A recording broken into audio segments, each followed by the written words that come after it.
Oh, am I invisible once again? I might be. There I am.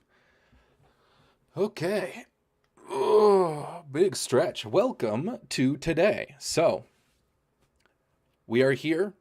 We are finally finishing up that VTuber model. Sorry it took so long. I just couldn't find a day where I could set aside, like, the amount of time it's going to take to do it all in one stream. So today, as the title says, we are going to be taking the VTuber that we designed and illustrated, and we're going to completely rig them ready for VTubing this stream, and that's the plan. And that's really about it. There really isn't much else to go into other than us getting started, and I can explain sort of what we're doing as we go. Yeah, that's pretty much it. Nope. This one? No, it's not this one. Is it this one? I think it might be this one. It didn't save my changes, so I have to redo all of this. Hold for a moment. Hold for a moment. On the fly fixing, re-editing, because I had to close OBS right before this. Okay. So we will put me here, and I should be good to get some work done. You can see everything. So this is live 2D. This is what it looks like. And this is how we do it. Let me turn on a little bit of jams, so I'm not in complete silence.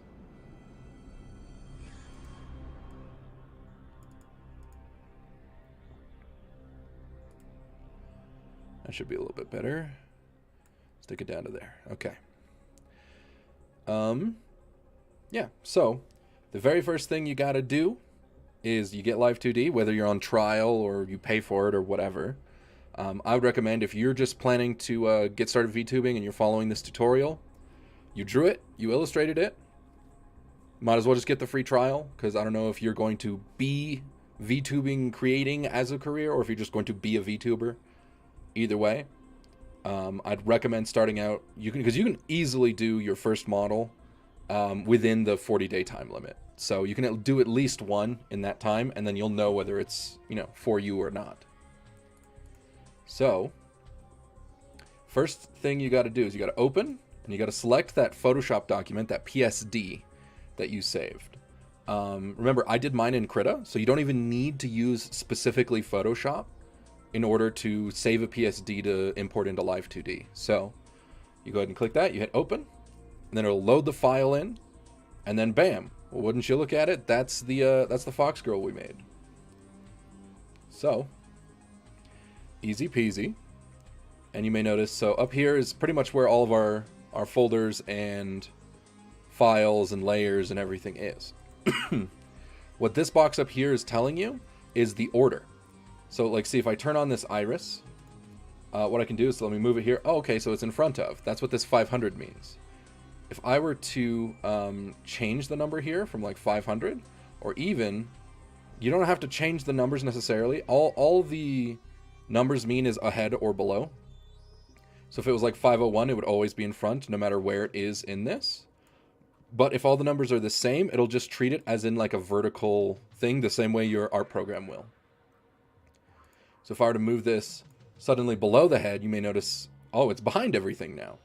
That little iris is behind everything. And, well, that's exactly what this window does. It just tells you what order things are and whether they're visible. So that's all you need that for. Otherwise, you don't really use this top bit up here very much, if at all. And you can see all that, but as long as you laid out your like art program document layers well, you shouldn't need to touch this at all. Maybe the occasional clipping or something like that, but generally not necessary. Like this background, I can actually just trash that. The iris, I technically won't need, so I can remove that as well. So that's all that. And then up here is a button. You can open all or close all, just so that, it either just shows everything inside of it, or it's just the folders. Just opening and closing your folders. All right, and then down here, this is the one that matters. So So this is the one that we're going to be doing a lot of work on in the beginning, because at the very beginning of all of this, the thing you want to do is you're going to want to basically organize all of this. And instead of using folders, we're going to use deformers. That's pretty much how it's going to be oriented. But first, I believe we could just use the... Which one's the auto? So you select everything, and then you click Automated Mesh Generator. Generally, I don't mess too much with the originals, because if there's something I want different, I'll go in and manually change it. So this is just to like get everything to have one, pretty much. And then now you notice, oh, there's a little mesh around everything. We're probably going to go in and manually adjust most all of these. But you just want to make sure that they all have a mesh to begin with, because then anything you don't go in and manually modify, it still has one, so it's not going to mess anything up. So we just do that, auto-generate everything, and we'll, fix a bunch later. But now that everything has mesh, let's start to organize. So we know that up here, we have everything sort of foldered a certain way. It's not quite going to work the same. It is going to work some amount the same. But the biggest thing is motion. If something needs to move, it needs a deformer. Well, it doesn't need it, but trust me, the more things you have and the more complicated your model, the more deformers you're going to need, and that's just how it is. Because a deformer can move like an entire folder, otherwise you are manually changing the shape of the actual object itself. Which means that if something references the object will be different. Whereas if it's the deformer, then they're still referencing the original object and not the deformer. It's hard to explain. But like if I were to move this like this and oh shit, now it's weird, anything that references this is going to notice that it's weird. And it's just going to be like, oh, okay, well, let's reference that weird thing. But if I use a deformer to do it, then only things that reference that deformer will look weird, right? So because I did that on the mesh, it's going to translate to anything that references this object at all. Again, a lot of this is kind of difficult to explain, but it'll make a lot more sense as we get into it. And especially as you figure out what you're doing as well. Because everyone is kind of going to have their own style and their own way to sort of compartmentalize all of the information. I can share mine, but you're probably going to come up with your own. So let's get started. We kind of are just going to rip a lot of our folders as far as our initial ones. So very first thing I'm going to do. So what is everything that is on the head? So it's from bangs down to head, hair back, bun, ear. So all of this should be on the head. So is it up here? Yep, so deformer, create a warp deformer. I'm going to name this head, if I can't spell, head deformer. And it's going to be as parent of selected object. That just means everything I've selected will go into it. So now I hit create, and then it's pretty much just like a folder. So everything on there is now adjusted by this. So if I move the head deformer, everything inside of it moves. So again, it's just like a folder, but it has these fancy little like warp controls that I can use to warp everything underneath it. So everything in the head folder can be warped with this one panel. So there you go. Next, we're going to continue to differentiate. So this looks like the eyeballs. And again, note, because this panel up here is taking care of what is in front of what, that does not matter in this at all. In this, you can have anything in front of anything else and it will not change the way it visually looks. So that is why these are separated. Because in order to organize this and get it all figured out, you're going to want to rearrange things. So if I like move these hairs and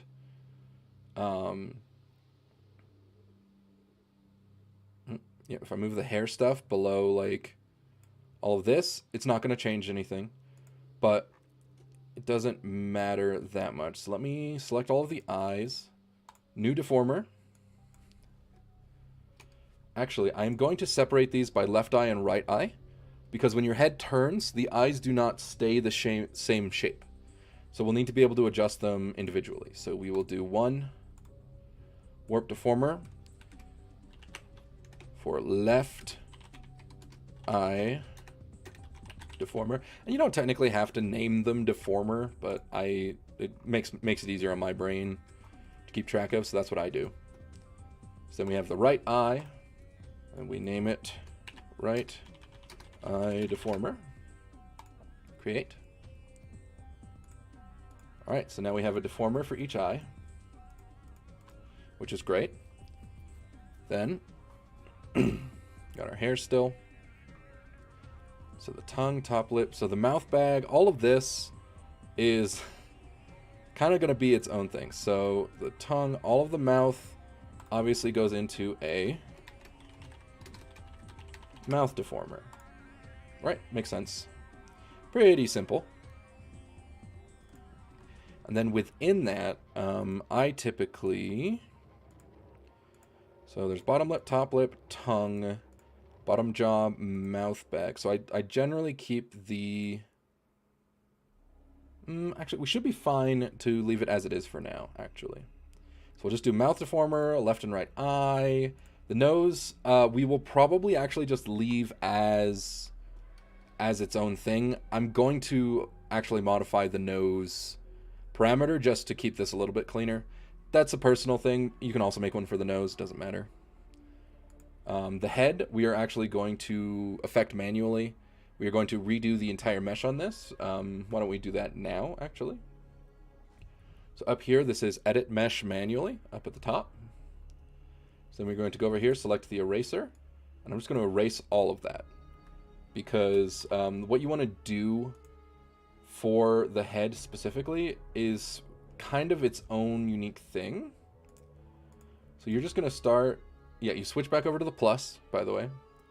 And then you just kind of like start doing a small trail on the outside, fairly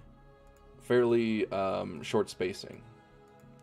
Doesn't have to be exact, you just kind of need it there so you can modify the mesh fairly like cleanly. We're doing smaller vertices so that we have more accuracy on the line, because if there's fewer, it'll kind of warp a bit more, then it won't look as natural.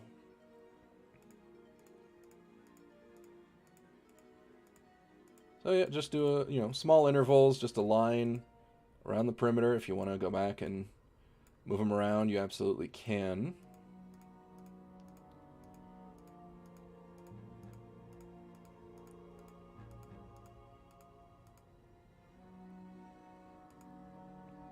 Right, and then technically we could do the same up here, but I'm just going to opt for, because we don't need as much control over here because the head is going to be covered by the bangs, so we don't need all that control. Next up, so I'm going to switch to this so I'm not just accidentally creating lines, because as you connect points, it creates lines. So I'm going to select this top guy. Actually, can I copy paste this? So if I use my select tool and I select all of these here lines, if I control and V, can I have pasted them? And then move them. Okay, well that did work.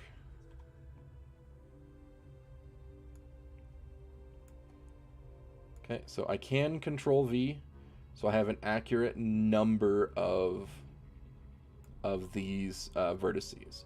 And then you're just going to sort of shrink them down so that they are on the inside perimeter of the line for the head. And so there's one on the outside, one on the inside, and they're both, because again, you want the roughly the same amount so it does this certain pattern. Let me select this guy here. So we are going to... let me go over here. Okay. So you see how this makes this zigzag? The reason you want the same number of points is so that that zigzag is all the way across the line of the head. And it doesn't have to be like perfectly exact, but the closer you can make it, the better. Here, welcome, hello. Alright, so then where does this one go? So it's that one. So we're looking for here. And then for these, I just like to actually make the zigzag itself. It's just easier on my brain. Just because it's a smaller number anyway, so I don't mind making each individual one.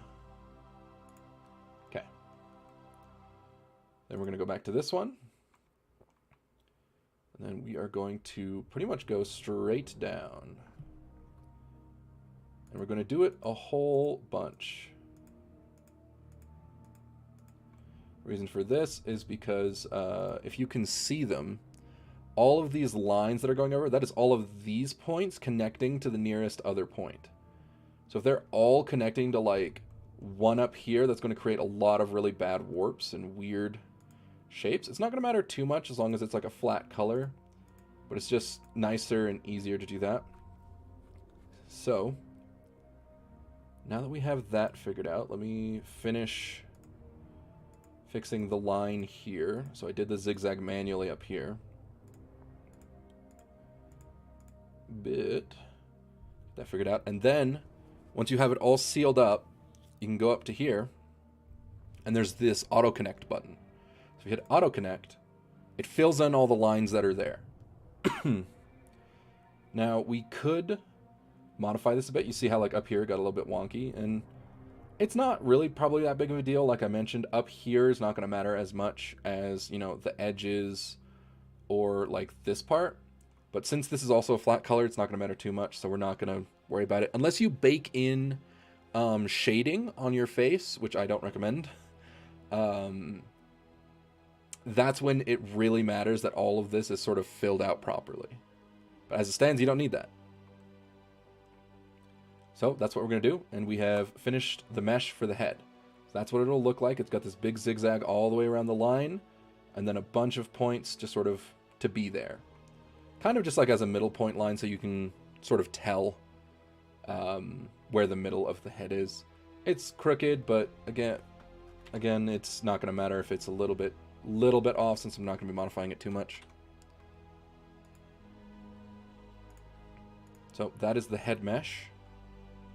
Now let us continue to warp these. I'm going to make a deformer as well for the eyebrows.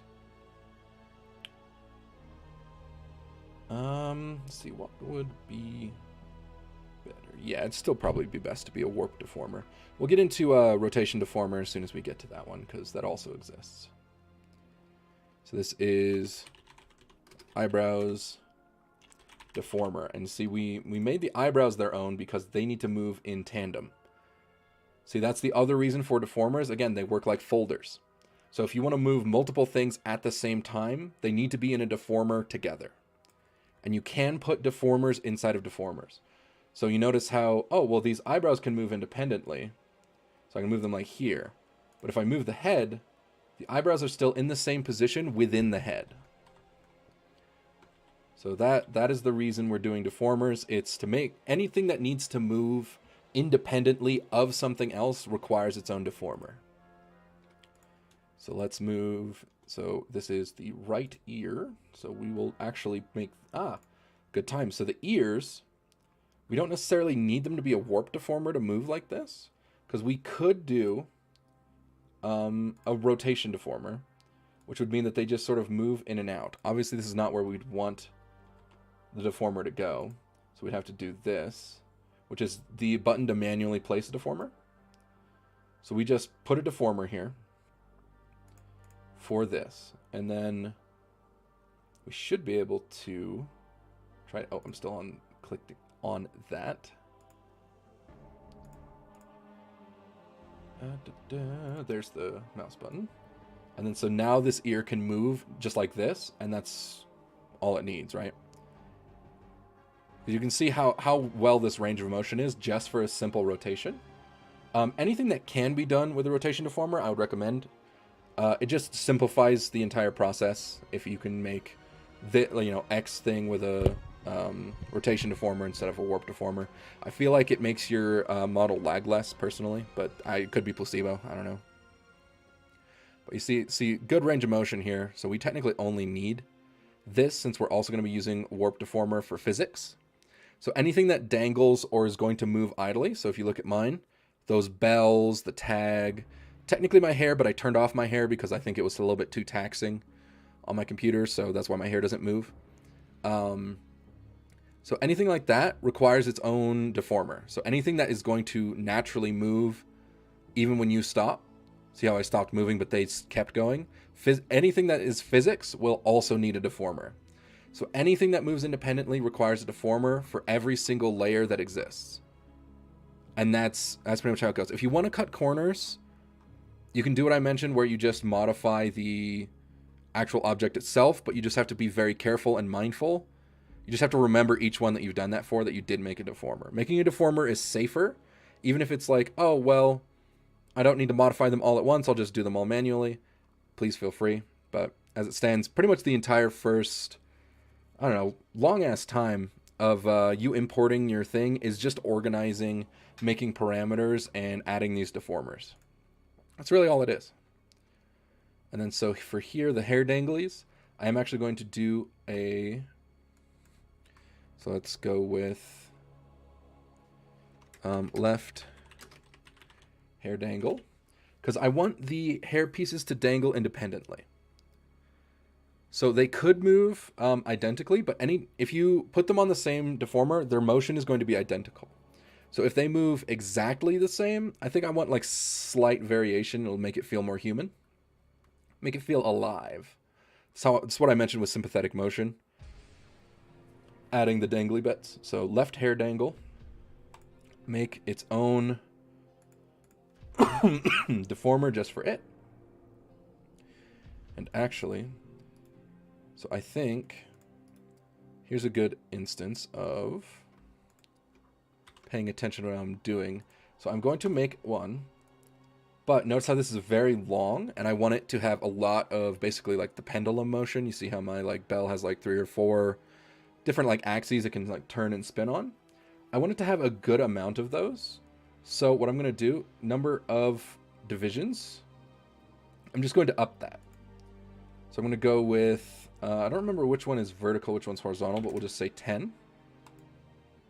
So it's horizontal, then vertical. Now you know for yours. So you make this, and then I'll say 10 here, create. And you notice how there's a lot more of these horizontal dots. So there's one here, here, here, here, here, here. Like, so it just creates more of them, so I have more opportunity for the, just basically for warping. So again, just the more of something, the more detailed you can make it move, is pretty much how it comes down. And then we will take this, and we will do the same. So right hair dangle,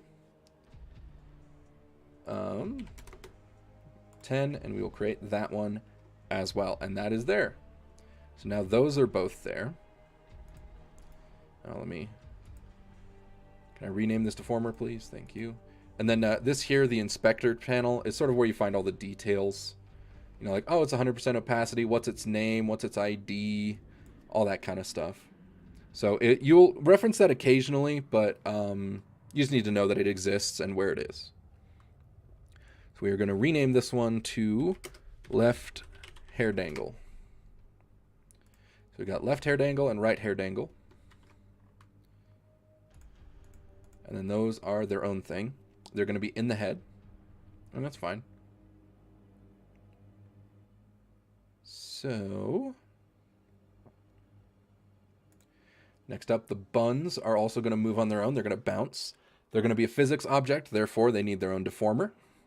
So this is what? Left bun. Again, I do basically stage directions, aka character directions. This is on our right, but it's her left bun. So this is left bun deformer. And, you know, it doesn't matter if you name these like really cleanly. It just makes it easier on yourself. If you want yourself to suffer, feel free to just name them like ASDF, just like keyboard slam, whatever the hell you want. We'll make another one for right bun deformer. Create. I'm just going to turn on caps lock so Nah, I'll leave caps lock off. I lowercase that since everything else is uppercase. And we still need to add a rotation deformer to the other ear, right? Yeah, because we made this one, but we still need one more. So rotation deformer, roughly where the base of the ear is, and then take it up. And of course, check to make sure that the range of motion is reasonable. Yep, that looks perfectly fine. Control Z to just undo what you just did so you can check. Let me rename this to left ear and right ear. All right. Left ear, enter. Okay.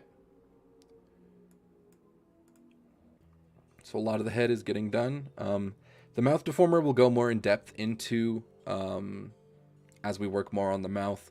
Because so I'm setting up the mouth to be the same as the current mouth that I'm using on my model, which is to say I'm using the VBridger mouth style. It's an extra little program that lets you have special mouth movements, and it tracks it really well, basically. And you require a very specific setup for that. So I'll go more in depth onto that when we get around to the mouth. Okay, so the bangs, they're physics objects, so they're going to need their own. So that's bangs deformer. I can't type today. So now the bangs have their own. Then the nose, I told you we're just going to modify the nose itself. The head, I think we're also going to modify the face itself on the mesh. That's why we actually put all of these on there. So we're going to manually modify that. The hair back doesn't actually matter. It's just kind of going to move with the head, just in the opposite direction. So we'll just modify that by itself as well. Then for the eyes, these are ones, so the eyes are a bit complicated because what I like to do is manually modify the eye itself instead of using a deformer, because it allows us to use it's the path tool, the deform path, and I find that just looks the smoothest on the eyes. So we'll probably end up doing that. Oh, and it looks like our iris is not actually clipping to the eyeball, so we need to actually manually set that up here.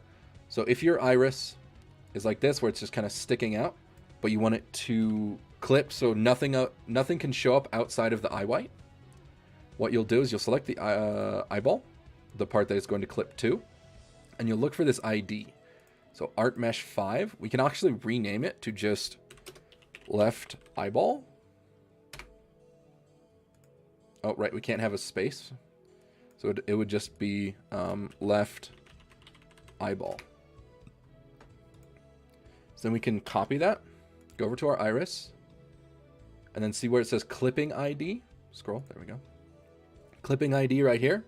If we put in left eyeball, that means that the iris will contain itself to only where the left eyeball is visible. So you see how it's gone now?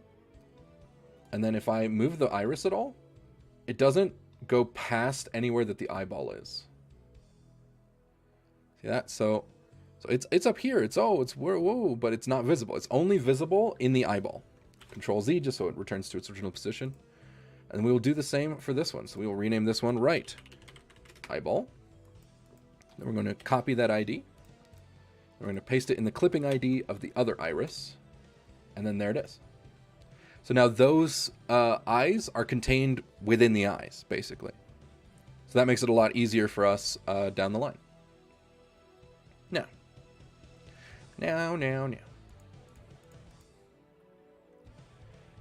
So now we're actually just going to redo the mesh on these, excuse me, eyelashes. So it's the same button up here. Click that.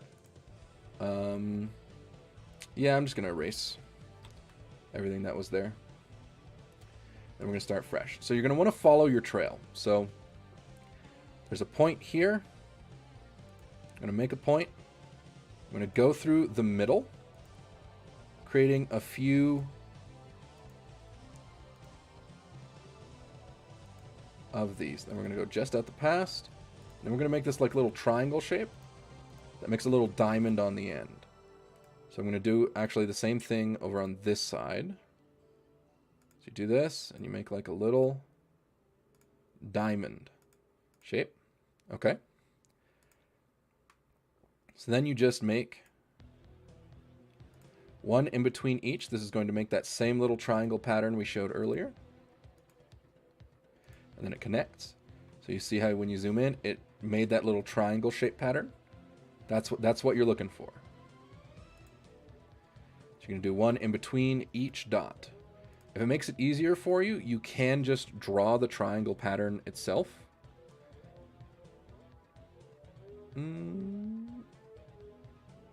Yeah, for this one, I'm actually going to try and preserve a little bit of that shape there. So I'm going to add an additional point here.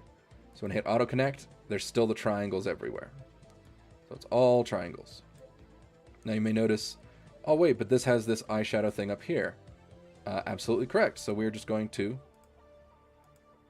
add more out here. And again, the shape you're looking for is this triangle back and forth pattern. So if we hit auto connect, notice that we did roughly the right amount. This is technically wrong, but it's not going to hurt anything if you have an occasional one or two off. But that triangle pattern is sort of what you're looking to have on everything. And again, the more detailed, you want to make more detailed meshes for things that are going to move a lot. Like the eyes especially, the mouth, and several physics objects, the face, which moves around, you know, up, down, warps, changes, all that. You want more detailed meshes for things like that. Okay.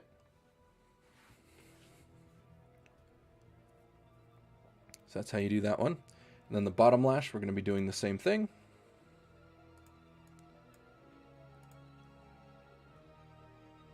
We're going to go outside, go here, here,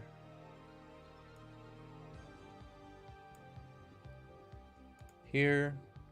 Then we're just going to kind of follow down into it, create that triangle on the ends, a little diamond shape. Finish out the diamond shape on this one as well. Okay. And again, we are making this triangle pattern across the whole thing. Okay. And that's what we're doing. So you notice here, oh wait, well we got this. Let me go ahead and extend it out then. So, well, we need to continue out because there's a point here. So we make a point, we make our little diamond, and then now we can connect it. So where can we connect a point to make the little diamond here? Well, to help us visualize it, let's just make the little diamond. So this guy is going to need to come up in order to connect. Oh, well, there's already a point here. I can just use that point, right? Absolutely, you can. So then you can connect that. And then notice how this just became the same triangle. So this point is shared. So that's why we use the triangle pattern, because it helps you like sort of understand which points can share with each other.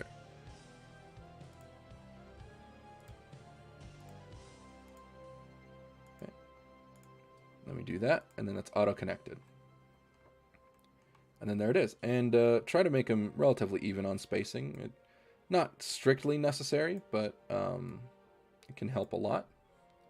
Okay, so there's the bottom eyelash. Oh, good. Big coughs.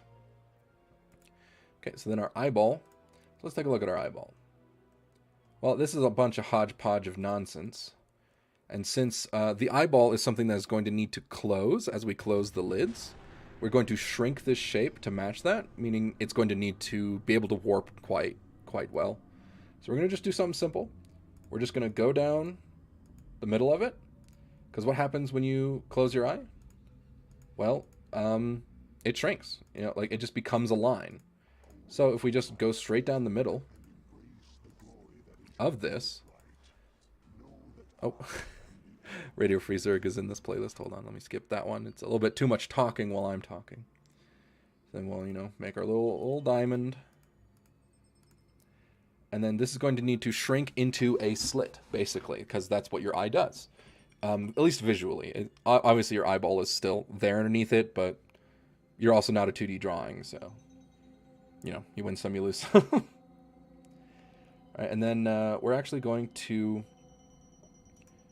do our little diamond. We'll follow it here, or our little triangle pattern. Do note, if you do the triangle pattern itself, you still have to connect the outsides. They will not auto-connect for you. Auto-connect only works on inner shapes. So, okay, so we've made this, but we haven't covered the whole thing. What gives? Well, you could just have them out, but generally on something that's going to move a lot, I would prefer to just add another layer of it. And that's really all there is to it. So there's another set of this shape.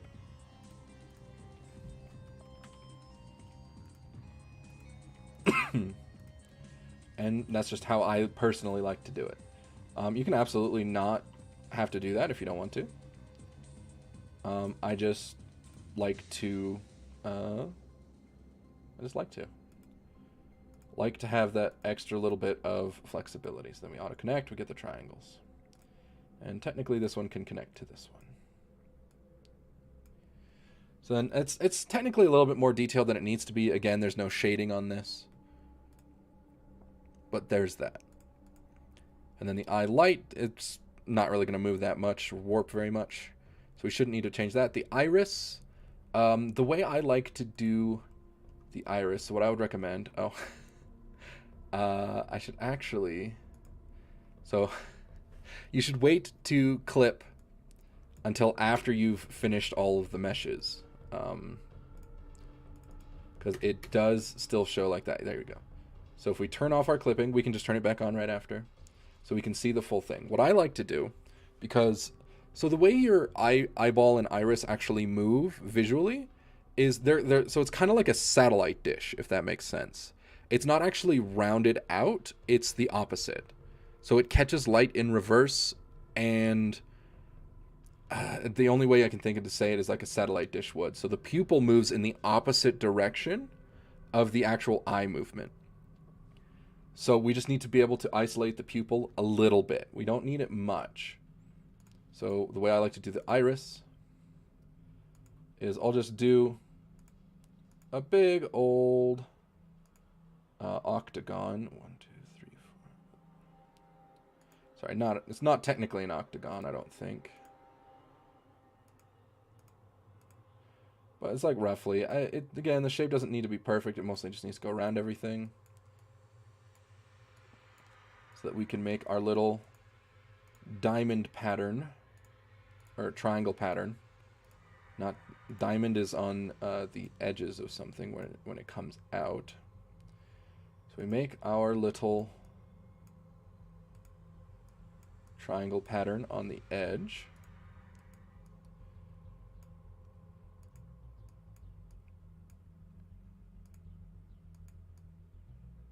On the edge here. And then we are going to connect these.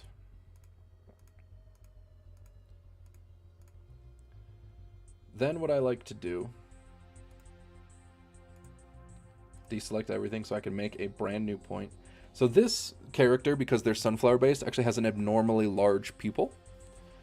Normally it would just be a lot, smaller and simpler, but I do like to make an octagon around the pupil. This one's a true octagon. I think the one on the outside is not.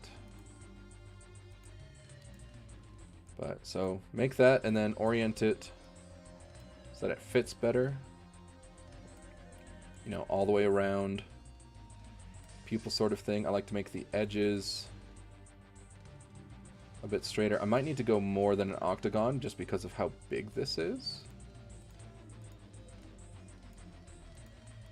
So we'll make the shape a little bit bigger. However many points you need in order to make it look right is how many you need.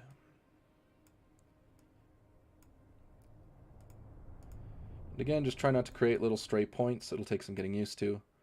But once you've done it like that, you should be good. And then I generally just put like a little triangle in the middle just so all the points work.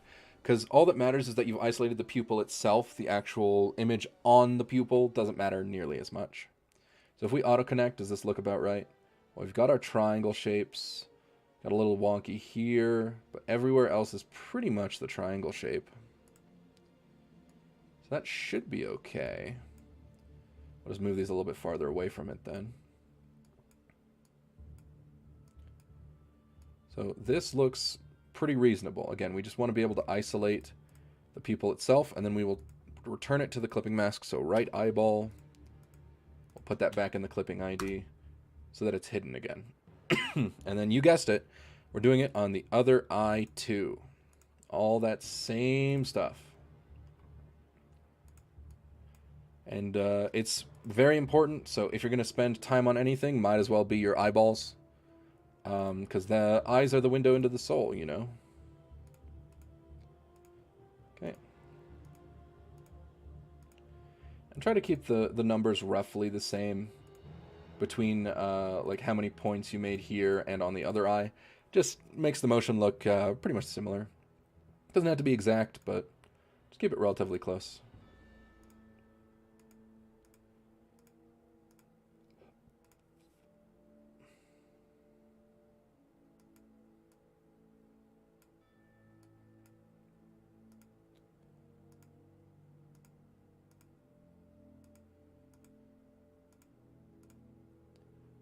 Now, hopefully nothing weird comes from the way I'm doing this eyeshadow stuff, because technically this is the first time I've ever done the eyeshadow thing. So hopefully this method still works, even if you're like showing a lot of the top eyelid. Guess we'll find out. We will learn live on stream. Okay, eraser, get rid of all that. Create our diamond. 3, 4. Should have put the one here so that it can go out. 1, 2, 3. Little diamond. 1, 2. Remember, on the last eye, we learned that this is a shared point. So we can make that manually. We'll go here, out into the diamond. And we remembered, oh, it just cuts right there. So it makes the little triangle. Perfect. Because again, the shared point just makes it so much easier on our life. All right. And same thing on the other side, one in between each point. Gives us that beautiful little triangle pattern. Okay. Next up, the iris, same thing. I'm going to remove its clipping so I can see it properly.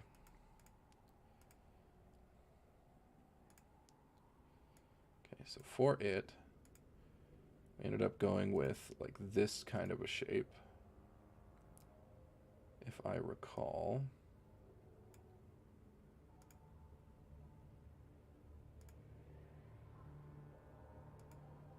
Something like this. Am I miscounting? That's about right-ish.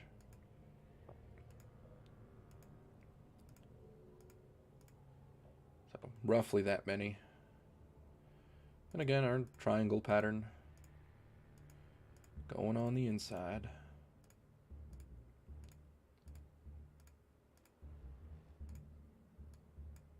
A little far out. Bring it in.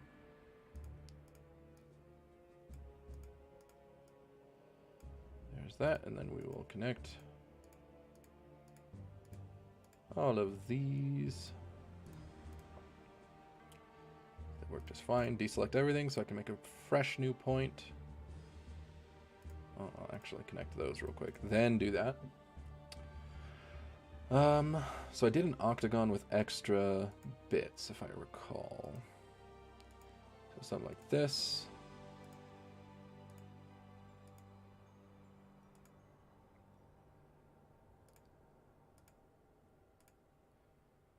Again, however many points you need to make this completely encapsulate and circle all of that. And then I just like to make a little triangle in the middle, because the middle part doesn't matter as much as the actual individual. So connect. Kind of got our triangle pattern mostly there. So that should be okay. It's going to look a little bit wonky just because our pupils are so big, but we'll probably still try to do what I normally do because I think it looks nice. And then it is time to reclip this to the left eyeball. Ta-da! So that's all the eye meshes done. So the eyes are good to go there. Again, we'll get to the mouth later. We'll do all of the mouth at once, just to make it easier on ourselves. The eyebrows are ones that are going to change shape, so we're going to modify the mesh. So we're going to give them an updated mesh so that they can change shape and look nice. So we're just going to do our little diamond on the tip. And we're just going to snake down. Little diamond. Well, that one's a little arrow, but same principle. So we're doing it just the same as we were. And connect. So that's one of the eyebrows done. Now we go to the other eyebrow and we do the same thing. And again, the more your thing changes its actual shape, the more detailed you want your mesh.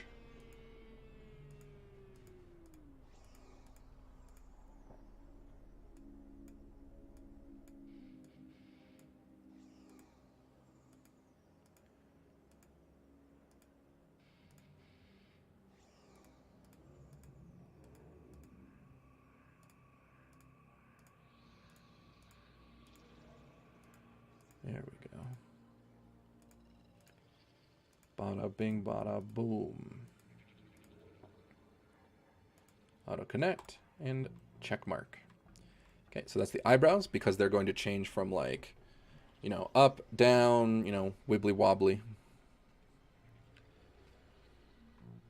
Okay, oh, we're going to need to give some, excuse me, detail to the ear meshes as well. And note how we haven't even done any of the body or anything yet. We are just doing the head deformers and head meshes. And then we'll just go step by step. We'll do all the head stuff, then all the body stuff. And it'll be easier to keep track of that way. So, let's go to the ears. So the ear fluff, the middle part, is going to be a physics object. So it's going to need a deformer on its own. So we're going to go with... excuse me, right ear fluff.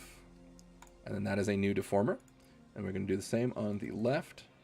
So it's going to be left ear fluff. So that has its own deformer as well.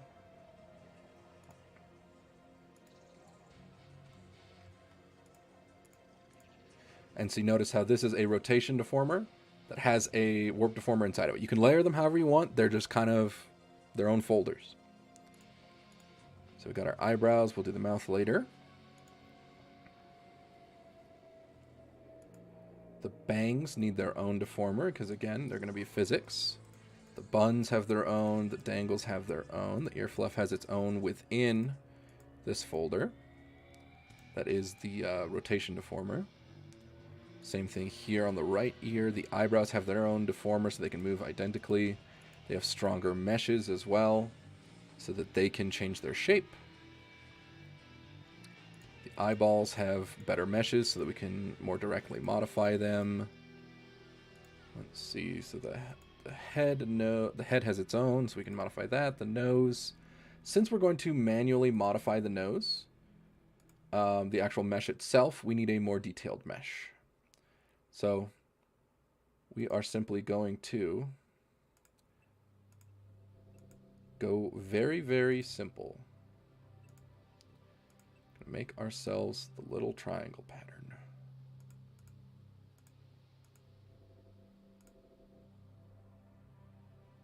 Well, this one's a bit more of a freestyled triangle.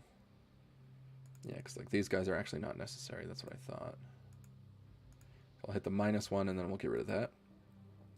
So I could probably go even more detailed than this, looking at it. So we'll add one here and here, and then we'll connect those so it's more triangles. Since this nose is... Since this nose is just going to kind of look like this, and it'll just subtly change shape, that should be enough for this. We just want it to be intentionally designed mesh. All right, and then that should be everything for the head. Now, excuse me, we get into the body.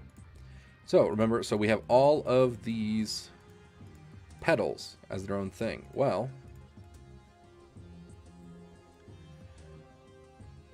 all the petals are going to move individually and as a whole, I think. Well, no, because we decided when we were drawing this that we wanted them all to move individually, I believe. So that's what we'll have them do. We'll have them move individually. But we will organize them using the meshes. So T for top. So they get an entire deformer for themselves of top neck petals. So create, so that's a deformer that has all of them. So if I change this, it modifies all of them.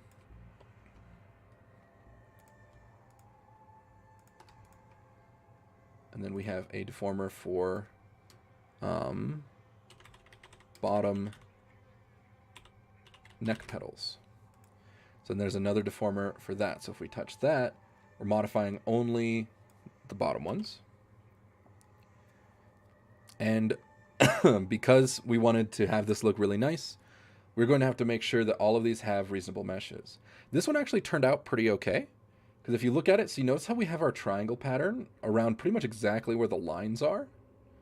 That's sort of what you're looking for. We have like one little guy that's off. And then we have pretty much just the same triangle pattern, then we've kind of got one in the middle.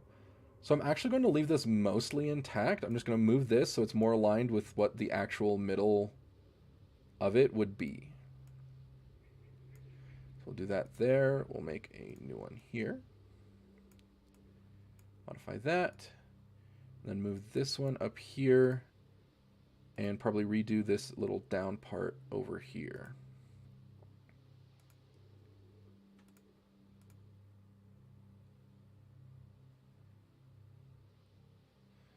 Oh, I got to minus, remove that line, plus connect those, and then auto connect, and it fixes our triangles, they're back, and then we still have our middle line. So the leaves generally, it looks like, are going to be pretty much on point. So we'll check the next one. Mesh looks pretty okay. We got the triangles on either side of the line. That should be fine. And then it's roughly in the middle, so we don't mind that too much. Same with this one. Triangles on either side of the line. We're going to modify it a little bit, just so that this is between these lines. Otherwise, it looks pretty much okay. All right. Mid-right. Isolate. Again, just moving these. They're a little bit better. I'm going to actually remove this point so I can make that a little bit cleaner.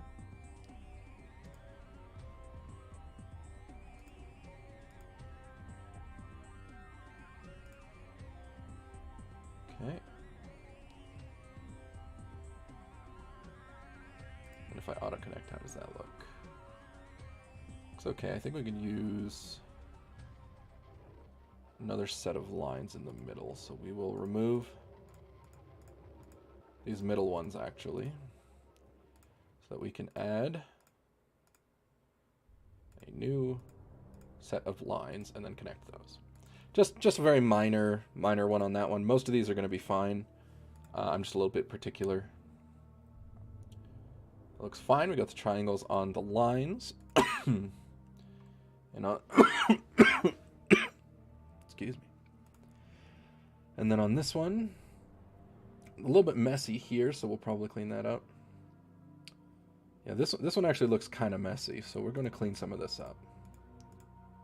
So we're just going to remove a bunch of these points using the little minus tool. And then we're just going to try and fix them. Okay.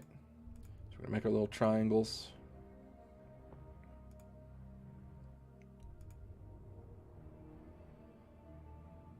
Alright. Gonna make our little triangles.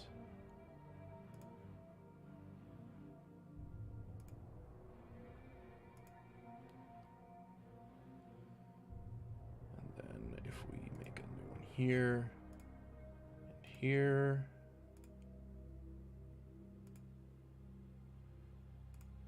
That's a little bit better. Okay. Then down here, how does this one look? Got our triangles around the outside. The middle part's not nearly as clean though, so we'll just do a little bit here. Where we'll just make a bit of a middle line. Then auto connect. And that's it for that one. This one's probably going to be okay. Did that. The middle's not going to matter as much on this one. What about this one? See, this one we don't have our nice little triangles, so we will delete that. And then we will make our little triangles.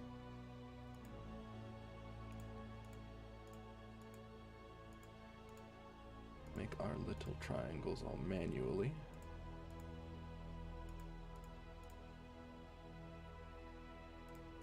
That should be good enough. Let's look at this one. Got our little triangle back and forth pattern across the lines. Call that good.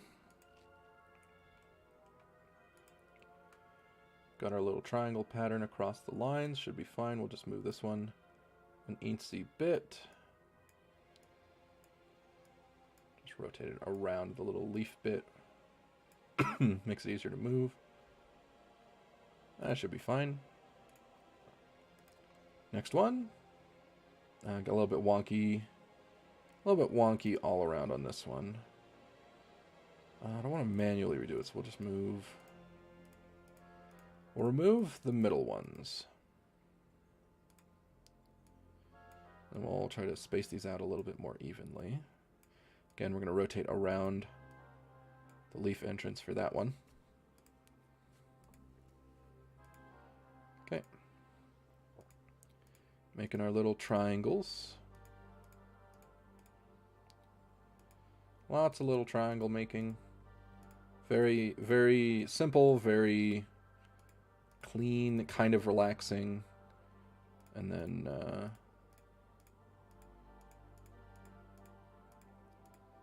finish making that.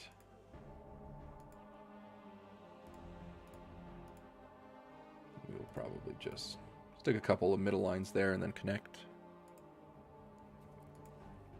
Next petal. This one's also a bit of a mess, but it's not too bad because it's behind everything. So even if it looks a little bit weird, it's not going to be too bad. And then same thing with this one, even if it's a little bit wonky, it's not going to be awful. Yeah, so we'll do it like that, although I think I want this guy to move a little bit down just so we have a little bit more on that. Alright, so all of the neck petals have reasonable meshes. The neck, the mesh on the neck doesn't really matter too much, I don't think. Because the neck doesn't actually move that much, because when you rotate it, it's still kind of just a cylinder. Because cylinders look the same no matter how they're rotated. Unless you baked in shading on your artwork, which again, I don't recommend, but if you did, then you need to make sure this has a good mesh so that when you move it, the shading can move with it. Otherwise, it should be fine. All right.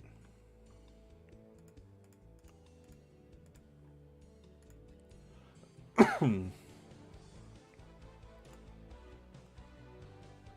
right, and then remember how I mentioned everything that has physics should probably have its own deformer? Well, that's exactly what we're going to do with our petals. So I'm going to pair them just to make it easier on the computer, I think. So this is going to be the behind neck petals deformer.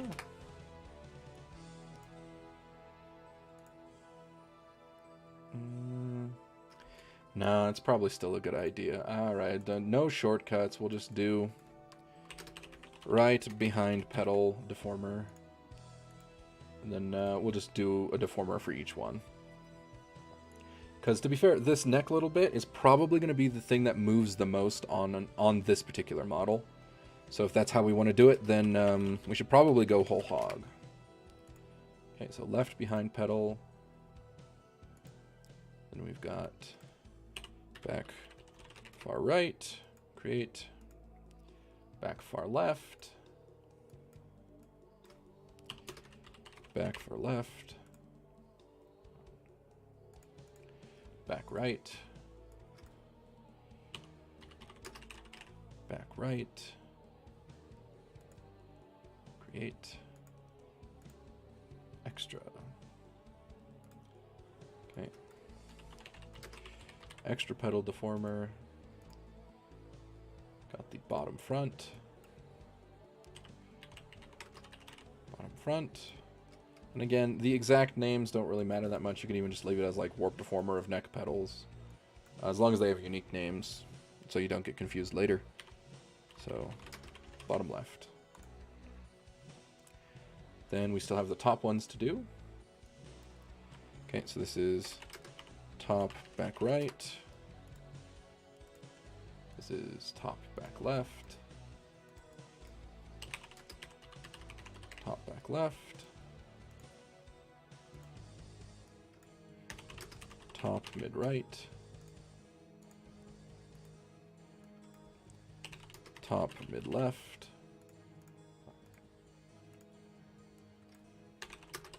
Top, front left. And top, front right. Alright, well that is all of our pedals neatly not locked into one. Then we got our neck. The neck is not necessarily going to move at the same space as the head, but it will move. So we will put it in a excuse me. A deformer. Technically, we only need a rotation deformer, but I'm going to give it...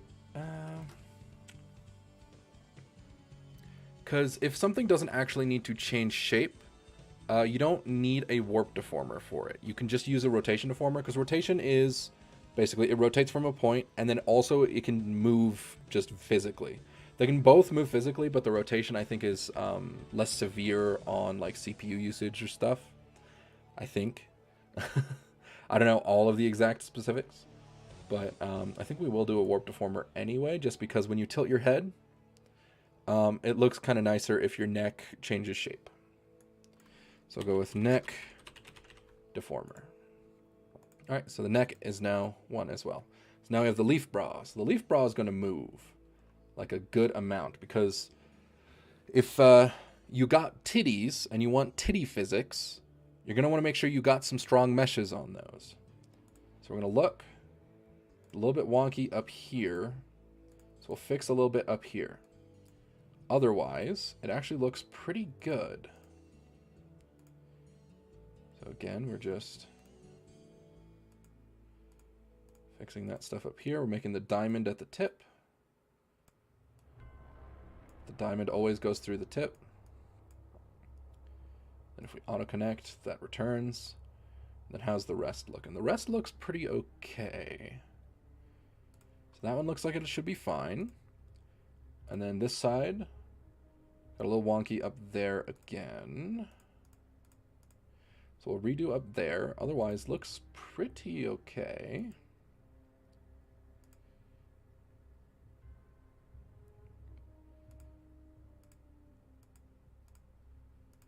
Our little diamond.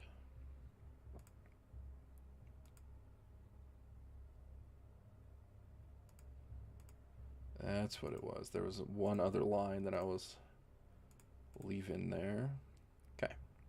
So if we connect, got our little diamonds. That one should be okay as well. All right, now for the titties, so both the bras and the titties are all going to move at once, so they need their own parent deformer. Oh, I messed something up. Let me just redo that. Okay. So we press that create deformer button, and then this is the booba deformer. So this is going to allow it to move all on its own. Now, because the titties are often one of the most things that moves the most on like your physics and everything, we're going to actually make it a little bit more detailed. We'll probably go 7 by 7 on that, so we have more of these warp points to make it a little bit smoother. And so then all of that is in there. For the leaf bra, I think we want to give it a little bit of physics, if only just for the tip. So we'll probably do, see, what is this? This is left leaf bra. Is that what that says? Yeah, it says left leaf bra. And then this one says right leaf bra. Great.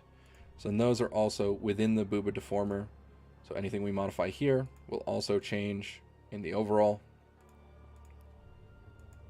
And then the boobas themselves, they looks like they've actually got pretty reasonable mesh. Most of the larger objects, you'll find actually end up with pretty solid meshes. You don't need to modify too much. So that's usually going to be okay. The wrist pedals, we were just going to have all move together.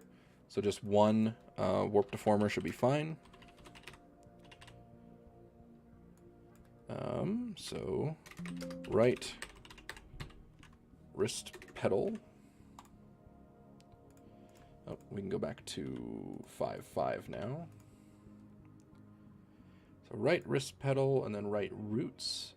The roots are probably going to stay mostly the same, so I don't think we're going to do much with that. The right hand, if anything, so because of the way the arms are, so I think when she moves her body, her hands are probably going to stay here, which means that all of these are going to need rotation deformers so that we can try and keep them relatively the same.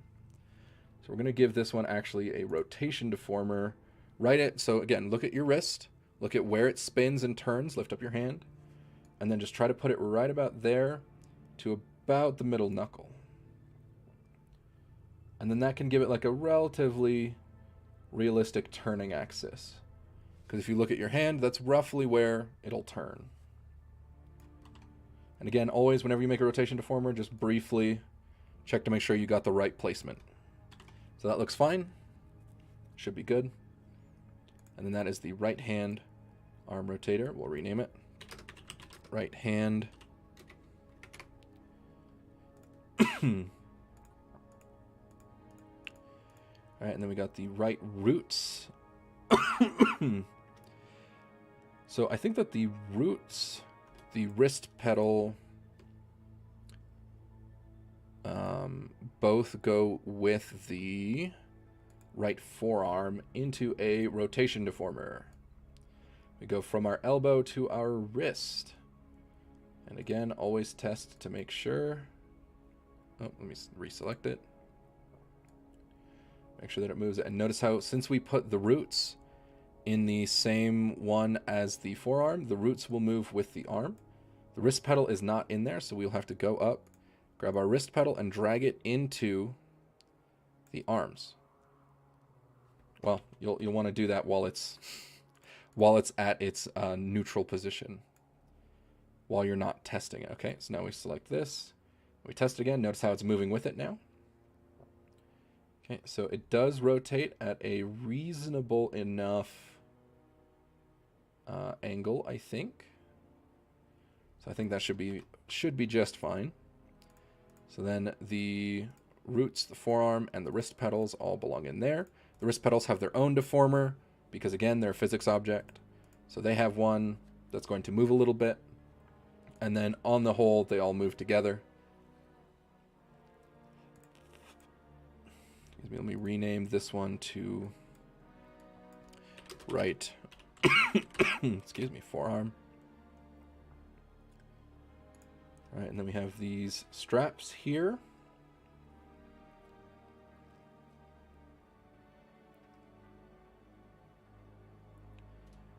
So the straps and the upper arm should be all doable on one. Again, just try to imagine where the shoulder is and take it down to the elbow. So notice how they all move together. Perfect. And then it rotates at a reasonable enough angle. Again, you're not going to... You have to think about like what your actual range of motion is going to be. So with this character, their hand is always going to be on that spot on the pot. And all that they need to do is move this slightly in and out. So that's all the range of motion I need. I don't need to be like, oh, well, it doesn't look good when I rotate it all the way out here. Well, the arm's not going to go all the way out here. And that's just something you have to basically know. You have to look at it and say, well, how far is this arm going to move? Well, if it's only going to move like this much and this much, if I look at the top shoulder bit there near the pedals, it looks totally fine in this range. So let me Control Z to make it, you know, sit back on its normal spot. And then that should be good. Let me rename this right upper arm. And then again, that includes both of these straps as well. So they move with the arm. Then we have pretty much all the same stuff on the left arm. So we're going to take the wrist pedals, the roots, and the forearm. We're going to make a rotation deformer there. Going to name it, what does this say, L? Left arm. Or sorry, left forearm.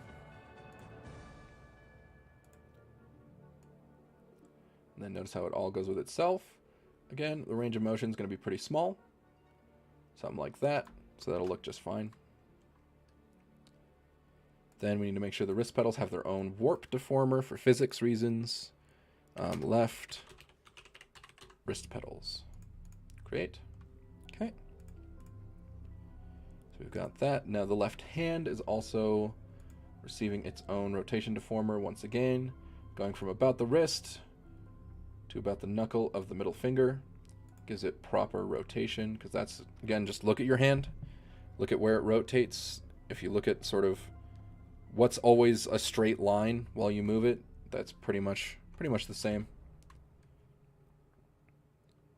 All right, and then all of these top guys, we'll do the same from about the shoulder down to roughly where the elbow is.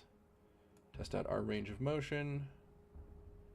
So this one, we put it a little bit too low. So we're going to redo that. Put it a little bit higher.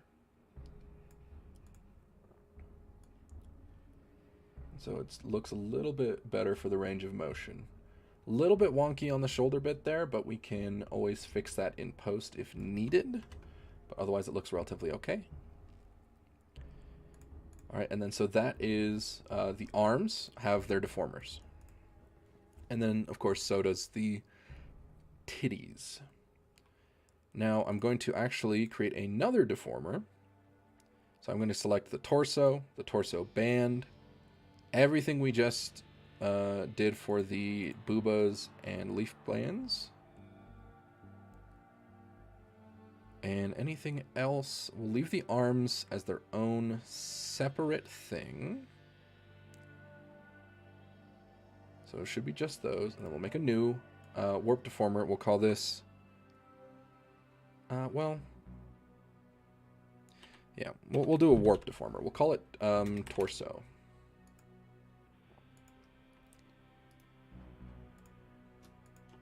Sorry, we'll select 2 and then make torso. And then we'll drag the other ones in. Sometimes it doesn't like it when you try to make them with that, so I just make them separate and then drag it in. So now this torso has everything that is in our torso all on one deformer, so we can move it around easier. Again, could be a rotation deformer, but I just chose warp. That one's just kind of a whim. Next, we are looking at the other bits. So this is where it gets a little bit complicated. This is a character that we decided to give sort of like a tummy mouth. So they have a mouth down here, which means that we are going to need to make sure. So there's the roots, the pot. So here's the tummy teeth. Let's make sure our meshes look good. Because they're not going to need to be crazy, but they just need to at least move a little bit. Okay. They look pretty fine. They're okay. They're not amazing, but they don't need to be amazing.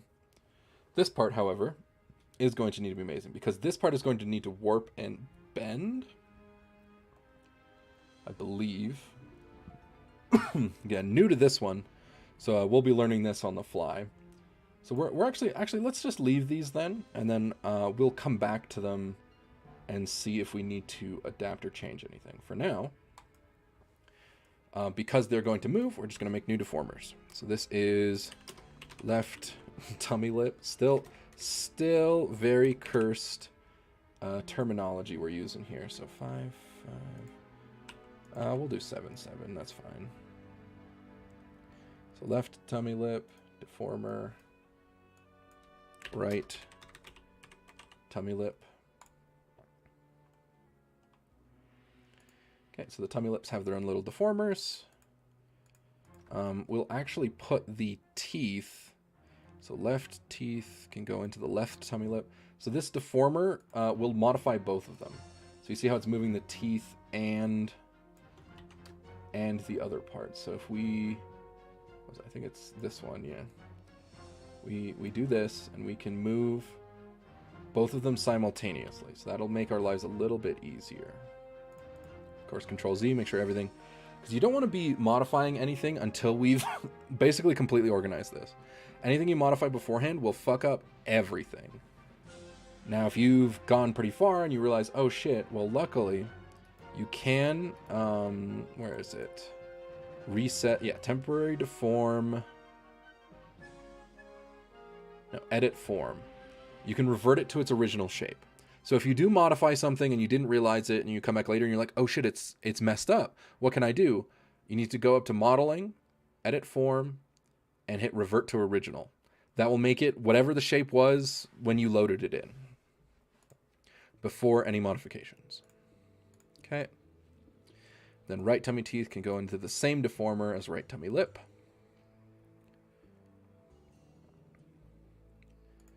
We have the tummy mouth bag, which will give its own deformer. Shouldn't be necessary, but we will have it just in case.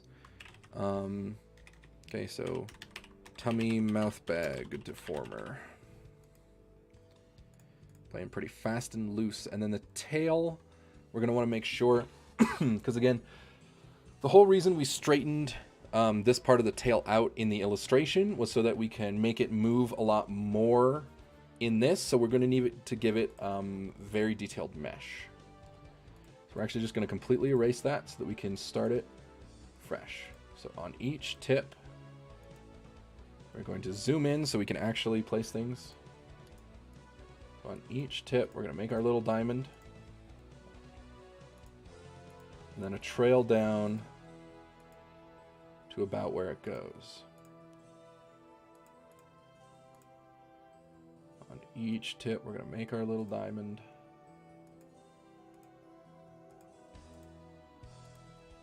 And then a trail down about where it goes.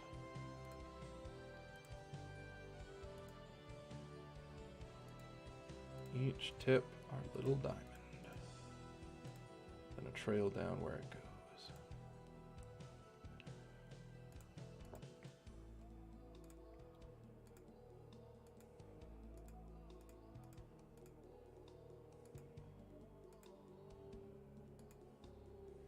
Okay, so we've got that on each of those tips. Now we just do our little little triangles. So because it's going to get a little bit messy on merging these all with each other, I'm going to manually do the triangles. So this is a shared point, but I'm not sure I want... See, this triangle might give us trouble if we do it like that, so I think we'll create another point there and then follow along the size of this line. And then we'll actually make the little diamond here as well.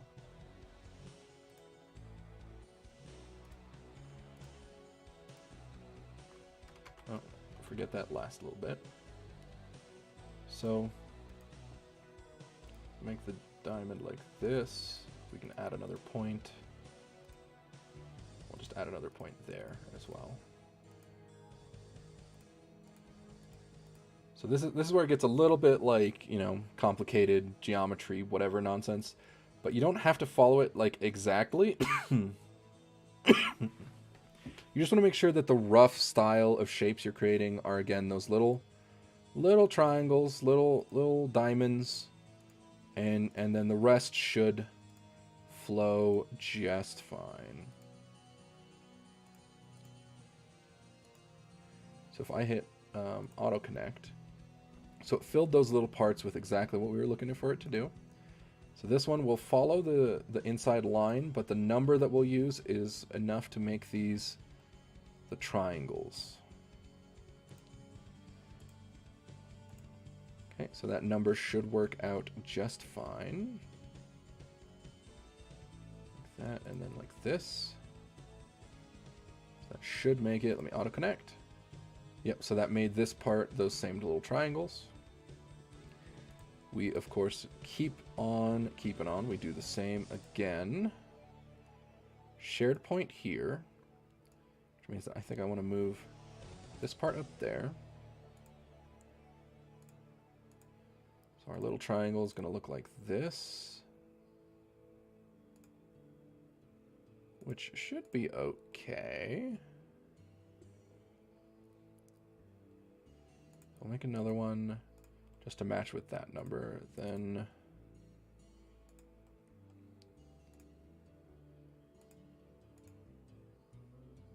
keep doing little triangles. So this one we're going to make another. There we go. So we made our little triangles.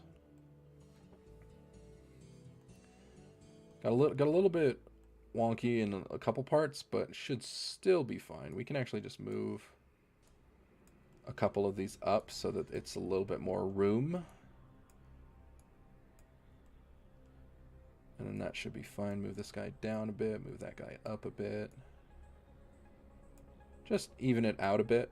It doesn't, I'm not sure if the aesthetics matter, but the aesthetics feel like the more aesthetically like triangular, like pattern-wise it looks, the better it seems to do. I don't know if it's actually like the aesthetic specifically has anything to do with it, but the prettier the pattern and the more clean, the better it seems to perform. So we're gonna make a new one down there so that this can move around a little bit more freely.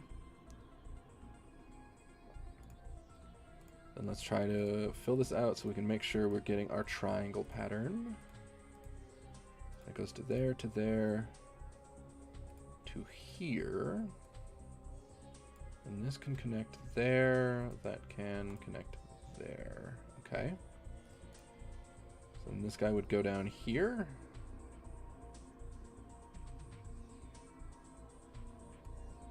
Okay, well, let's do this one.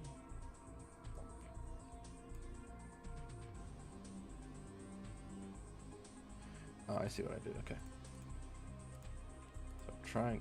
Hey, unselect that guy, so I can make a new point. So I select him. Go to here. Go to here. Here. Here. Here. Okay. So keeping our little triangles. Keeping our triangles. Down to here. Which is here.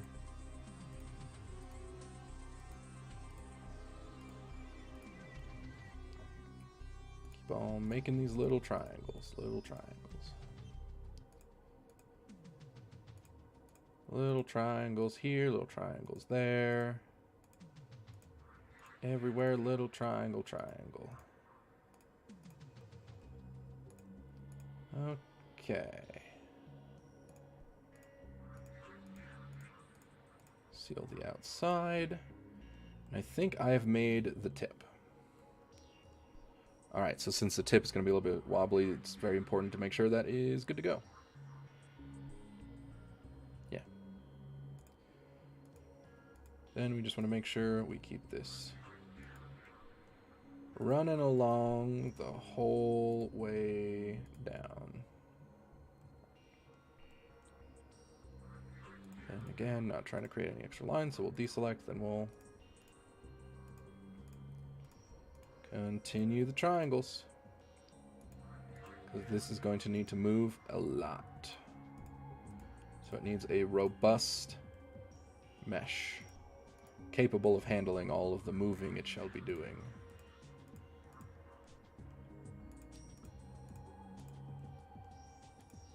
Very, very important.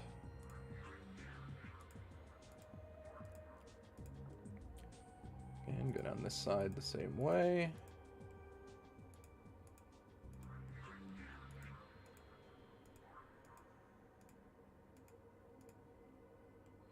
And if you can, try to follow the shapes.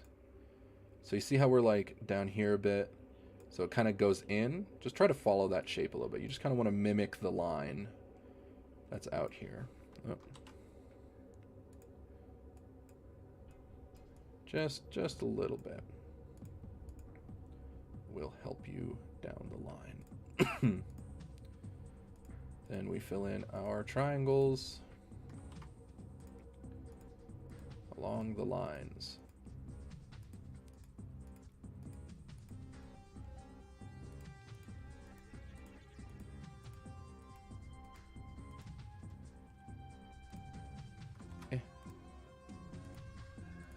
No, stop. My mouse accuracy is not the best. Okay. Alright, and then I suppose we'll just keep on going down here. Again, this part's not going to matter as much. But we may as well get it done the same. So, finish making the lines. So this is the proper little triangles pattern. Whoop. Then we're going to do on the inside pretty much the same thing the whole way down. Just going to make another set of lines.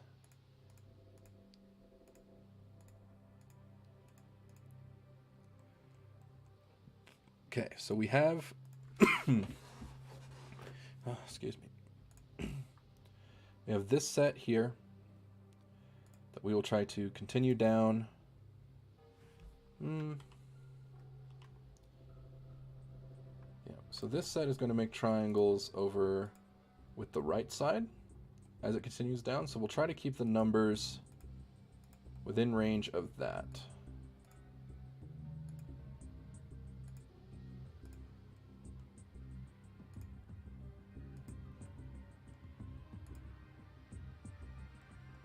Okay, so that should make those there. Now let's connect these guys with their little triangles. And then it looks like we've got one more set that'll go down.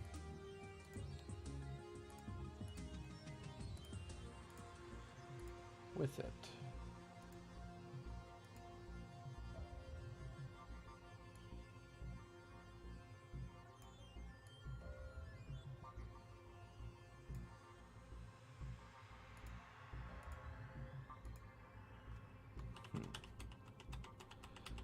Figure that part out later, but for now, it looks like we got our triangles down here. Again, this part's not going to matter as much, so we'll figure that out as we get to it. How's our count over here? Looks like we actually got plenty of the triangles over here as well.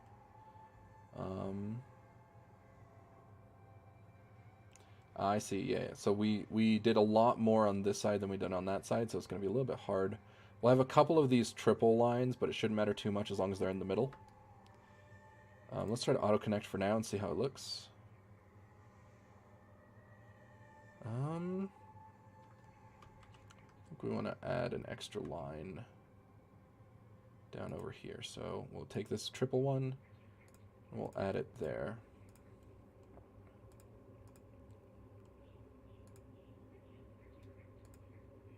That goes like that, and then we will connect these like this, and then we'll connect it.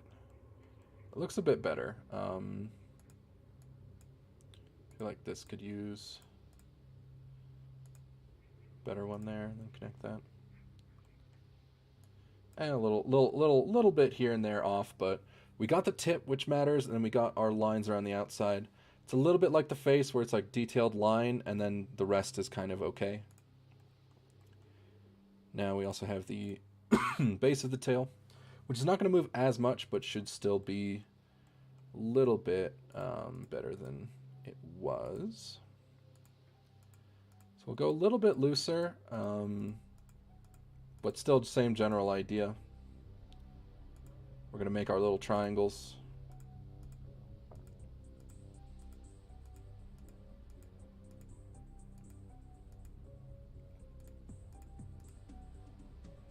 Auto connect. There we go.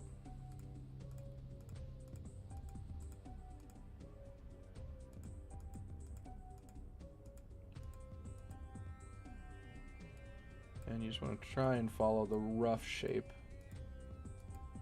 of the line itself. So since it curves in a little bit, curve the outside line in a little bit as well.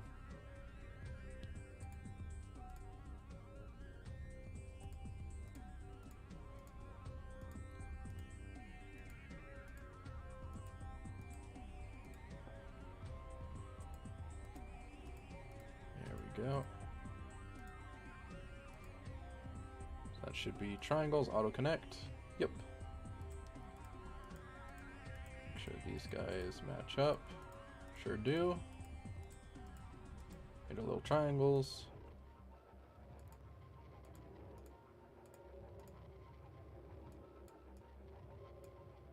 Make more little triangles at all points in time, and then we are going to triangle here, here. And then I'm actually just going to do little diamonds. So we're going to make this full line through, and then I'm going to make little diamonds in the middle just to give it a little bit extra shape and to allow slightly different movement from there. We'll actually make it the looks like we still have, since there's still a discrepancy of points, we'll make another set of diamonds.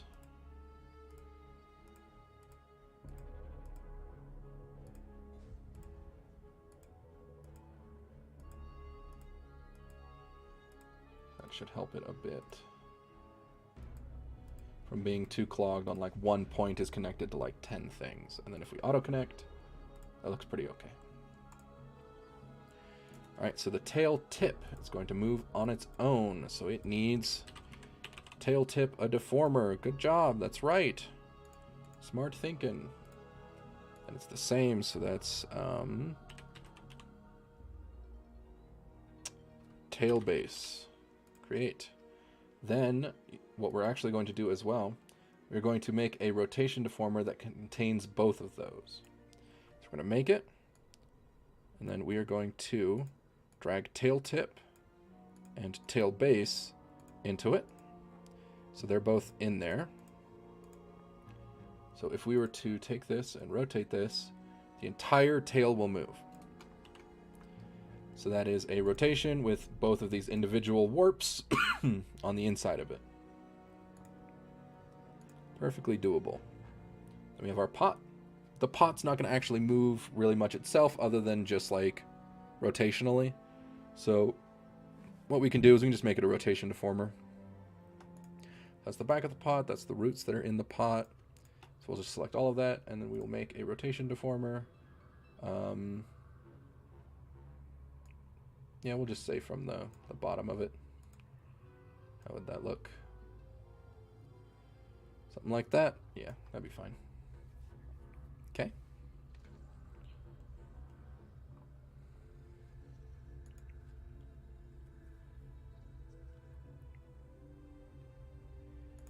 So, let's go ahead and close these. So you notice how on this left side, there is nothing that is not inside of some deformer. Everything on this side should be within a deformer of some kind. Even if like that just means that you have to make like a full body deformer that is like, oh, it's the entire body. Then that's what you got to do. But I would like to, so actually, while we're hooking here, so the torso, the abdomen, all of that should be in a rotation deformer.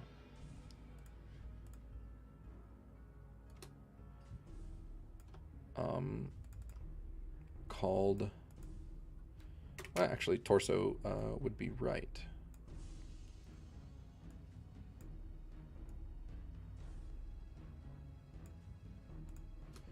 So if we take everything in torso, stick it in the torso rotation deformer, including our tummy stuff, put that into the... Actually, so just to differentiate it, since I named one of these torso, we're going to name this body. So this is a body rotator. So this should rotate the entire body there. So you see how, like, as I rotate this, the entire body is moving. So what we'll do is that we should actually include, so in this body, we should actually also include the head and the arms. So actually the body should, this rotation deformer should include everything above it. Because if you move yourself from the waist, what are you moving? Your entire upper body. So everything that is upper body here, which is the entire character, we didn't do legs, should be within this rotation field. So everything should be in there. So if I put them all in there and now I can move it, now notice how if she moves and rotates from her hips, her entire body moves with her. So that's what that means.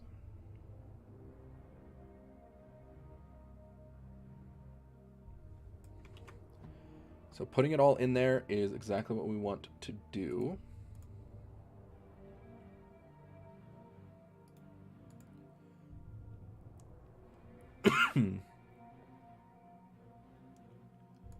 Just double check. Is there anything missing from it? So those roots can stay with the pot. The tail can move on its own. The pot is capable of rotating on its own as well. So that should be all we need for that. Now we get into... Okay, so that is the top left one and the bottom right one. Those are all done for now. Next is this one here, the parameters. So what I like to do, to be honest, is I don't like organizing what they already have. I like just creating them from scratch because you like several of them are pretty much the same. But I just, instead of like moving them around and adding them to folders, I just like to kind of delete all of them except for breath. So if I delete these, yes, make a new folder. I'll call this face. Now I'll make a new parameter. So this is going to be angle X. All right, well, we'll put face angle X. ID is going to be param face angle X. It's very important to always name both. This is how, see, the name is what you see, but Live 2D and all the programs that use it are going to see this here. So it's very important that you name them the same thing. You can't have spaces though, but that should be okay. Okay. So then for this one, you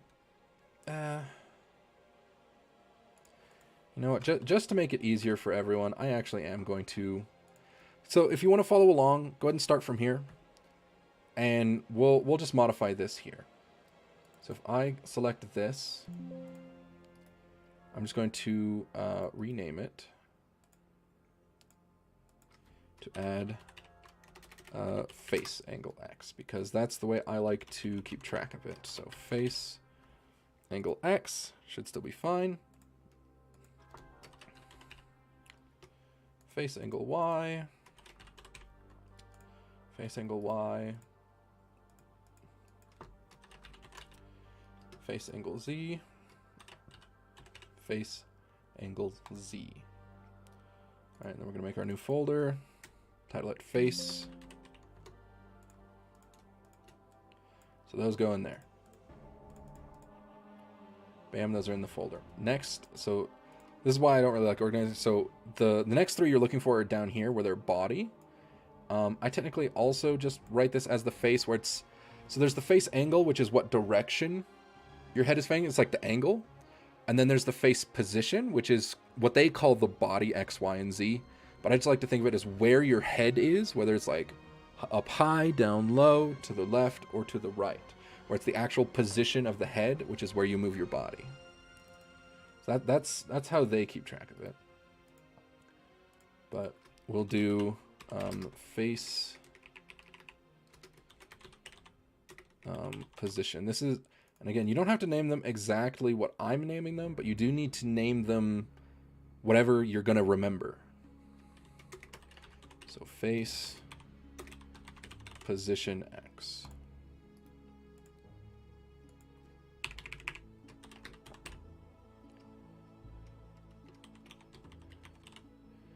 Position Y, because if you would just leave him as the body, that's absolutely fine. Just remember that. But for me, it just makes it easier on me to remember it like this. So face position Y parameters face position.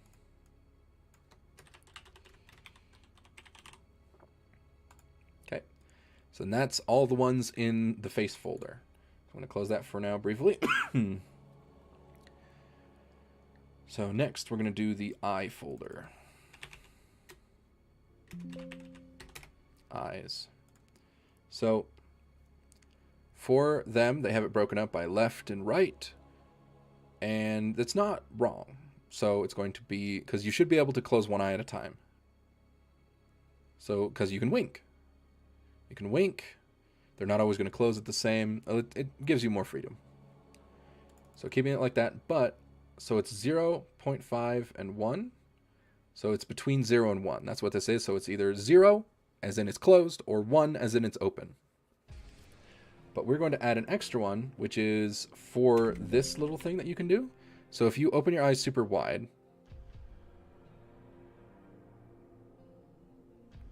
it lets it register as your eyes are like super open, which lets you put this like pupil shrink, like, oh my God, look in there. So we're going to add a 1.3. Oh, sorry. I'm in the wrong menu. Okay, cool. So it's edit parameter. So eye left open. Well, I just like left eye open. Sorry, just a me thing. And then I go 1.3. So you're just adding a little bit past what the maximum would be. All right, and then you do that for the right eye as well. So right eye open, just for my own brain to be happy, I will adjust that, and then 1.3. And then that should allow you to do this. And if you don't want that functionality, obviously just go do 0 and 1. It's that simple. Because anything that you see me do that you're like, well, that's cool, but I don't really want that, then just ignore it. Just don't do that part. If your model doesn't have the, like for example, like my model, it doesn't have the titty bounce. So all of this titty stuff that I'm going to do when I'm showing you the physics on how to make the boobs move, you can just ignore that. Just throw that out the window. If your model has no boobs, just ignore it. Okay. So then I smile. That should be able to be done in just one. So what I'm going to do is I'm going to delete it. And I'm going to go with edit. And I'm just going to remove the L. So this is just the I smile parameter. It's either yes, you're smiling, or no, you're not. So something's going to be either 0 or 1. It's going to be binary if it's a yes or a no. So 1 for yes, 2 for no. That's every time there's a 0 and a 1, it is 0 no, 1 yes. So anything that is like that. So I smile, we can have be there. Okay. So next up we have, let's see here, eyeball X and eyeball Y. I renamed this to iris so I can keep track of it better. since I named like the little white part of the eye eyeball, just to make it easier to differentiate, I name it iris. So iris, X, and iris, X. And then it's iris, Y, and iris, Y. Oh, I deleted too much. There we go. And then iris, Y. Okay, so that's iris X and iris Y. That just means, you know, X is horizontal, Y is up and down. That's all that means. Z is technically forwards towards the camera and away from it. But generally, you're only going to use Z on a couple of things. Most of the time, it's just X and Y, which is where is it left and right, and where is it up and down. Pretty simple.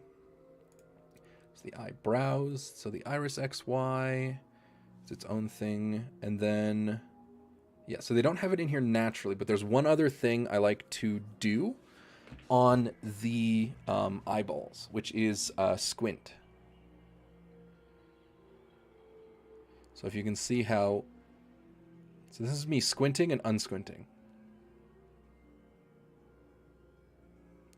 So it adds a little bit there. Let me, new parameter. So it should be either you're not squinting or you're squinting. So 0 and 1. Name it, it's going to be I squint. Well, it'll be left I squint. It'll be parameter left I squint. Okay. We'll make another new parameter using the button. It'll be right I squint. Parameter right I squint. You're either not squinting or you are squinting. Your default is that you're not squinting. So that's what that looks like. So we'll put the left eye squint up by the left eye and the right eye squint by the right eye. Pretty simple. Now we will have the eyebrows. So they actually have a lot of parameters for the eyebrows, but I have no idea why they do, because they sort of don't support that many eyebrow functionalities. Like, you actually can't move your eyebrows one at a time. Like, even if I were to just like,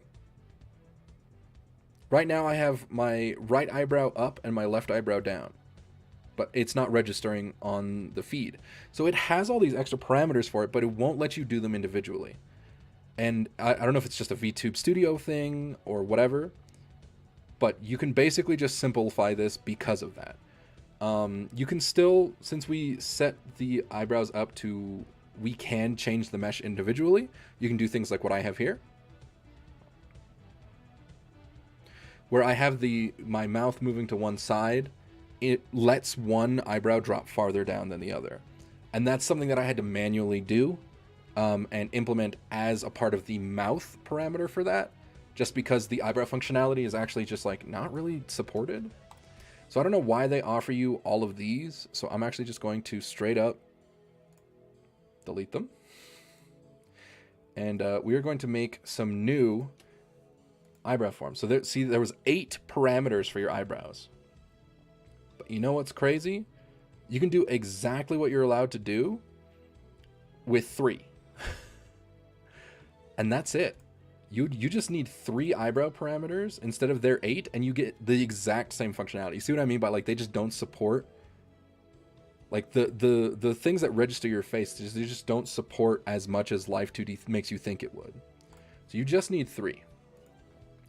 No, not delete that. New parameter. Okay, so this is going to be our left eyebrow Y, because you remember Y is up and down. So left eyebrow Y, and it's going to be -1 and 1, because it's going to be a full range. So there's your standard, where your eyebrow sits is just normal, and then you can move your eyebrow down. and then you can move your eyebrow up. So it's going to have a -1 and a 1. It's going to be on both sides of it. Pretty simple. And then, well, that's your left eyebrow. Well, you need another one for your right eyebrow. So right eyebrow, Y. Right eyebrow, Y. And that's -1 and 1. The default is 0, because where do your eyebrows rest? At neutral.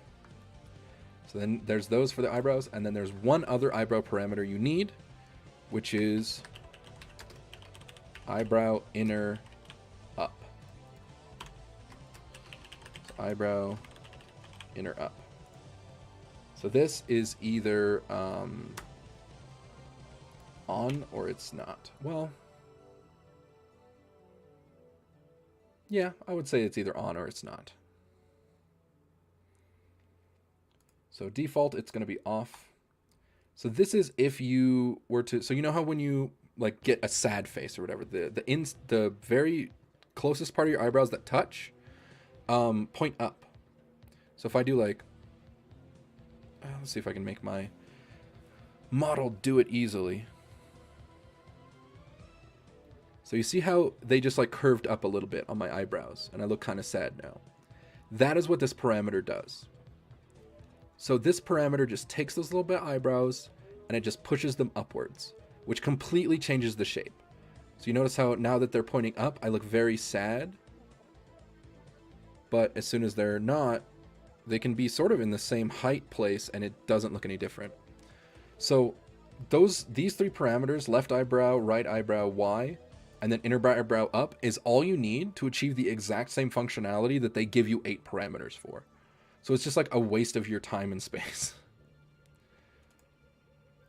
But either way, that's all of the eye stuff. So we put all of that into the eyes folder. So we got our eyebrows, we got our irises, got eye smile, and that is all of that. Next, so again, I do the VBridger mouth, which means there's going to be very specific things I do to it. Let me double check what all I need. Because again, this is a specific style of mouth, which requires a specific style of deformers and parameters. So taking a look at it. Okay. So we're going to make a new folder. Mouth. So mouth form is perfectly fine. That is sort of how we want it. While we're making with it, we are going to need it to stay at -1. But once we're done with that, we're going to put it to 0. So the VBridger mouth is, again, very particular. We're going to need it to be -1 so that we can do something called like interpolate corners, basically, synthesize corners. And when we do that, it'll be like, okay, so if this is at -1 and the other one's at -1, let me just use my computer brain to mathematically figure out where it should be if both of those are true. So even though mouth form is going to be either you're smiling or you're not, we will want to leave this at -1 for now. And mouth open is actually going to be the same. So mouth open does not have that. So mouth open is going to be at -1 as well. So we are changing mouth open into being -1, 1. It's going to be 0, 1 when we're done, but while we're making things, it needs to be -1. Okay? So just follow along. Just make these parameters exactly as I have them. So mouth form, -1, 1. Mouth open, -1, 1. You have mouth pucker widen. Okay, so parameter pucker widen. Oh, let me put mouth in there. So mouth pucker widen. So this one is going to be -1, 1. Okay, simple. So you have open, form, mouth pucker widen, another new one. we're going to make mouth funnel. Oh, let me remove the space there. So mouth funnel. Now mouth funnel is also going to be -1, 1. Mouth funnel is another one that we will remove this at the end, but until then, that's exactly what it'll be. Then next we have, press lip open.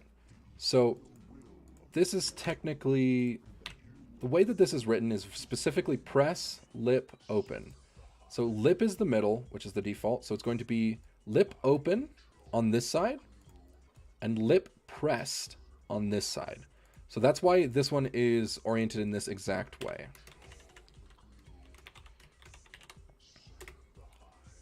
So lip press open, -1, 1. Okay, another pretty simple one. Then we're going to make another one. Mouth shrug. This is also sometimes called pout. So if you see in Live 2D or on a model somewhere where it says pout, it's generally also this. I believe the parameter that is used in the VBridger software is called shrug, which is why it's called shrug. But if you see pout, it is the exact same thing, just called a different name. So then this one is either 0 or 1. Either you are pouting or you are not pouting. Pretty simple. So either you pout or you don't pout. Next up, so this is mouth X. This is what I can do here. That's your ability to move your mouth left and right. Pretty simple, which is, again, X is left and right. Pretty simple to remember once you get used to it. So parameter mouth X. And then it is either -1 or 1, because it's either left or it's right. Then you make yet another one, and then this one is going to be your jaw open. So there's your mouth that can open, and then there's your jaw. So you see if I close my mouth,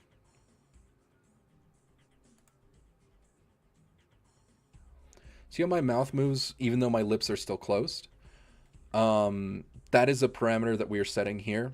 Again, the VBridger software is happy to use it, so it works just fine. Now, for the jaw open, either your jaw is closed or your jaw is open, so it's 0 and 1. Make the last parameter, which actually they do have here, which is cheek. So this is if you want to puff your cheeks. I didn't give this model cheek puff, but if you want to, it should be pretty simple. We can go ahead and give her cheek puff just to let it sort of be. That one will also be 0 and 1. Either you're puffing your cheeks or you're not. So, yep, 0, 1, cheek. I'm actually going to call it cheek puff just so I can remember for myself. So cheek puff. All right, good to go. So we'll put all of that into the mouth folder. So that's mouth open with -1, 1, mouth form with -1, 1, mouth pucker widen with -1, 1, mouth funnel with -1, 1, press lip open with -1, 1, mouth shrug with 0 and 1, mouth X with -1, 1, jaw open with 0 and 1, and cheek puff with 0 and 1. So that's what that one is doing. Next up, let me double check if there's anything else we need in there. No. So the next one, I just like to make a folder called physics.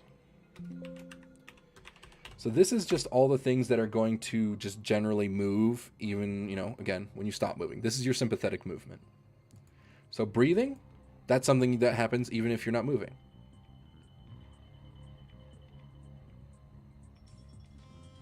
So we put it in physics.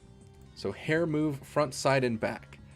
I'm actually going to go through everything on this individually and create a new parameter for that particular physics object. So first thing we got, so we have the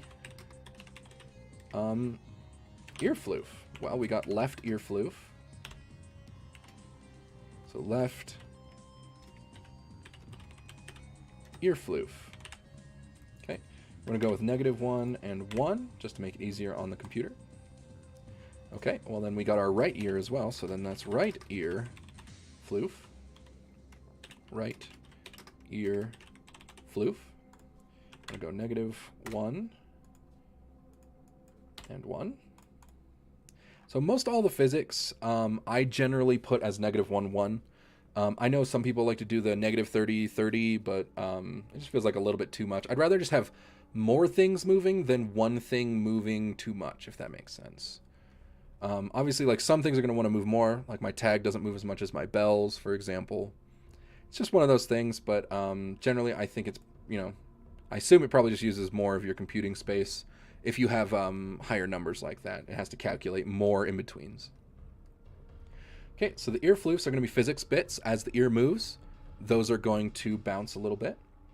Well, we've got our bangs, so then we have, okay, so hair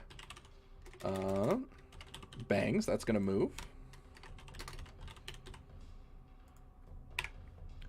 Again, -1, 1. Okay, so our bangs are going to move. Well, we have our buns, so we have left bun, and then we have parameter left bun, -1, 1. Well, wouldn't you know it, we got 2 buns, so that's a right bun, and parameter right bun, -1 and 1. Well, we got these 2 little dangly bits, so that is going to be a left hair dangle and parameter left hair dangle, -1 and excuse me, 1. Then there's another one of those, so it's a right hair dangle, param right hair dangle, -1, 1. Okay. Although actually, since the hair danglies, I think I might want to be, remember how I gave them extra spaces in the warp bit? I think I might actually give them a little bit more room to breathe. So if they go, I think I might actually leave them at -30, 30. Just so that they've got a little bit of extra oomph to their motion. Because that should give them extra smoothing, a lot more room to move, all that kind of stuff. To be fair, I could be completely wrong. I have no idea. I'm completely self-taught. But I believe that it makes it a little bit smoother. Okay. Well, okay, so now we've got that. So we've got our hair is going to move. It's going to bounce. So is the buns. So are the little floofs in the ears when the ears move. So are these little dangly bits of hair. Well, you know what else is going to move? All of these petals. So, well, does that mean that every single petal is going to need its own parameter? Unfortunately, I believe it does. There's probably a way to do it where it doesn't require a specific one for each thing, but if there is, I don't know it. So I'm simply going to brute force it, I think. Which means let's roll on up to all of our petals. And then we're just going to actually make this super simple. So we're going to go T1 as in top petal 1. So that's going to be T1, -1, 1. Now, to make this easy on ourselves, we're going to copy, paste. Oh, I don't know what I just copy pasted, but I certainly did. So I'm going to replicate parameter. I'm going to select both, replicate parameter. So then I created that, and I'm going to keep duplicating until I have enough that I can actually modify them. So how many petals do I have? It is 1, 2, 3, 4, 5, 6 front petals. Okay, so now I'm going to edit this. We're going to go T1, param 1, -1, 1. This is going to be T2, parameter T2. Well, it's named, it's pre-named the parameters differently. So I'm actually just going to match them with the ID that they have. So this is T5. This is Supposed to save me time, but I think I just kind of messed myself up here. So as long as it all gets done, this is just a brute force process. So T6. Which one is this? This is T2. So top pedal 2. T7 is actually going to be the first bottom, so that's going to be B1. Change that to B1. T4. So that's the top fourth pedal. And then that's T8, which is going to be the bottom 2. So that's B2. All right, so then I'm going to rearrange this because I completely just moved everything randomly around. Okay, so T1, 2, 3, 4, 5, and 6, because there's 6 top pedals. So then now we are going to do all of the bottom ones, which we have 1, 2, 3, 4, 5, 6, 7, 8. We have 8 bottom pedals, so we're going to need to do that 8 times.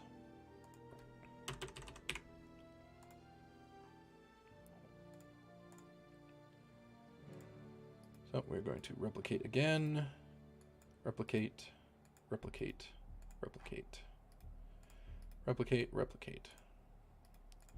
How do we look? So this is the bottom third. This is the bottom sixth. This is the bottom fifth. Bottom seventh. Bottom eighth. And you see what I mean? So this is kind of what I meant by, like, it doesn't matter what you name them as long as you remember what they mean. It's because, like, T1 is not, like, who's going to understand what that means? But I know what that means. It means top first pedal, top second pedal, top third pedal. So, like, what exactly they're called doesn't matter as long as you can understand what they are. The only reason you would need to very properly name all of them is in the case that you're making a model for someone else. And that someone else is going to need to go into it at some point. You either need to make a note of what this means when you give it to them, or just properly name this, like top pedal 1 or top pedal 2. For the interest of time, I just shortcutted it. So then let's put those in. No, not up there. Into physics, please. Okay, so those go in physics. Why does it keep doing this? What? Go into physics. Okay, there we go. So then all of those are physics objects, because those are going to move in physics. Remember how I said I wanted the leaf bra to kind of move in physics? Well, new parameter. So that's going to be left leaf bra. Parameter, left leaf bra. -1, 1. New parameter, right leaf bra. Parameter, right leaf bra. -1, 1. Okay, so the leaf bra was going to move. Well, wouldn't you look at that? The titties are going to have to move too, aren't they? So new parameter. So we are going to put this as booba physics. Parameter booba. Now this one, again, it's another relatively important one. I want it to be a bit smoother. So we will keep -30, 30. All right. Now because the titties are kind of going to move at the same time, I'm not going to mind putting them all on one. Because it's not like, oh shit, there's a way I'm going to move where the left titty will move and the right one will not. I'm kind of just going to group them all into the same parameter. They don't need to move independently. Okay. So then we have the next one. So what other physics do we have? Well, we got the little wrist pedals. Okay, so we'll do wrist pedal. Well, we got a left and a right of that one too, don't we? So left wrist pedal. -1, 1. Again, it's a physics thing. Then right wrist pedal. Right wrist pedal.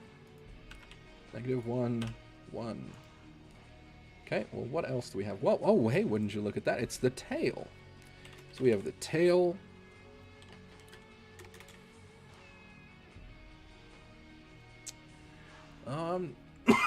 Excuse me.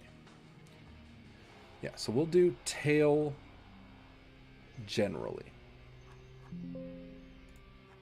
Make sure I... Okay, just want to make sure I actually put that in there right. So we will do tail. Parameter -30, 30. Because we are going to want to do it like that. We might make another parameter to separate the base and the tip. We'll find out. That one we'll do as we get there. Okay, well, what else moves on its own? Anything? Anything else? Everything else should move directly with my input on one of the other modules. Oh, one other thing I forgot. In the mouth section, so this is actually outside of the VBridger mouth because this is something we are doing here. Remember, we have a tummy mouth. So tummy mouth open. So there's two ways we could do this. We could make a completely separate parameter, excuse me, that allows the tummy mouth to move based on something else. Or we can try and sync it up with the mouth movements of the top mouth. Now, I think that would probably be the cleanest way, but since this is how we're going to do it, we're going to do tummy mouth open, and it's either closed or it's open. This is a toggle that we'll set. This will be a physics toggle. So when we're making our expressions, we will either have this on or off. So the mouth will either just be closed or it'll be able to move at the same speed as your top mouth. So this is the only parameter we're going to need for this, to have that extra mouth. Because we are going to put all of the tummy mouth stuff on the same mouth open parameter. Because the only thing that the bottom tummy mouth is going to do is open and close. It's not going to be making any shapes. It's not going to be sticking out a tongue. It's not going to be doing anything crazy. All the tummy mouth is going to do is open and close. So we're going to put that on the same parameter as mouth open. And then tummy mouth open is just going to be whether it's on or off.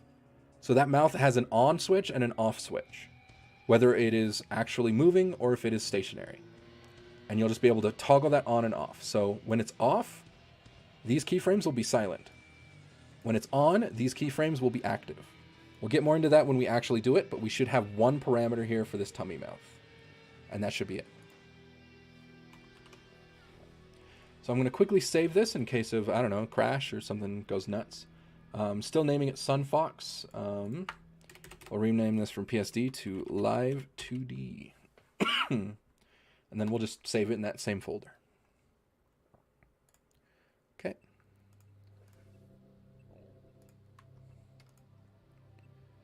Oh, looks like I made an oopsie. Hold on. Live 2D.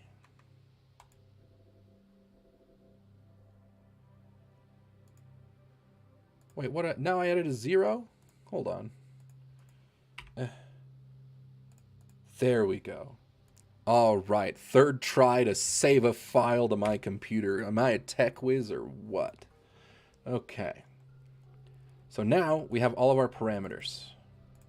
So this should be theoretically all we need to get started and get moving. Although I don't know why. What's your problem? Hold on. Why is this guy not aligned? Default should be 0. Okay, well, where's the set to default? So reset to default values. So this should put all of them at what they're naturally going to be. So all of these are naturally going to be neutral. The eye open is going to be naturally open. Remember, the reason there's this extra bit is because we put it to 1.3 so we could do this. Eye squint's going to naturally be off. The irises are going to be neutral naturally.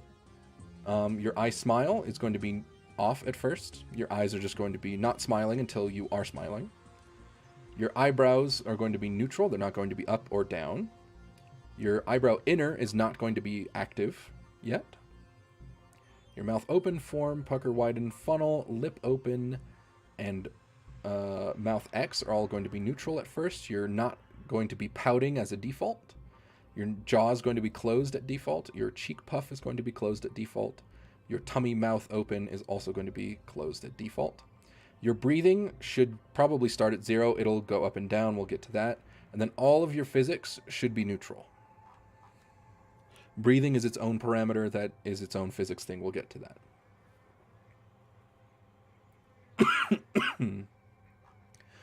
So with that, we have all of our parameters set. And we are pretty much ready to actually start finally animating. Here we are, finally 2 hours in to starting this stream. And we're going to start actually animating and making our character move. But to be fair, all of this is very important to do. You have to do all of this. Okay. So, very first thing I like to start to do, again, is with the eyes. I like to make the eyes move first. So that's just what I do. So we will take, you have to go into your deformers menu where you have all these folders. Feel free to close them and make it easier to keep track of things. And then, well, for our iris, well, we have iris X and iris Y. Let's go ahead and select our irises. So use Control to click multiple things at once. So I hit, right iris and I hold Control and then left click left iris. Now I have them both selected. And then I'll go to the parameters I want. I will actually also multi-select the parameters. And then I will go up here to where it has these 3 bars. So it's like ... This is going to add 3 keyframes. So I add a keyframe at all 3 of the points on this. Because it's neutral. It has a negative and a positive and a neutral. So you need all 3. So now both of these irises can move in either of this way. So while we still have both of these selected, I'm going to move this keyframe over to the left. So when we move it to the left, well, we're going to move the eyeballs to the left. And then you see if we move it back, oh, well, it's already going. The slider, so that's what the keyframe is. The keyframe is wherever we put it. And then, you select them individually for minor adjustments. So like this.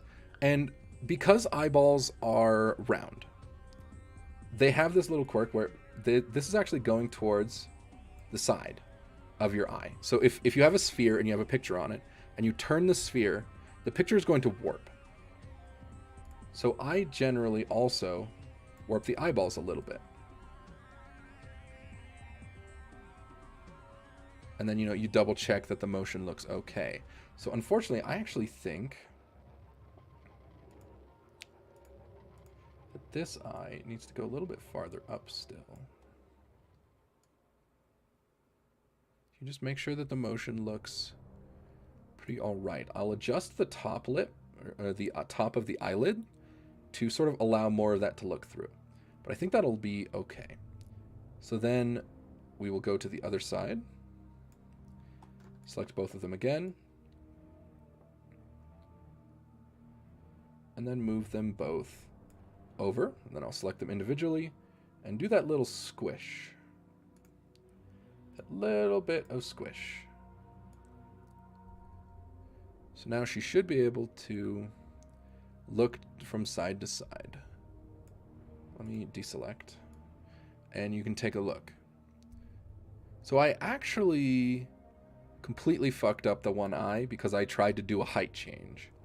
Just because I thought it would look nice. So let me completely fix that. So we're going to go here. I'm going to remove the keyframe. Or actually, I'm going to go up here. Remember how we showed this? Revert to original. So notice how it's back to original. So we're going to go over. We're going to move this over as well. And then we are going to squish. Okay. So now how the eyes are moving. So then you just ask, does it look okay?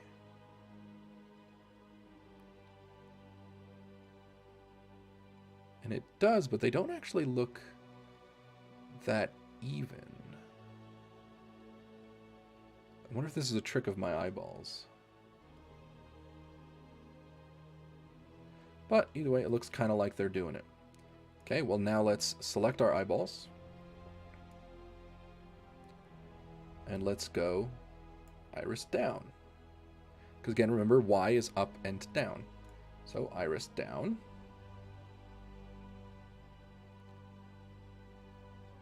And again, same thing. A little bit of squish. A little bit of squish. As it looks down, okay? Looking down looks pretty okay. And then up. Well, if you're looking up. So looking down, looking up. Looking down, looking up. Pretty simple. Oh, well, up. Sorry, let me give a little bit of that squish. So looking down, looking up. So you're going to modify looking up a little bit, because anytime you look up, your eyelids will sort of go up a little bit with you. So when we do the eyelids, we'll fix that. But for now, you can look left and right, and you can look up and down. Well, you say, well, okay, well, now do we have to animate each corner individually? No, we don't. So these little buttons here let you merge that into a full grid. So what we just did, so iris Y is now this and this. Oh, I reversed them. I reversed up and down. Sorry, Y is down and up, not up and down. My bad.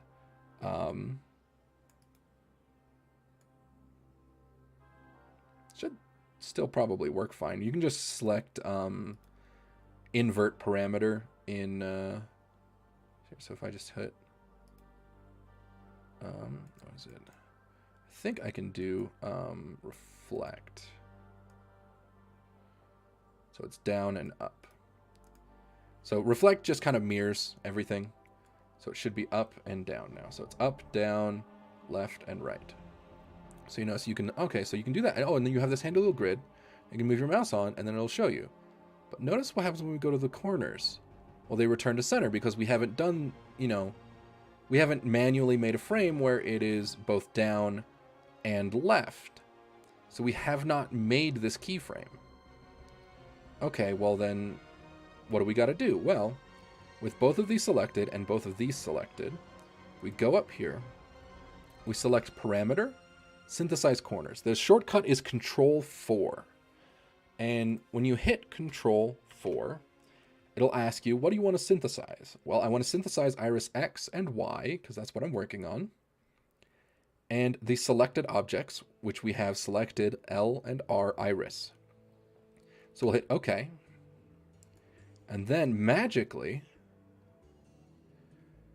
all of the corners have been synthesized, so she can do all of them. Now, I would recommend doing manual touch-ups as well, but it's not strictly speaking necessary.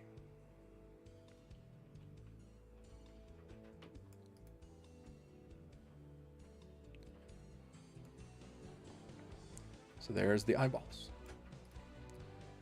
And from there, we can also... So I mentioned that I like to do this thing with the pupil. So if we take the right iris and we move it to the right here, I like to... Where is the selector tool? So for this, how do I shrink the selector tool again? Is it Control? No. Shift? No. No. Alt? No. Control Alt? No. How do I shrink this tool? Bracket.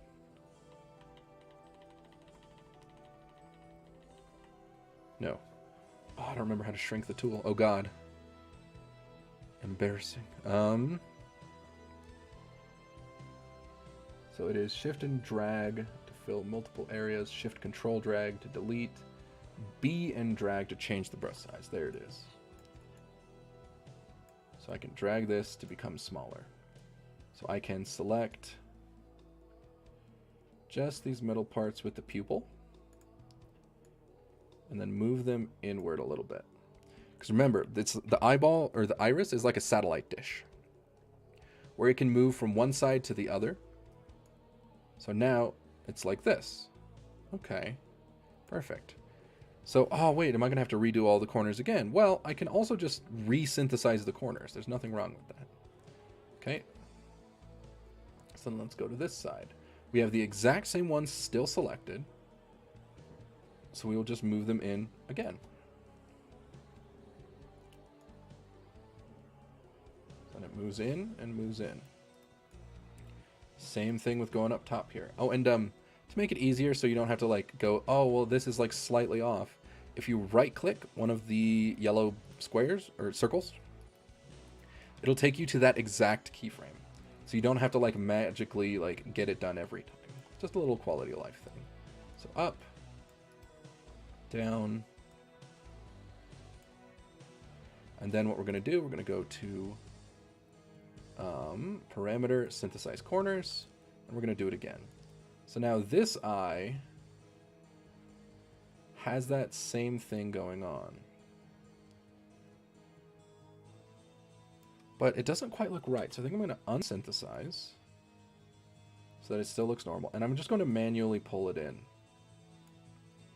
So I'm just going to manually do this for each one of the corners. It's not, again, not that hard. I have them all still selected. So I just go up there and I just pull them down a little bit. And then that should look slightly better. Again, it's very subtle, but the eyes, again, are the window to the soul. So making sure that they're completely correct is very important. Okay. So now we're going to select the other one because we haven't done it to this one yet. We're going to select our brush selection tool. We're going to wiggle it around as we slowly grab. So this is like kind of like a gradient grab tool. So if you select, you're 100%, but this sort of lets you select like 80% so that your action will do 80% effectiveness. So it's just sort of like a very importantly powerful tool for you to use. Okay, well, we're looking to the right. So we move this the other direction. We're looking to the left. We move this the other direction. We're looking up. Pull this the other direction. We're looking down. Pull this the other direction. We're looking up here. Pull this the opposite direction. Looking over here.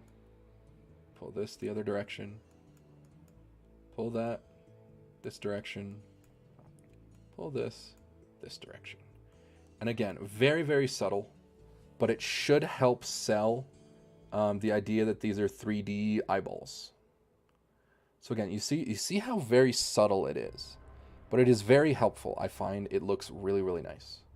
It's just a general rule about drawing eyeballs, but I figured I might as well take it into Live 2D and let it apply in there. Because again, a lot of this is just going to be looking at how things move and trying to mimic it, trying to emulate how something would actually move with what you're doing.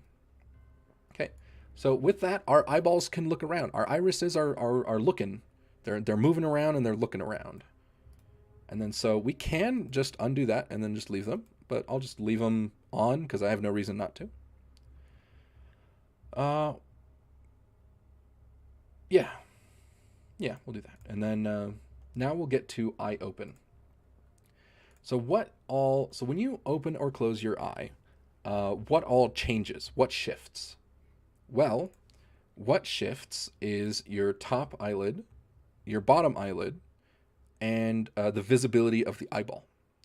So all three of those settings are going to be receiving. Oh, let me make sure. So left eye, left eye stuff is going to be in left eye open. We're actually going to create a two keyforms. So this is one on each side, but we'll need to add a third custom keyform, or we'll do this. Oh. We'll click this little guy here while we're at 1, so that it creates one at 0, at 1, and then 1.3 again, which is our exaggerated. So then all three of those are selected in there. And we're going to do the same for the right one. Make sure we're at 1, and then we'll click the little guy. So now let us go ahead and do each eye. So I find that the eye is a lot easier to manage when we do something called, is it the deform path? Yes. So the deform path tool. This lets you sort of create a, oh, actually, I think the one I like to do is the temporary. Yeah, temporary deform. So temporary warp deformation. So I like to do this to make it easier. No, I think for the eyes, I actually do prefer Yeah, I'm thinking of the mouth. The mouth. So for okay, I'll just start over. For making the eyes blink and move, I like to create this extra path on it. So you see the line here? We're just gonna make a new path that kind of follows it. So you see how this one doesn't quite reach. So okay, we'll put a new one there and make it like that. This one actually all reaches. So we're gonna leave that there. And then the rest of it, that's it. So this is just like giving us handles that we can kind of like turn. So if we hit select, we can grab a handle and it just moves the whole thing. You see? So we just put little handles on it. So I'm going to hit Control Z to reset what I just did.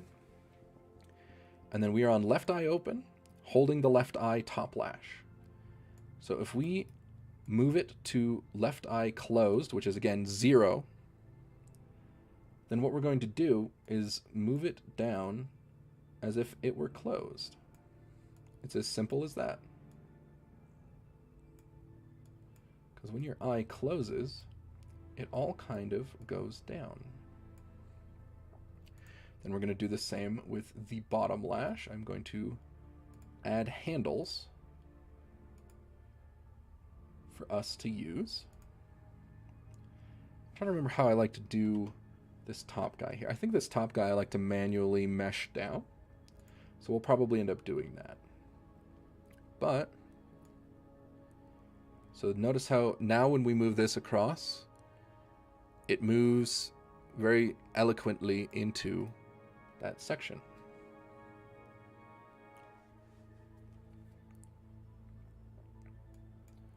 Selecting the bottom lash, going to 0. Well, what happens is this comes up to meet it and close down. Now we're going to take our brush deform tool. So this one is very similar to the brush selection tool, except we're just going to manually move all of these guys down into each other so that they're hidden into that. So now when we move the eye, it should look like this. So see how it like kind of reaches up and closes with itself. Perfect. So now, well, hey, wouldn't you look at it? It's the last parameter we had left for that. Or we had that closed. So now let's close this, and then let's grab this eyeball and make sure we're on 0 for the keyframe. And then, oh, no, it is hold Alt, and then you can close it. Now that's not going to be exact. So you're going to want to use the brush mover tool to kind of make it line up with the black part of the eye that you have. So with that, then this is what our eye looks like closed. Is that what we... Oh, I have my eye light on, sorry. The eye light should be clipped just like the iris should be. So if this is left eyeball, let me just turn that on to left eyeball. So it should be only visible there, and then actually, so the eye light can go below the lashes. There. So now that should be completely good to go. So the eye opens and closes.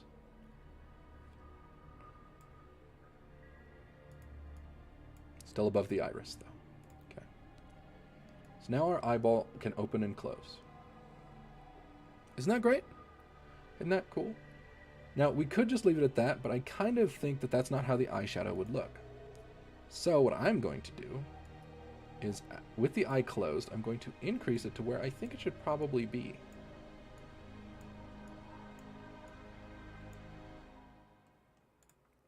See if that looks weird at all.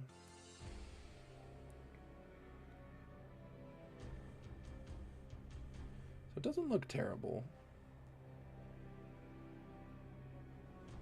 I think that looks fine. Yeah, that looks fine.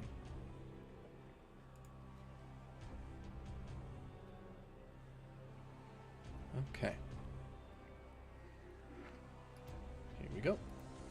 So that is this eye. And we pretty much just do the same thing for the other eye. It's not really that complicated. Again, especially, it's so much easier when you use this deform path tool to give yourself handles to work with. Because otherwise you're like manually moving each dot and you know, going nuts, or using the brush deformer, which can give you some issues. So the path tool to give you little handles is really, really good. And again, since this one requires a little bit extra on the handle there, that is perfectly fine. Oh, try not to close it and make a loop. Okay, so top lash, bottom lash, we're going to give the handle as well. Again, just the same as it was. Oh, and once again, we're going to move the eye light to above the iris but below the lashes, because I just messed that up. And we're going to give it the same clipping as the iris, which is the right eyeball, so that it is not just visible above your skin in any way or at any time. So now that we have that ready, let's start moving. We've got our handles in place. So we move to eye closed. Now I'm going to close the other eye for reference, so I can make sure that we have it there. So let me switch back to my normal tool. Okay, we're at 0 on both. Move things down.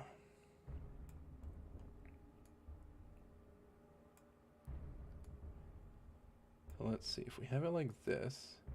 And you want to keep it relatively neutral. It can be tempting to give it like that little smile. But we have an entire separate parameter for that. So just try to make this neutral. Try to make it fairly neutral. This happens sometimes when you have one of the handles too near the center of the box, because the center of the box is itself a handle to move it around. So sometimes you just have to zoom in so you can actually click the proper handle. Happens occasionally, but not generally a big problem. Okay. Again, we are going to move this up a bit.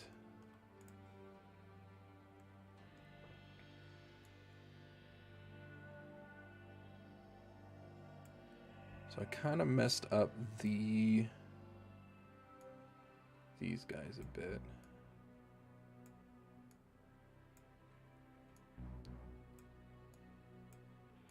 I'll let them sort of do their thing and stay round. Okay, that should be a little bit better on that. Okay, bottom lash. Guess who's also coming up? Okay, so move the handles up. Then we take our little tool and we, whoop, a little bit too much. Smoosh them down, smoosh them down.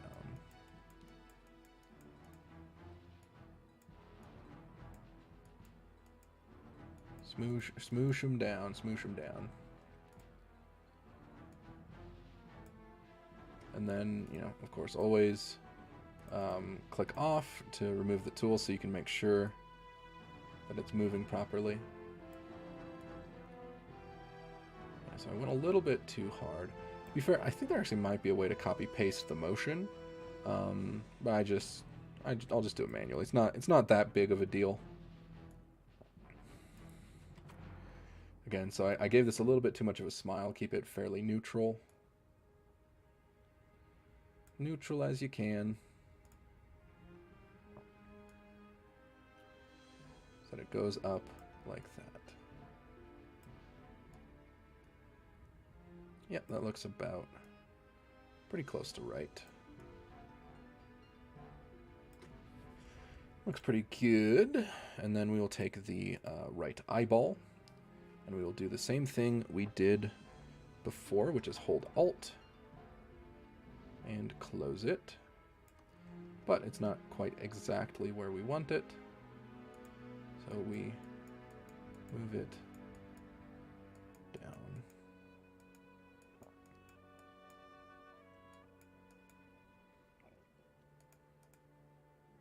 Why is this? Right. Eyeball. There we go. And then so now that should move just the same. Perfect. So now this eye can open and close, and so can this eye. And something you can do is you can move this one up and then do the same thing. So you notice how now they can both open and close if you move diagonally. So just a way to test the things together is generally to move one of the parameters up next to the other, select them in that box, and then move it around the box so you can see them both in action. So we right-click again on the dot to make it exactly one, so we're not just sitting on it and something else. So now the eyes are open, and wouldn't you look at that, just like that, we have finished the most basic eyeball functions that you need. The rest is technically just add-on stuff if you want to do them. If you wanted like this most bare bones simple eyes, you just did them. That's it. This is it. This is the most simple eyes you can do. Open and closed, and your iris can move around. That's all you need. That you don't technically need anything else. I just like to do more. Okay, so next we're going to do the eye squint. Excuse me, which only matters if the eye is open. So we're going to select our lashes. So this is the left ones. So we'll do left eye squint. And we will do, you're either squinting or you're not. So you're not squinting, and then you are squinting. So we're just going to do this. Well, what happens when you squint? Well, you kind of raise the bottom of your eyebrow, or the bottom of your eye. There it is. Whoop. There we go.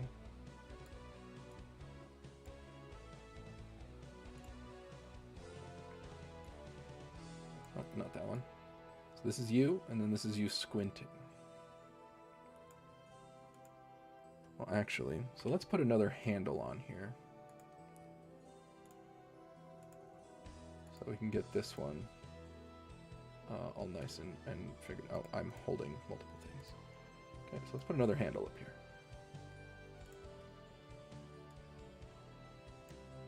So this is you squinting.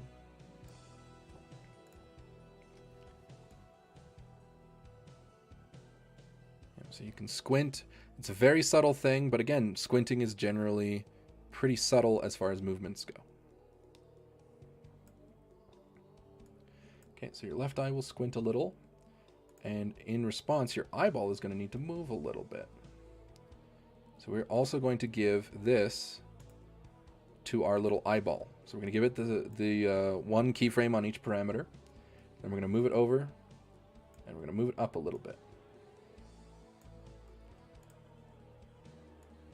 so that you can squint. Squint. And that's it. So squint is very, very simple as far as parameters go. So we'll select our lashes and eyeball, and we will make them able to use this parameter. And then we will go to our bottom lash, and once again, we'll add another handle.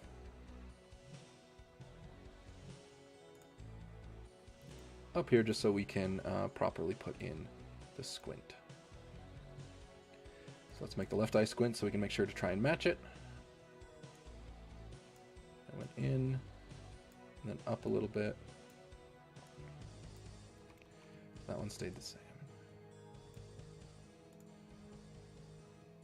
So that looks similar, but I think I went a little bit too high. Yeah, it should be fairly flat. And then this guy is going to move up a bit to match. I'll just manually move the points for that. So squint, not squint. So squinting, not squinting. So this is normal. And then once again, we can put these parameters on the same thing. So when you're squinting. And to be fair, when you naturally squint, your eyes are going to kind of close a little bit. So you don't actually need the top lid to really change, because that's going to change with the mouth open. Because if you squint like this, these are not going to be fully open. So they're going to be something like this. So it'll look like this when you squint.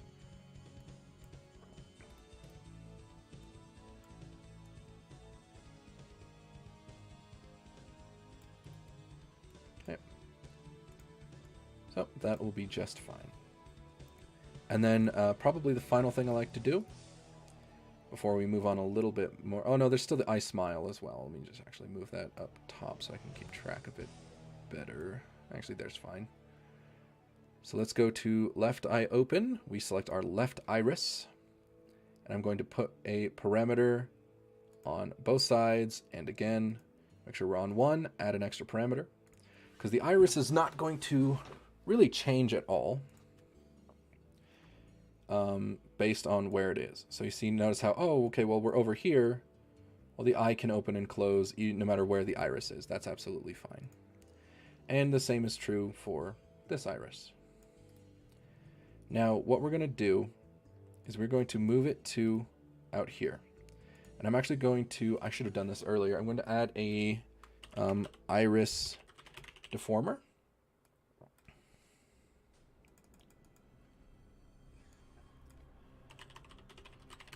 So this is something that matters for what we're going to do here. So remember how I was saying you don't necessarily always want to modify exactly the mesh? Well, this is one of the reasons why. So if I have this, and if I were to select it like this and, you know, okay, well, I need to shrink it down when it's open like this and it can move around. The problem with that comes because I've already done all of these keyframes. I would have to redo it for every single one of these unless I make an additional deformer. So let me actually remove the keyframes on the left iris for this part. So we're going to go down here, and we're going to select this iris deformer. Notice how this doesn't have any keyframes anywhere, because we did it all to the manual mesh. So what we're going to do is take this, and then we're going to create the keyframes here. And then on maximum open, we are just going to Alt-Shift and shrink them down. And then, so now it should translate to all of it.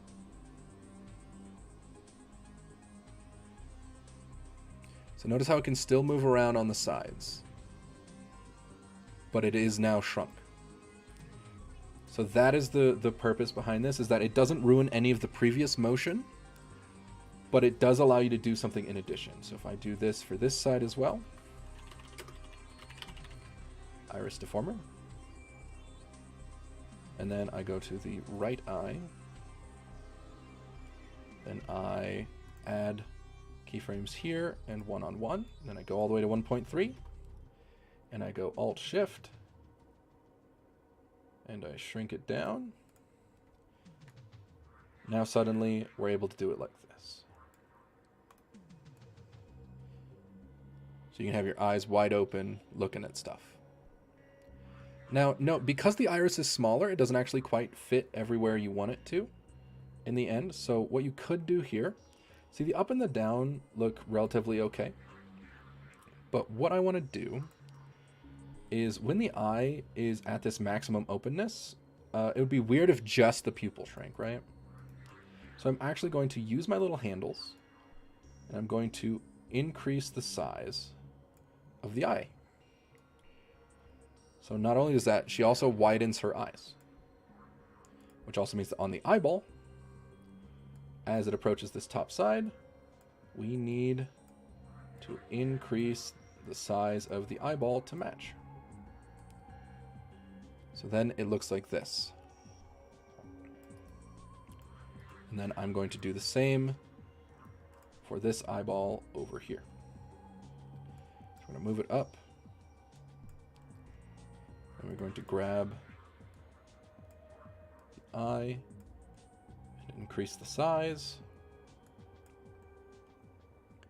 Grab the eyeball and then bring it up to match. Okay.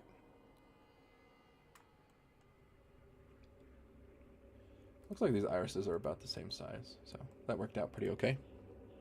But even if they're not, you're kind of going to be looking unhinged anyway, so it doesn't matter too terribly. I think this one might be slightly bigger. Oh, wrong set of buttons. Alt-Shift. Just like a hair smaller. And then now it can move like this. And then what I would do here is I would select this, and then I would go on Iris X, and I would just add a keyframe on each side. Where on this side, oh, it's not quite far enough. So we'll just push it a little bit farther, and then we'll go to the other side, and we'll just push it a little bit farther. So now it should be able to go there, and then we will do the same for X and Y. So on Y, that's actually not bad. But down. Well, actually, we'll just do it on X. That'll be fine. And then we'll do the same here. So on that, it just needs to go a little bit farther. And on that, it needs to go just a little bit farther. And, you know, manually doing that is totally fine. It just means that, you know, it can, like, go nuts. You can do some crazy shit. And then, of course, at normal, it still works just the same. Gonna drop a quick save. Always important to do. Watch out for crashes and doing crazy shit.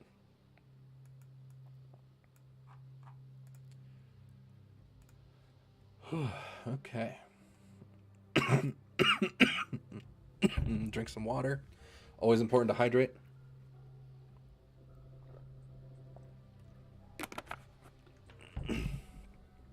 Okay. So that is almost the eyes done. Last thing we're going to do on the eyes is the eye smile. Now, for the eye smile, it only matters if your eyes are closed. Right?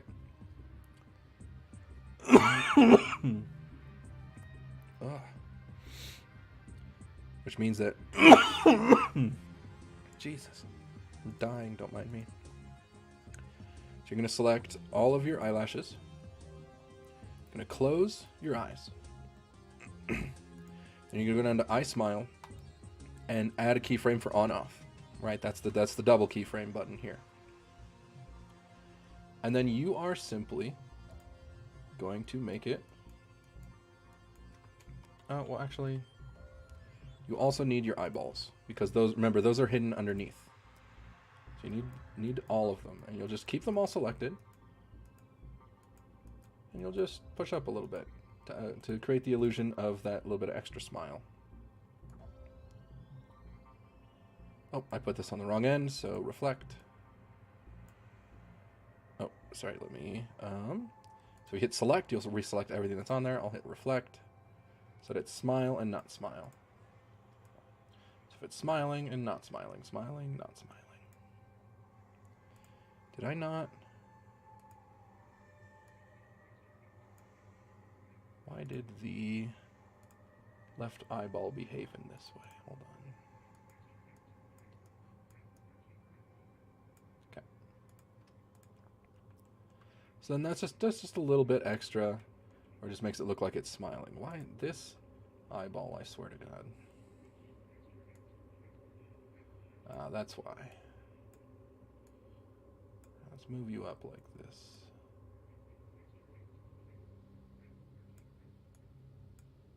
Yeah.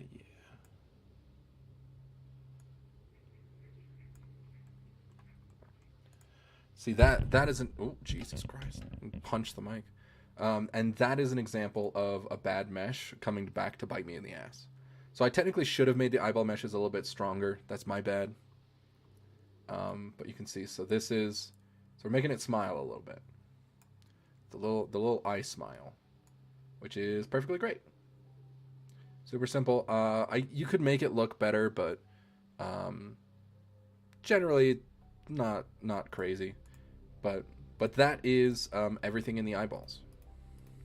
So if we were to theoretically save this and save it as a model, we could boot it up and like basically plug it in, and the eyeballs would move exactly the way that my current eyeballs do on this model. So if we were to do it like that, the eyes can close. They can close one at a time. The eyes can look around. They can expand. And they can do a little eye smile. Although I don't remember if I actually put that on this model. So I just realized I could have just closed my eyes and smiled without actually doing anything about it. But hey, time to find out. And they can also squint.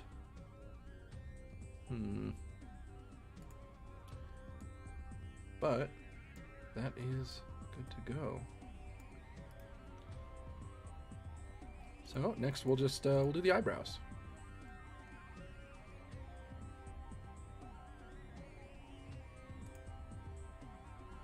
See, here's what happened here. So there's another mesh problem that occurred. I'm not sure why this actually occurred.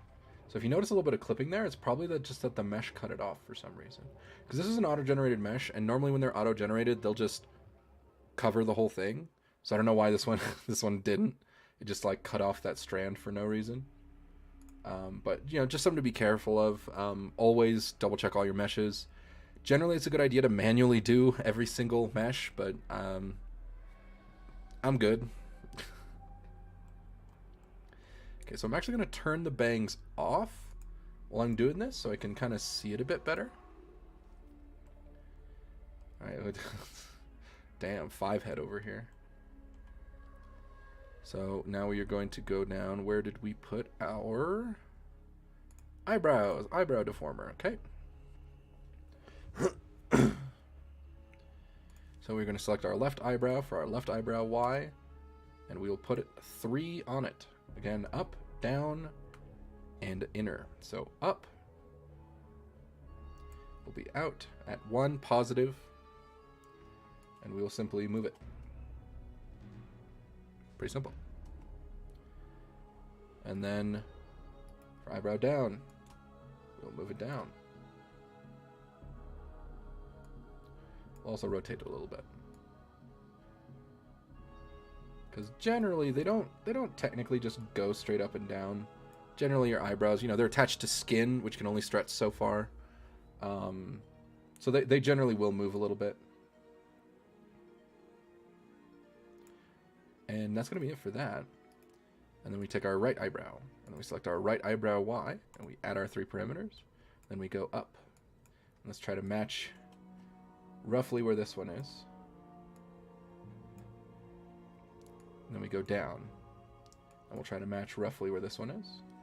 Again, I'm just manually doing all of it, but I'm pretty sure there's a computer way to like copy paste exact like distances so they actually directly match.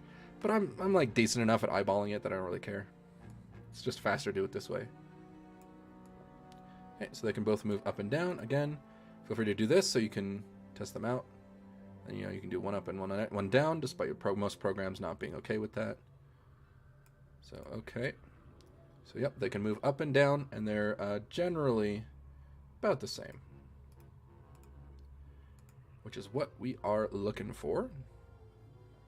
So now we go to the inner eyebrow up, where we select our eyebrows deformer, and we will select inner up, and then this is our selection tool.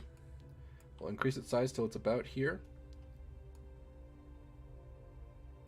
Then we'll try to select these guys. And we'll force them up. So do a better job of selecting all of them. There we go. And then hold shift to make sure you don't like change the other bits.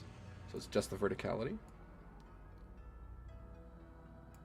And because we separated this on a deformer, this will not affect the up and down at all. It will just be angle up and down. So you see how it's like this, and then, oh, even down, the inner part is still up even while it's down.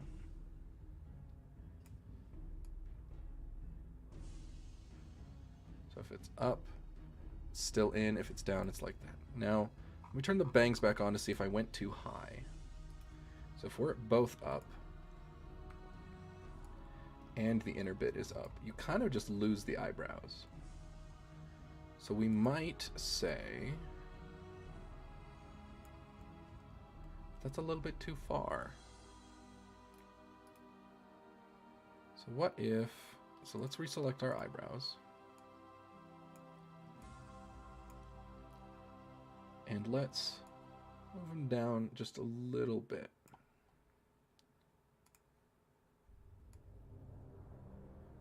Okay, so still same thing there, and then same thing here, and that's still up like that, Still up and down when it's like that. Still up and down when it's up. Okay. So I think, and then that's the eyebrows. It's that simple and easy. So that's the eyebrows, which means that we have completely done all of the face, or all of, sorry, not the face, the eyes. We have done all of the eyes. So bam, super simple, super easy. And again, the eyes are in their own deformers. We'll get to that in a minute. Because next, we're going to do the head. So we're going to make the head turn and move.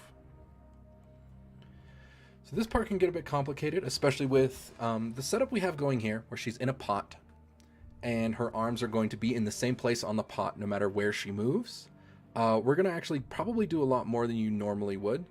Because normally it's like, so if you look at my model, if I move to the right, I just move to the right. Like, we just like move my model to the right, but since the pot's not going to move, because that's kind of just the gimmick we decided to go for, we're going to, excuse me, we're going to need to move into basically moving all the arms and everything every time we move one of these. So, first though, we have the head angles and like mouth angles. So X is left and right. But notice how this is the angle, not the position.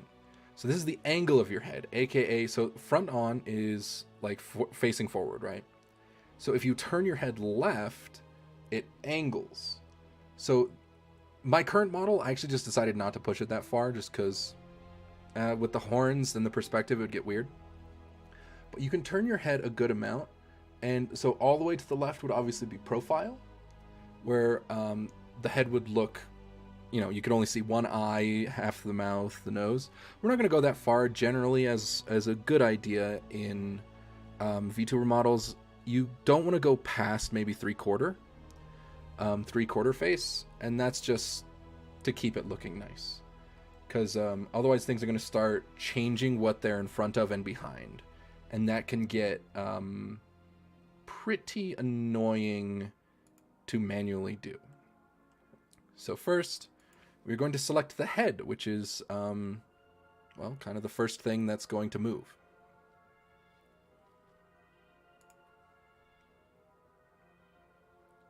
Well, sorry, this head bit here with the hyper-detailed things. So we're going to add the triple keyframes for the neutral, the left, and the right. So if we go left, we're going to make her look to the left. So what happens when you look left? Well, your head moves left. So her head's going to move to the left. But actually, let me turn off the hair while we're doing this so it's easier to see what we're working on. Where's the...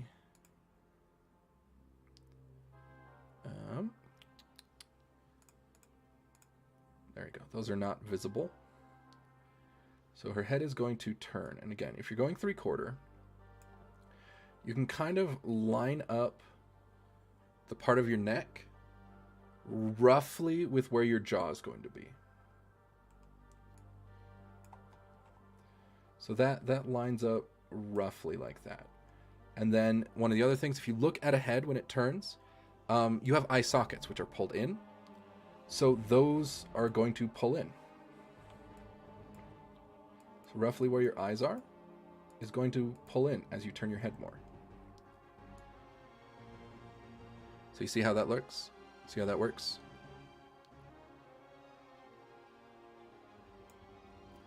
Okay. And then, to be honest, I actually probably should put... I'm going to make another big warp deformer for the face. So I'm going to do face deformer. Again, if you want something to move but keep all of the movements underneath it, it is best to make another deformer for it.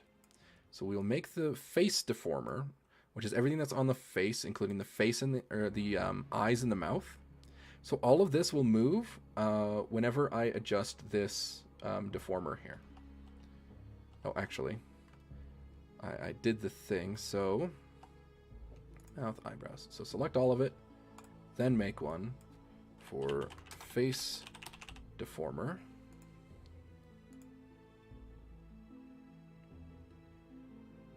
Oh, I hate it when it does this. I don't know why it does this sometimes, but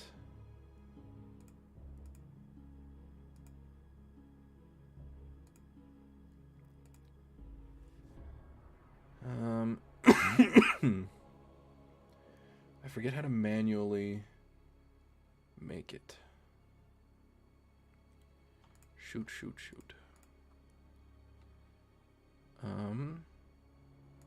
So all of this should go in it. Let me do it. So as parent of the selected object, that should be okay.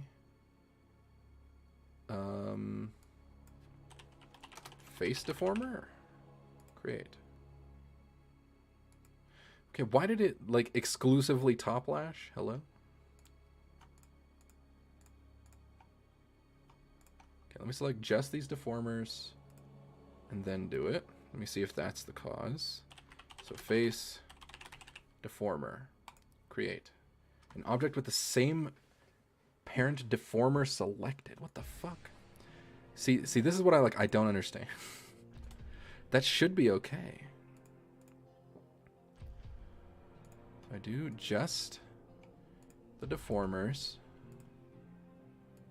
So face deformer. Create. Oh, this time it works. You see, I don't understand. I don't understand why it works sometimes. I just keep trying it until it eventually does. But so this is the face. So this is like all of this stuff that we have here, right? We can move it around. And it'll affect everything in that face category. Now, wait, why are my eyebrows up? Hold on. Reset to default values. Oh, I reversed it. So it's off for on and on for off. So let me just select and then reflect just again. So it's 0 for off, 1 for on.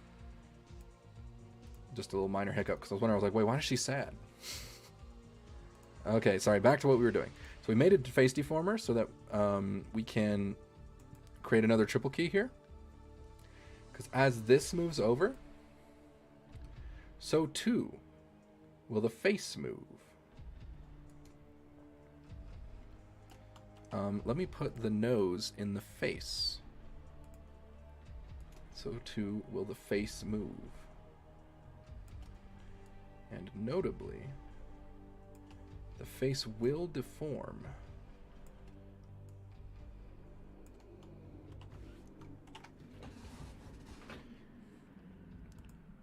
And again, you can kind of just fudge a lot of it.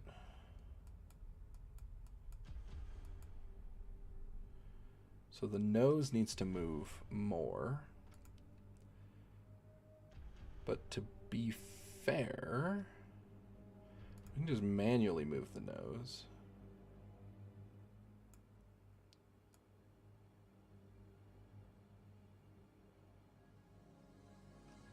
And that looks about right. Just need a little bit farther down. So you see, so she's got her face, and then as she turns to the left, kind of what happens to it. So it's not quite all right. What I'm actually going to do is instead of warping it in the face, I'm going to warp it in a couple of the other places. So for the face deformer, let's Control Z until the warps are done. Okay, so unwarp everything. Okay, everything's no, not everything. Okay, I'm going to move it over with that. Okay. Now we made this eye deformer. So we're going to give it some of the keys there as well.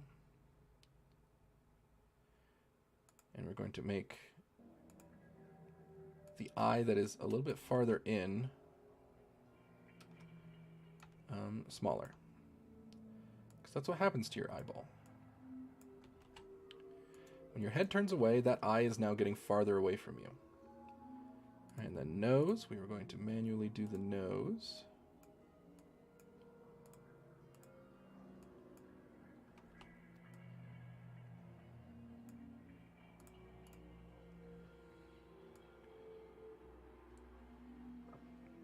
Then the mouth is also going to need to change. So mouth deformer. We'll be making more details on the mouth deformer later, but for now, we'll just do this.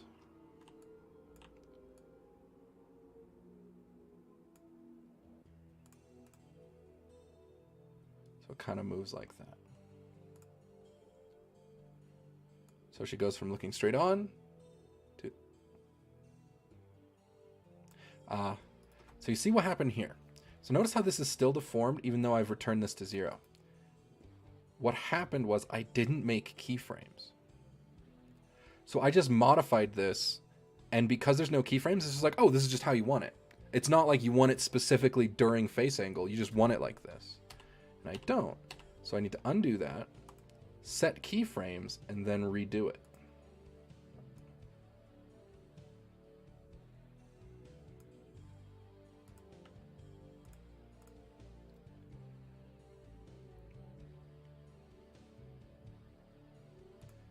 All right, and then let's... so you see now it returns to neutral with that. And I'm actually going to adjust the eye a little bit more because the eye should skew a little bit.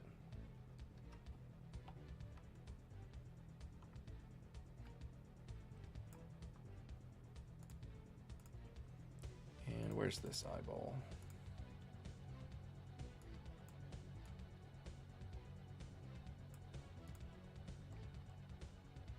And the eye. How does this look? Okay, I fucked something up right then and there.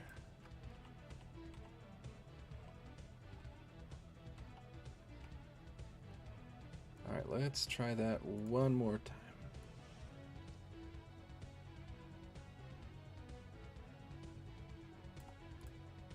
The face moves it over. That should be good. So let's take the eye, take our little brush thingy, and we'll skew it a little bit. So this is what it looks like. So she turns her head. That looks relatively right for when she would turn her head, right? Looking at it in relatively 3D space.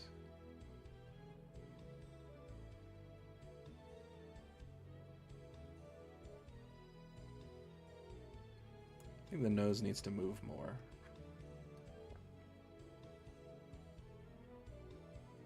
Oh, that's what I'm missing. That's what's fucking... Okay. So when you turn your head, your chin becomes more pronounced. It's another little fun fact. Because the chin should also move. We just move this to get a better idea. So I just fucked up her chin shape, but to give you an idea of what I am missing.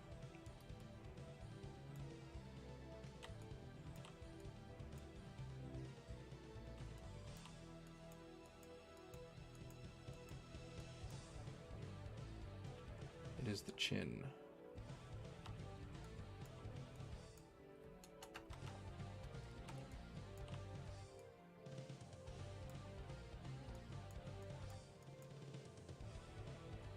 So it is the head angle.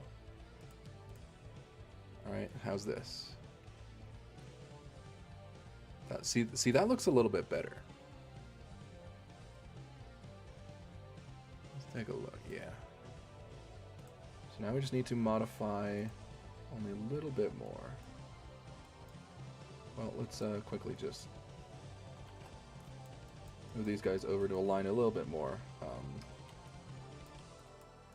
with where the center line of the head is. It doesn't actually matter, but it helps me keep track of it.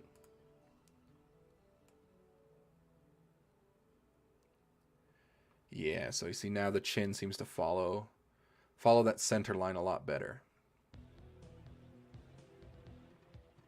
Head turns a good amount. And then we're going to select, and we're going to go to the other side, and we are going to go up here and parameter, and we are going to do, where is the reflect motion? So we're going to reflect motion horizontally so that we can just make everything exactly the same on the other side. So we click OK. So now we'll see how it looks. So here it is. So here she is neutral. She looks to the left. And then she looks to the right. Ah, not quite there.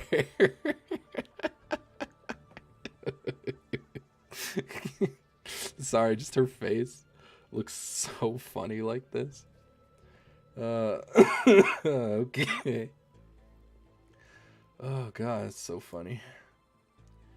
Alright, so face went well. Nose seemed to do okay. Nose went well. The head went well. I think the head got the right shape. It's mostly the eyes that I think messed up pretty badly. So what we're going to do is select this, and we're going to hit minus. So, and we're going to add a new keyframe there. So this one just moved. And we're going to take the right eye. We're going to hit minus to remove the keyframe, and then add a new one in. So now these have just moved. They haven't actually changed shape at all. And then what we're going to do, so notice how this doesn't really change that much. It's mostly just the shape of the far one. So we'll go to the far one, and then we will adjust the shape as we had done.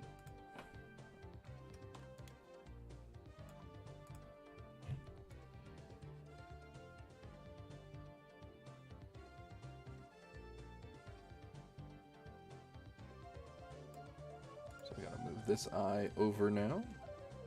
Hold shift to keep it straight. So that looks pretty close to right. This eye needs to move a little bit more.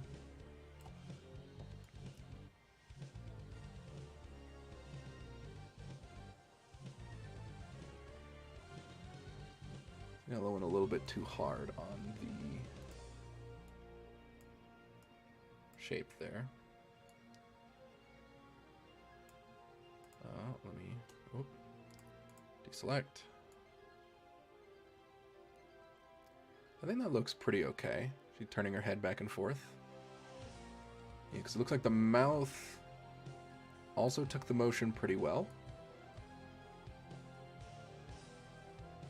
Okay, so those are now done. Oh, okay. Excuse me. That went better than I thought. It was a lot faster than I thought.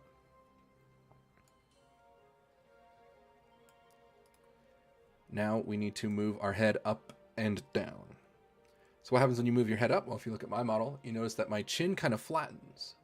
Well, and it's the same thing happening, with what your chin would be. So your chin visually, the line becomes less pronounced. So what we would do for angle up, let's select our face deformer and our head. We'll make keyframes here.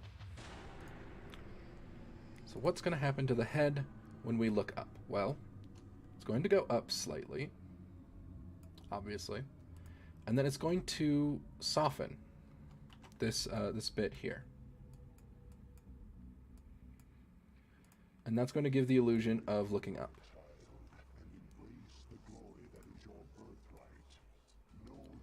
Oh, I did it here. So let me change. Let me skip Radio Free Zerg again real quick. Okay. That's a banger. I absolutely love it, but I am talking right now. So adjust. So I'm going to move 0 to 30. And then I'm going to move 30 to 0. So I'm basically just going to swap around 0 and 30 because I accidentally put it on the other one. So that's a quick way to just do that. So now to notice how, 0 is exactly what it thought, and then looking up. So up, up, up, up, up. Obviously it looks kind of weird because the face isn't moving with it yet, but that looks about right.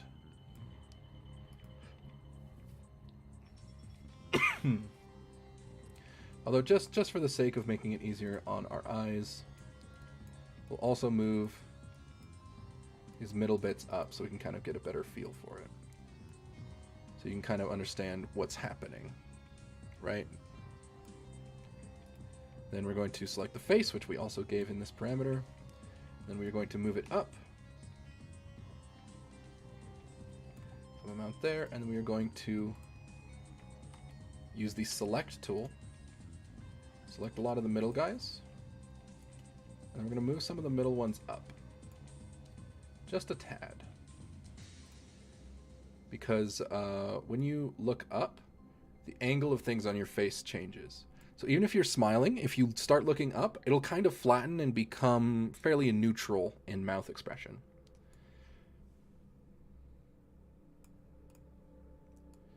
So that looks pretty okay. I think I actually went a little bit too far. So we just move the thing as a whole down.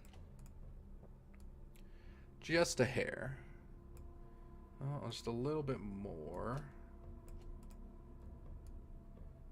So she looks up. There we go. That's what we're looking at. So she can look up now. She can look up.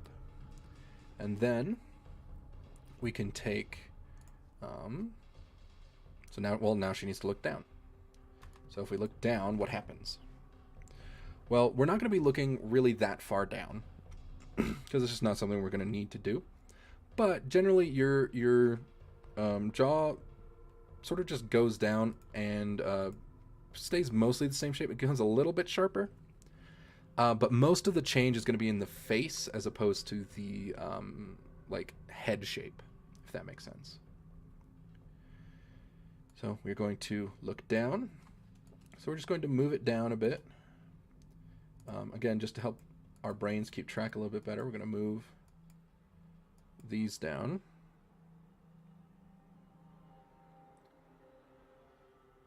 Again, chin's just going to become slightly sharper, so we're just going to do very, very small adjustments there.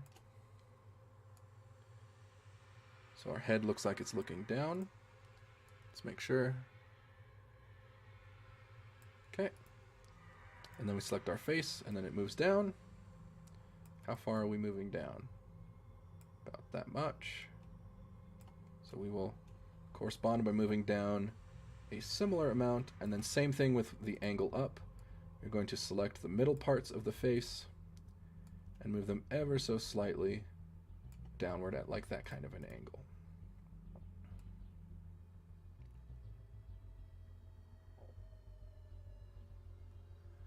So that looks like looking up and down. Yep, nod for me. Perfect. So, now that we've done that, well, wouldn't you look at it? It's the same thing as the eyeballs. You've got up and down, you got left and right. But the corners aren't quite perfect. So, what we're going to do is we're going to select everything. We're going to go up here to parameter, and we're going to synthesize those corners yet again. So face angle X, face angle Y, that's the correct parameters. Selected objects, that's everything we selected, and we hit OK. So then, suddenly, she can look in all of the correct directions. Would you look at that? It's a fairly 3D looking movement. Woohoo! That's what we're talking about. That's what we wanted. So, that is the face angle. Now the face can move like this and move... Oh, not you. And it can move like this. And it can do everything in between. It can move as a whole. So, what's this face angle Z, you might wonder? Well, I don't know if this is its intended use, but I like to use it for is the head tilt. See how the head can kind of tilt? So that's what I use it for. Now for that, there's two ways you can do it. I generally will actually just make a brand new deformer where it's just an angle deformer. So I select roughly where the neck reaches the head. And I just make a deformer up to about the forehead. And then this is going to be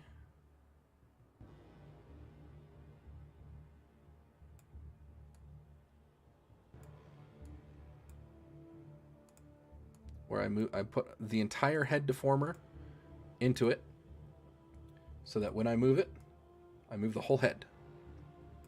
All right. Then I just select this deformer, put my 3 keyframes. I go to the right.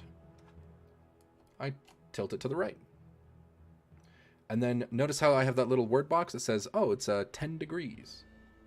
Well, 10's pretty strong, so I'll just do 10. Then I'll go to the other side, and then I don't have to worry about reflecting because I'll just go until, well, -10. And then now she can tilt her head too. And then what I'm going to do is, oh, well, notice how her head tilt stops. It's the corners again. Every time you do something that needs to interact with something else, you have to do the corners.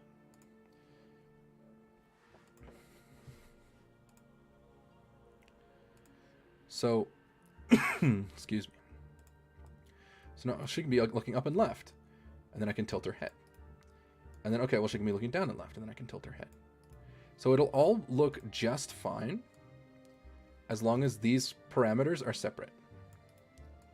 So she's looking down, she can still tilt her head, still tilt her head. Looking up, she can tilt her head, tilt her head. Looking straight on, tilt her head, tilt her head. So this allows full range of head motion that I find looks really nice. And again, so if we merge these, it looks a little weird. But these two are never going to be directly interacting. It's always going to be, because again, we have a separate deformer that we just created for this. We have a rotation that is only keyframed on Z, and none of the other ones are keyframed on Z. So they should interact just fine.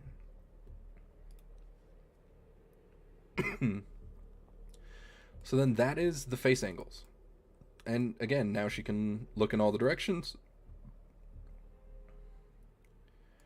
And she can tilt her head.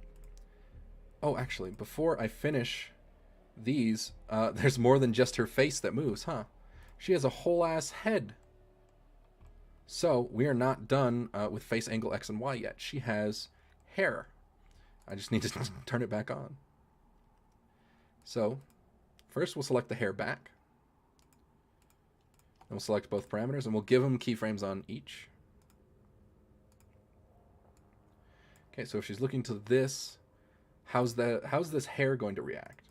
Well, the hair, whoop. So let me select the middle part of the hair, because the hair is kind of going to travel. So it's going to look like that. And then the back of the hair, so we'll actually make it more extreme. And then we will select the whole thing and move it a little bit this way, so that it gives the illusion that her head is actually rotating. You see this? See how the back of that kind of makes it look like her head is rotating? Pretty good, right? Pretty snazzy. And then we're just going to reflect the motion. So we select the hair back specifically. And then we are going to reflect this motion to the other side. Or sorry, not reflect motion through here. So we're going to select it here. We're going to go here. And then it's up here, modeling parameters reflect motion. So we're going to reflect hair black horizontally. And then now it should do the same on the other side. So now it looks like her head is kind of moving with it. Makes sense. And then we have other parts of her hair that should move as well. But first, let's finish up with the hair back. So when she looks up, what's that going to do? Well, it's going to move down a little bit. And then these parts in the front here are kind of going to go up.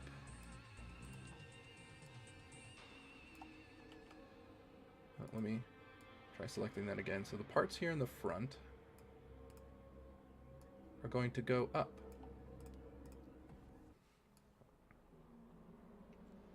Oh, I did the thing again.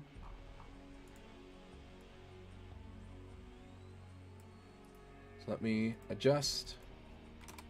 I did it again on the neutral one, so let me swap those. Okay. So then now she looks up, and then what's her head doing? Well, that looks about right. That looks pretty close. Okay.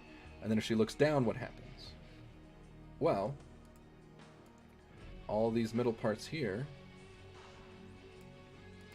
are going to move down. So then this is what her head looking up and down looks like. That looks pretty right. Okay. Perfect. So then wouldn't you know it, got to select hair back, put it all in this, and then go ahead and hit our synthesize corners button. Again, Control 4 is the hotkey, but since I'm demonstrating, I'm going to probably go into the menu every time. But, so what does this mean? The head can go up. What's happening? It doesn't appear to be going left and right anymore. Okay, so let's unsynthesize our corners.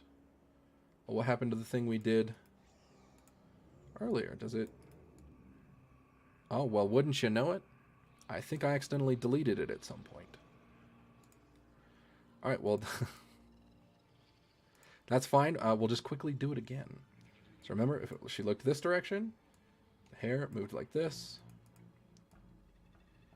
And the middle portion of the hair slash head moved like this. And when she looked this direction, same, or, whoa. And then we selected it. And we went up here. We reflected the motion horizontally so that it was in both sides. It might actually be a little bit too far.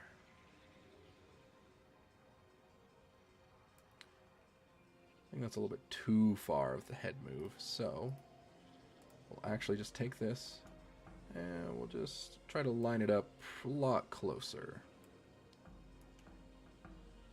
Try to line it up a lot closer. 'Cause I think it's a little bit too far the way that was. Yeah, that looks a lot better. It looks more like a sphere rotating than it does anything else. And then again, up and down, still here. So we're going to select them both, and then we're going to synthesize corners. Hit OK. And then now she can look up left, down right, up right, and down right. And then it should blend between them all relatively well. So now, what else moves when her head moves? Well, let me turn back on the hair dangles and the bangs. Because right now her head moves without them. Oh no. But that's okay, because I think I can just stick... there's the bangs. I can stick the bangs into the face deformer. And then wouldn't you know it, the bangs are stuck to the front of her head. Well, that's pretty neat. That's cool. I didn't even have to actually, you know, put those in. Okay, well, what about the hair danglies? Okay, well, let's stick the hair danglies in there as well. So into the face deformer. Okay. Oh, well, they move, but it's not quite right. It's not perfect. So that just means that we'll have to go into the hair danglies themselves and get some action. So when the head moves like this, what should the hair dangly do? Well, not go this far, silly. So it should probably stick something around here and select these. Should probably change shape a little bit to go in. Okay, that should be fine. What about the other dangly? Well, on this side, it should probably... That looks like it'll actually probably be fine there.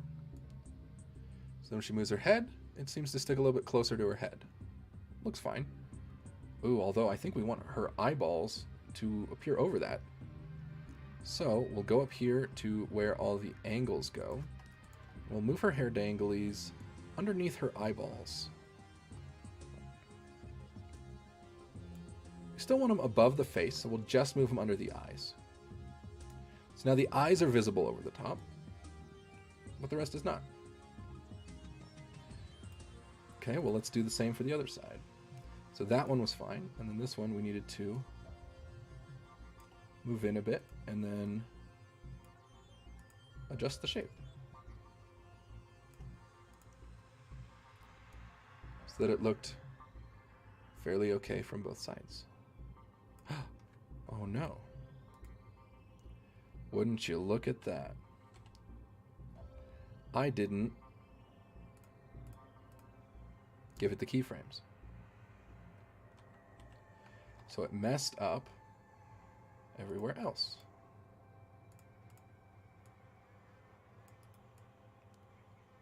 Okay.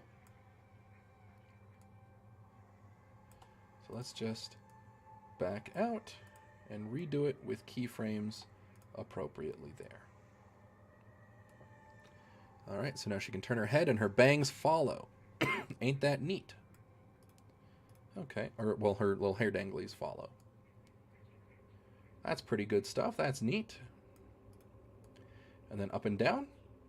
It doesn't actually look like we need to modify this at all. These actually look like they work just fine. So what we're going to do, we just modified the hair danglies. So we're going to go ahead and Control 4 to synthesize the corners. So now they should do a mix of that, no matter which angle. Looks pretty alright. Alright, that looks great. Head do be moving. So, is that how we want the bangs to look? Is it okay if they just sort of stick around? Honestly, I think I do want to, just because I'm like going really, really ham, I think I will make them modified a little bit. So we'll go to the bangs deformer, and we will give it X and Y parameters. So here, bangs deformer.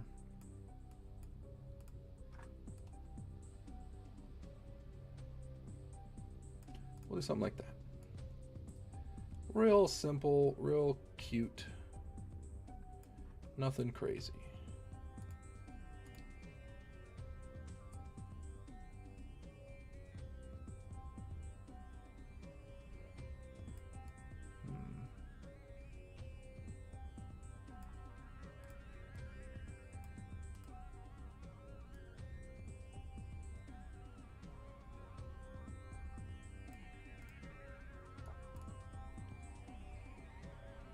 Yeah, and then we'll just reflect the motion. So modify parameter, reflect motion. Oh. Okay. Yeah, there we go. Reflect motion. Comments are yeah, okay. Alright, still worked. Worked just fine.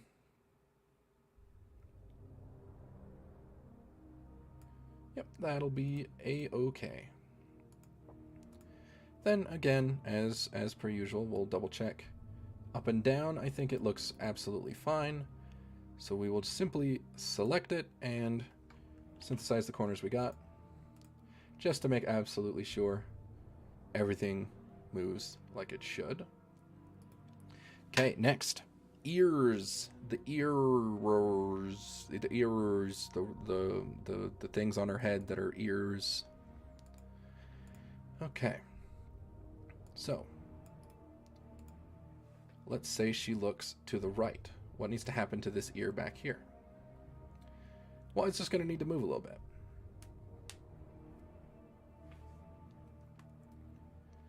So, let's go ahead and set her back to normal. And then we will select this ear, and we will give them X parameters. Alrighty, ear. So since she rotates her head, you are actually going to move slightly back. And then other ear. She moves her head, you're going to move slightly out. That looks okay.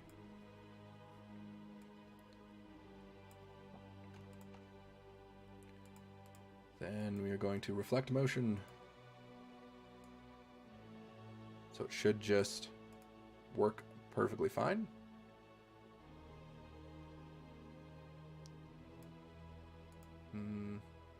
Yeah, that should be fine. It'll be fine. They're still behind her head. It looks a little wonky, but I'm not too mad about it. Okay, and then up and down. Well, the ears are also going to have to move with that. So, ear, ear, angle Y, create the 3 keys. Okay, so up. Well, they are going to move back. Right? So she's rotating, they look like that. Down. Well, they're going to come up a bit. I think that was a bit too much.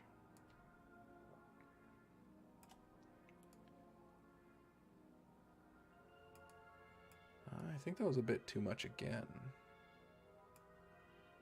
It might be fine. Yeah, that should be fine. And then you know what time it is? It's synthesize corners time. Woo! So then now we just make sure that as she moves her entire head, the ears follow in a way that seems relatively okay. And yeah, that seems fine. Seems a-okay. We can absolutely go more in-depth even than this and make, because this is in front of that, so obviously it would, technically, you'd be able to see more of the floof from a certain angle.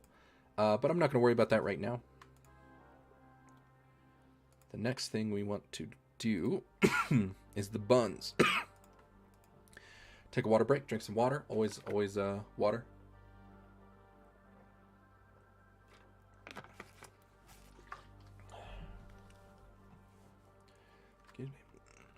So, now we have our buns. Got to take our buns, and we got to give them the ability to move. So, if this head turns this way, what happens? Well, this bun is going to kind of go back there, and it's going to change its shape a little bit.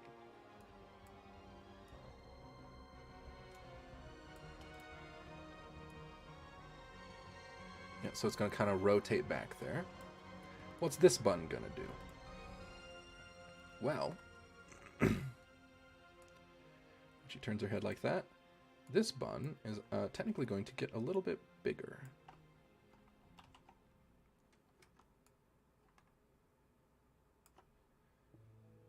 And it's going to rotate a bit as well.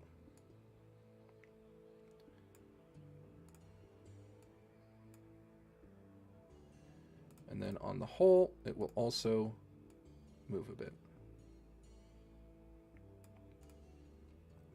Okay. So you see how she turns her head? The bun seems to kind of become closer. Just a little trick. I should actually do that with the other one too, since it's going to be this direction. Should shrink it down a bit.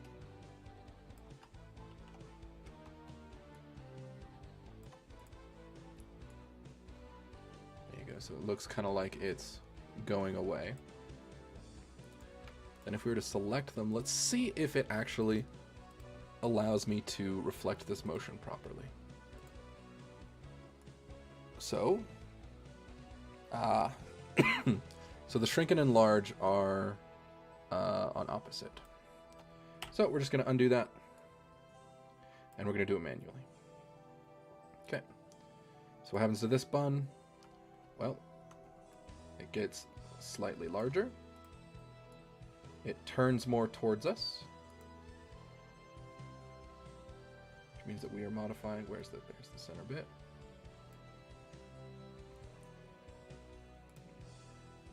And then, of course, we move it slightly farther out. And what happens to the other bun? Well, it gets slightly smaller, rotates away from us,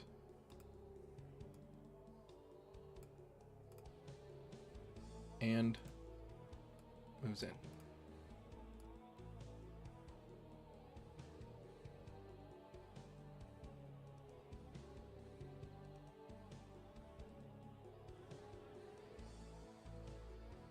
Okay.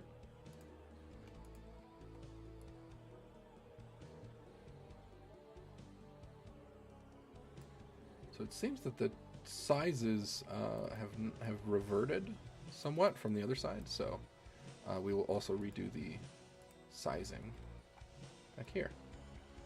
So you get a bit smaller, and you get a bit larger.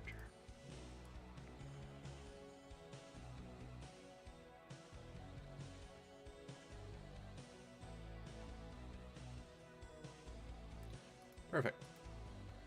So, when they move up and down, what happens to the buns? Well, the buns move up and down. So she looks up. Well, the buns go down a bit.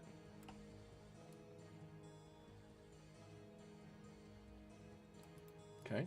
What if she looks down? Well, the buns are going to go up.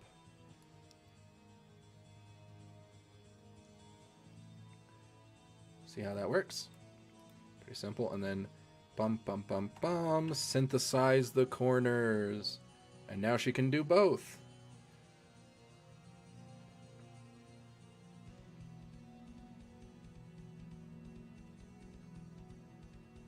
Ooh.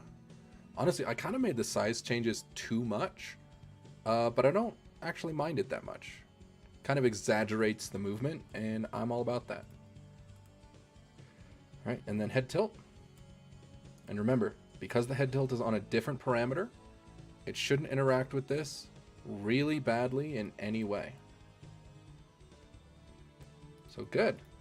We have now completely done face angle X, Y, and Z, except for one thing, which is the neck. So the neck, while not technically a part of the head, it does need to connect to it, which means that we need to make sure that it on each keyframe, it matches. So I'm going to select the neck, and we're going to select all of these. We'll select the neck deformer, excuse me. And we'll select all of these, and we'll put the keyframes there. So when actually, so we'll do the keyframes one at a time, actually. So when we go to neck deformer, we will do, so X. So with X, do we need to modify the neck? Well, yeah. Because you see, there's the little gap back here. So what do we need to do? Well, I think actually what we need to do is just increase the size of the neck to be a bit taller. Does that help it a bit? It does. It does help it a good bit. Okay, so that's one problem solved. We don't actually need any keyframes for that, because it's not like increasing the verticality of the neck is going to really change anything, because we didn't add any shading. It's just lines and a tube. Okay. What about down and up? Well, it still looks fine on all those angles. Side to side? Well, also looks fine. Okay. What about up and left? Okay, let me turn off the hair danglies so we can see. Although, to be fair, with the hair danglies, they'll be there anyway, so you shouldn't be able to see too much behind them regardless. But let's still turn it off to make sure, because the danglies are going to move around with physics.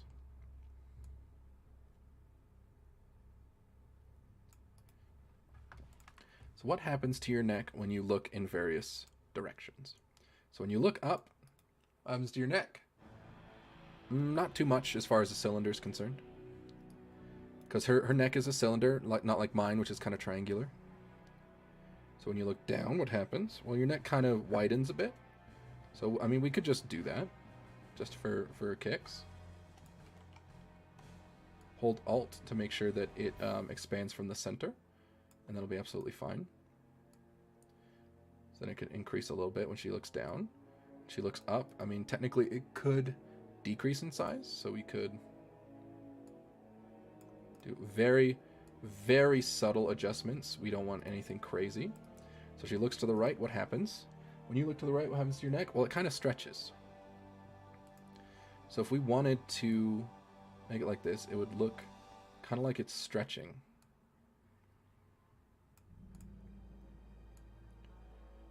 And then we go to the other side. Looks like it'd be fine.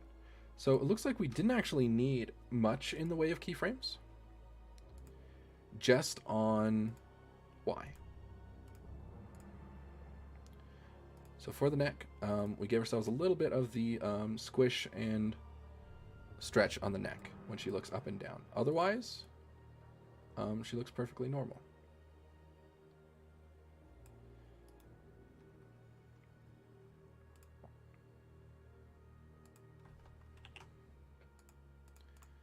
Okay. Although to be honest, we actually don't need that. There's no reason for it. It's just cute. Just a cute little bit, but now that we extended the neck up past the head enough, there really isn't any need for that. So let's double check.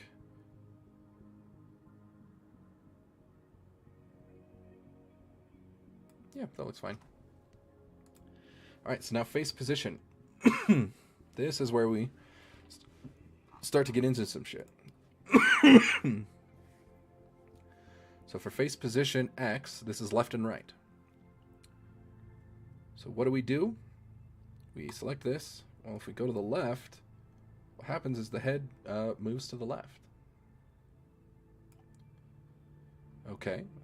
And then what if we move to the right? Well, it moves to the right. So let's just reflect the motion so that it just moves to the right. All right, well, the head now moves from the left to the right. But there's more to it than that, isn't there? Well, yes. Because not only does it move, the body kind of needs to move to adjust with it. So you remember how I made the... Hold on, let me close all these.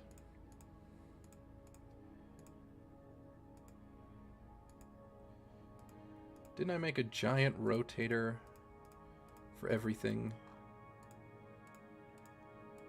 Where is it? Oh, that's the pot. Let me just rename that real quick. Pot rotator. Let me see where I made this. So there's torso. Arms, tummy lip. I think I accidentally deleted that deformer. Because there was a deformer that was going to have handled everything.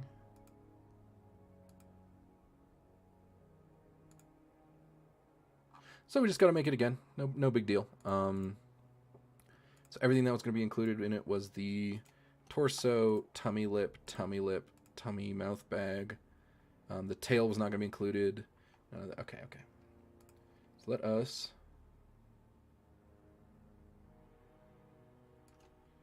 make a new one that's going to go all the way up to our neck. And this one is going to be body.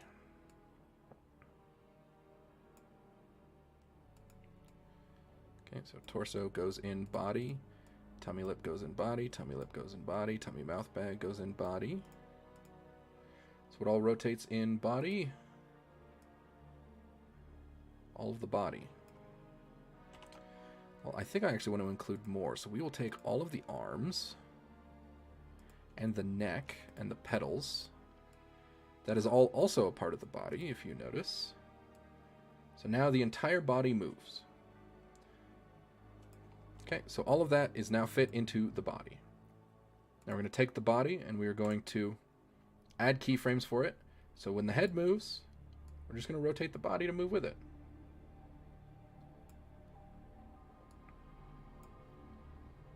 And then we're going to reflect the motion to the other side. Again, just to make sure that it's exact, so I'm not having to fiddle with it. Okay, so now it looks like she's moving. So she can now move her head left and right. Perfect. Pretty normal. All right, so now let's go with Y. So we select these two, add keyframes here. So she can move her head up. So this is just visually up. She can move her head up.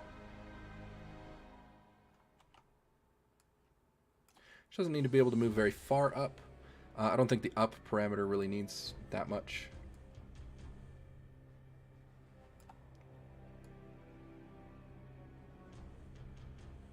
Yep, that should be fine. And then down.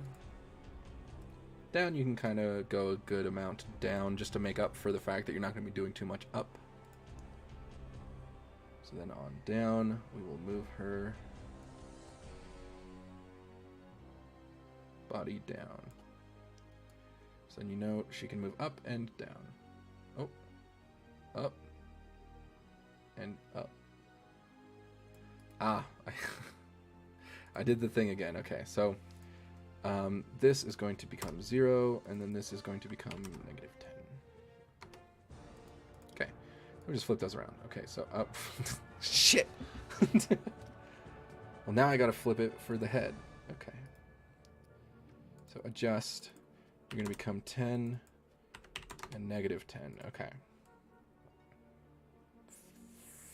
Flippin', dippin', dodge, duck, and dive. Okay, hold on. I'm just gonna redo it. I'm just gonna redo it. Oh god, wait.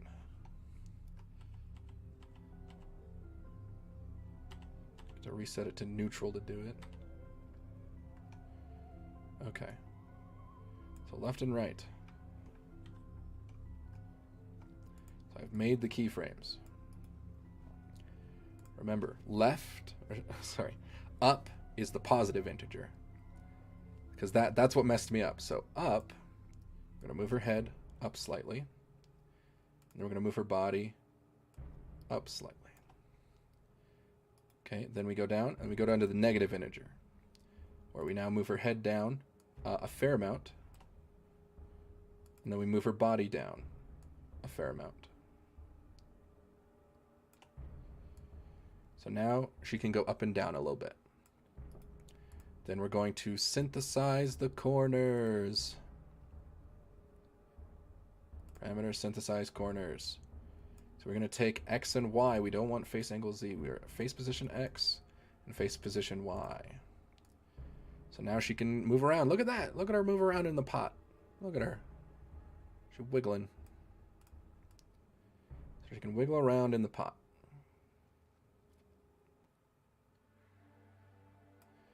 Now, I noticed, so this little corner, we have a little problem. So what we can do is either pull back on a little bit of it, or on the up, just not go as far up. So what we're going to do, go a little bit farther down, and then resynthesize the corners.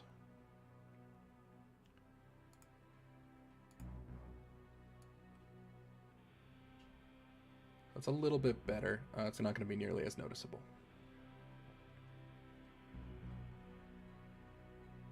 So her body doesn't really move that much at all like that. So we are going to...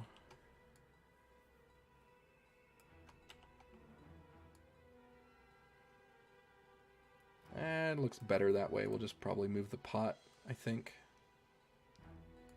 Let's move the pot. And this is, we're just going to manually move it up. Now, since we didn't add any keyframes, that's just permanent. Again, this is one of the things where it's like, regardless of keyframe, I just want that pot a little bit higher now. And that's just what I've decided. However, very briefly on the little roots bit here, I'm going to give them orders on the up and down. So when she goes up, they can go up a little bit too. And then when she goes down, they can go down. So now they move. Good. Okay, and then for position Z, that's just kind of like closer and farther away. I actually personally just don't bind it, because I don't find it that useful or nice. And to be fair, I think VBridger / VTube Studio automatically has one that it just uses for you. So you actually don't technically need to do the front, like closer to the camera, farther away from the camera. Then you usually don't need it. Yeah, so she can move up and down. She can move left and right. And this is one of the keys. So we're gonna move it like this and like this. And wouldn't you know it, they're all fine and dandy. Uh-oh. We have an issue here. So this is what you do. You always test. So we select. Because remember, this one already had keyframes here. So now suddenly we move it here, it tries to revert back to its original keyframe. Which means that we need to select these two and synthesize corners. So first, we select, yep, it's the head deformer, that's that. So we will do face angle Z and face position X.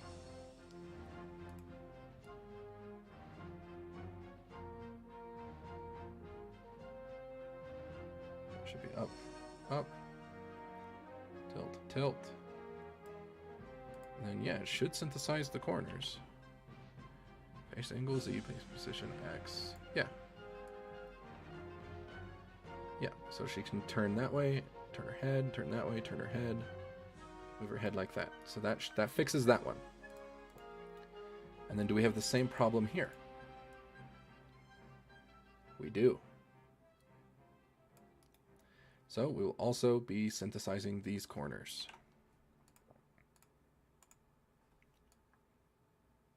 So now she can tilt her head at any of these angles.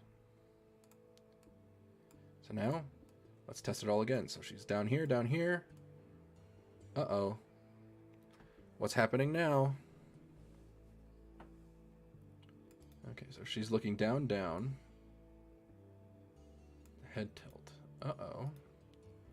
I think this actually may be an issue here. So what is the dealio?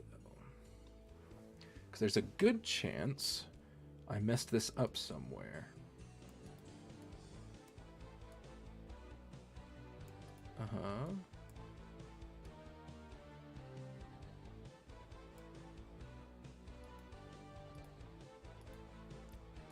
Is it these two? Did I mess up the corner synthesization? I did.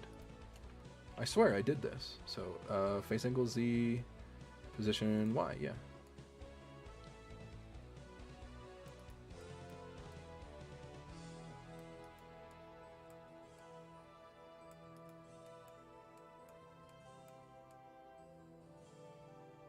There we go. So sometimes you have to synthesize the positions at different keyframes. So we had to do it at 0, at -10, and at 10 for all of these to work in all of these angles. But see, now that it does, let me put it back. So it's moving like this. We can have it be wherever we want here, head tilt at any amount. Uh-oh, I've located an error. So, go to our neck. Right, neck. So how do we solve this problem? So this is if she's looking upright while her head is tilted. The body position does not actually matter. So it's not an issue with these. So it is an issue with these ones. Which means that we got to put some keyframes on here. So up here, we just got to attach that. Does she have the same issue on the other side? She does. So we're just going to go manually to every keyframe that looks a little bit off.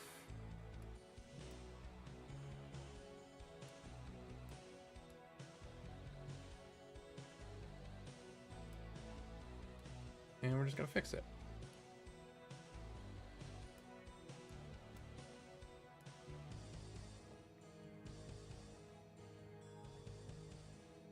Alright, what about here? Oh, we got a little bit peeking out. We go to the other side. Looks just fine.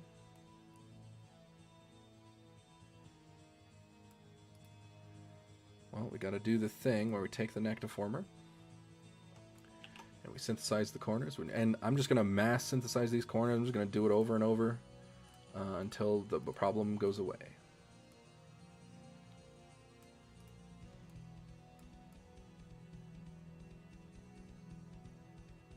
Ayo. You know what? I'm actually not going to mass corner synth. I'm actually just going to do it all manually. I'm just going to go in here. All of these now look good. Go to the other side. Do these all look good? Nope. So this one here, similar issue. This one here looks fine. That one looks good.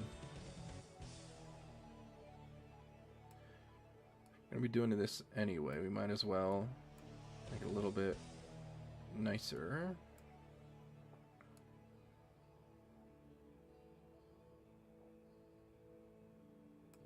Okay, the other side.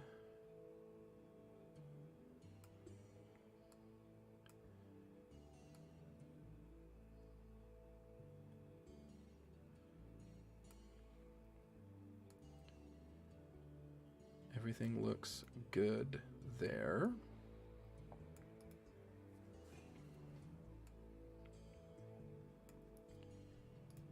All right. So I think we fixed the neck. All right, neck fixed. So now she can do any amount of any of this. And it should look a-okay, just fine and peachy. Perfect, so then we'll just reset them all to neutral, unbox these, and we're done. We're done with the face. So that's the face down and the eyes down. So that means there's actually not that much left. Although I guess to be fair, we might not be done. Let me double check because I wanted the hands to move a certain way. Yeah. So we're actually not done with this. I lied. Because remember, we wanted the arms to be different. So this is left hand. Look at me not labeling my shit. So left upper arm. Okay. So here's what we're gonna do. Separate these. So as she goes up, I'm gonna very slightly change everything. So we have, I'm gonna do it one arm at a time. So left arm, give him the dots. Move it up. Well, her hand is going to stay down. So see how her hand's going to stay. And then her forearm is going to kind of move in a little bit.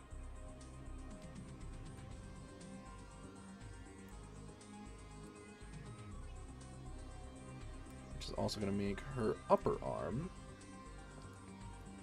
move in a little bit too. You see how that just kind of moves a little bit.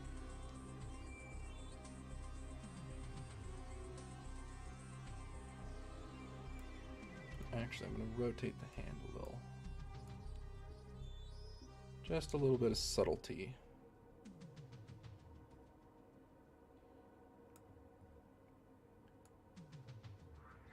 Up a little. Just a minor rotation. Keep it over here. Yeah. Then when we go down, obviously the hand is going to need to go up a bit. Just going to cause the upper arm, or the forearm, to kind of bend a bit as well, which is going to make the upper arm go out a bit. So you can see as she goes up and down, her arm moves so that it can kind of stay in the same place. Just adds a little bit extra. Again, subtlety is the key for making something just look natural. Kind of looks like you're playing with a Barbie. I mean, kind of am. Let's see, so now we take the right arms and we do the same thing. So we go up a little bit. Right hand. Gonna angle down a little bit. The right forearm. Gonna move just a little bit. And the upper arm is going to rotate to match. So as she goes up, her arms move. As she goes down, her arms also move.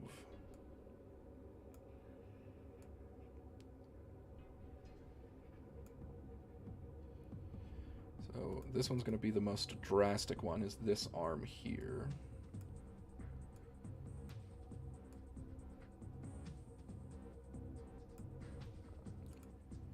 And then the right upper arm is going to rotate to match.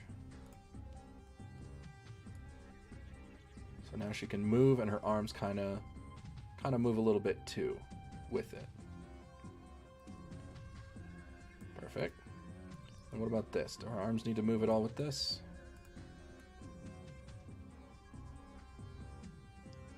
Doesn't look like it. It looks like they'll be fine as like up and down.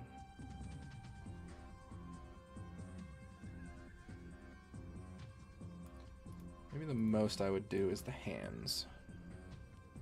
So if I do the right hand and give it here, so she moves like this, it just rotates a little bit like that. She moves like this, just wait, I did that the opposite direction that it was supposed to go. All right, so if I give the hand a little bit here and she turns like this, goes up like that. She turns like this, goes down a little bit. Then the left hand, same thing. She goes like this, goes up a little bit. She goes like this, goes up a little bit. And then kind of looks like she's pushing herself off. But I think that's partly due to jank. Let me...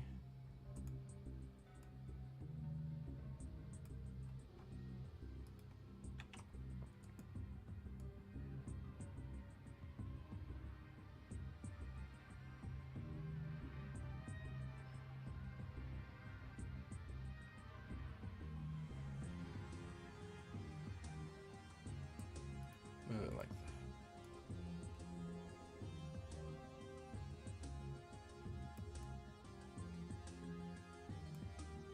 Oh, I don't know where they went there.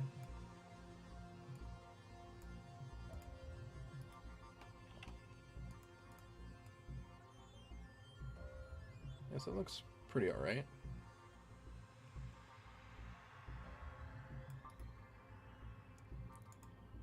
How does it look? Yeah, it looks kind of like she's just kind of pushing herself off and holding herself up. Yeah, that looks good. And then that's what I wanted to do for that.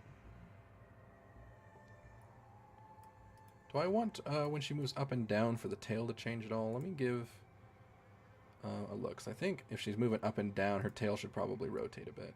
So if she moves up, tail's probably fine to stay the same. But if she moves down, we can have the tail rotate a little bit inward.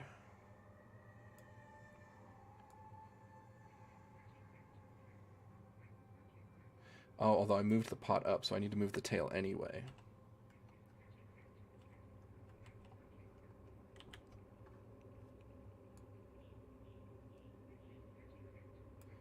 Okay, so tail, remove, add. Okay, so down. Tail is going to move up. Up. Tail's going to pretty much stay the same. Yeah, that'll be good. Quick save. Did I ever pull the heads off of Barbies? No, I'm not a maniac. What the fuck? Are you a serial killer?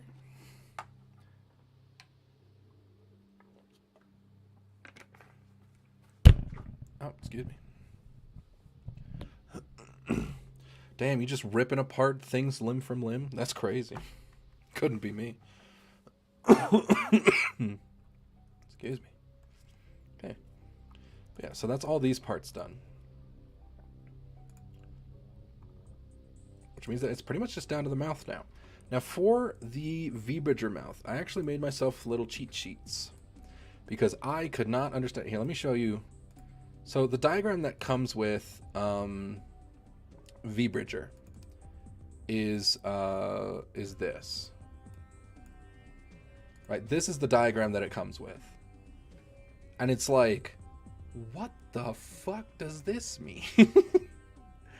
And so it's like you already have to have a great understanding of what Live 2D is, and honestly, even what VBridger is, to know what any of this really means. Like, honestly, now that I know, I'm like, this is actually probably as good as a single page diagram as you could do. But I don't think there's a reason that you have to restrict yourself to one page. So what I did is I just broke it down into simpler terms. Excuse me. Fit on the screen, please. Thank you. So I just broke it down into simpler terms, where it's actually each individual step. So I just made a whole bunch of diagrams for myself to use, and I'll link these for anyone who wants to use them, because I think it is very useful. I use them for the whole thing, because in order to understand something, I often have to break it down step by step. So that's what I did. Now for the mouth, we are going to start going now. So open the head, open the face deformer, open the mouth deformer. So in the mouth section.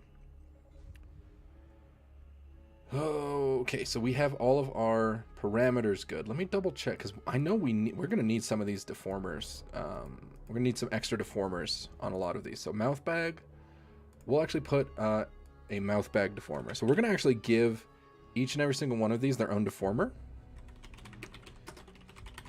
Just to make absolutely sure that we can get all of this done effectively. Okay, so bottom teeth.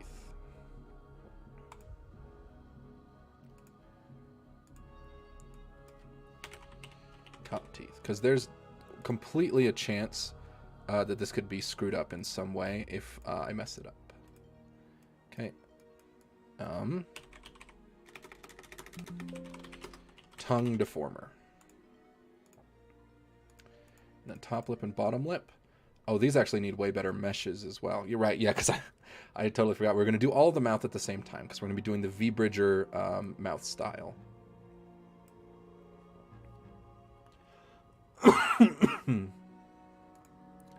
But first things first, we need to fix these meshes. Remember what I said about how to do detailed meshes? Well,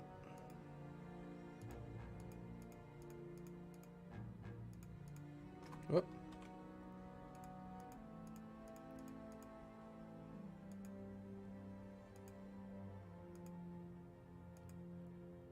That's right, it's the triangles. The triangles are back, baby.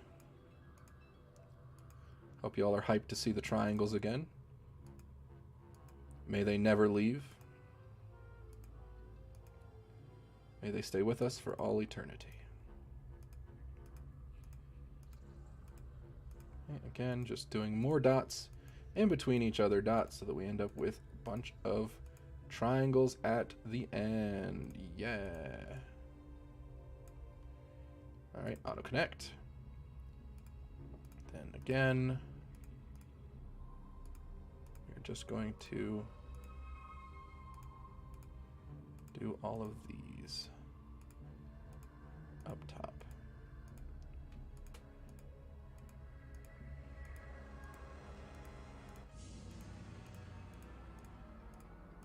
Okay.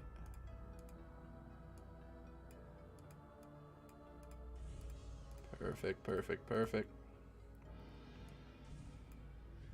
Okay. All right, auto connect. And just like that, we finished the top lip.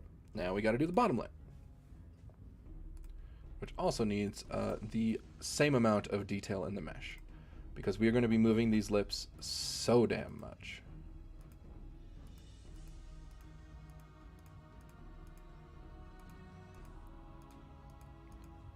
So much.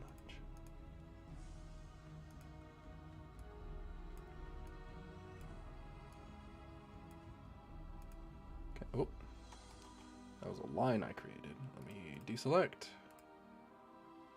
Now select here. Hey, stop snapping to that, you monster.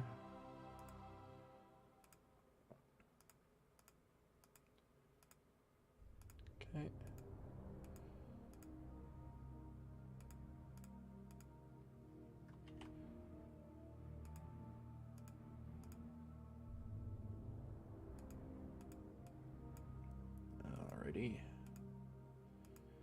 Now the top.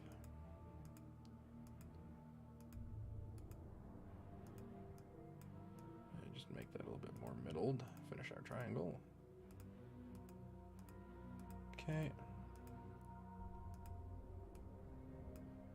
And auto connect. There's our triangles.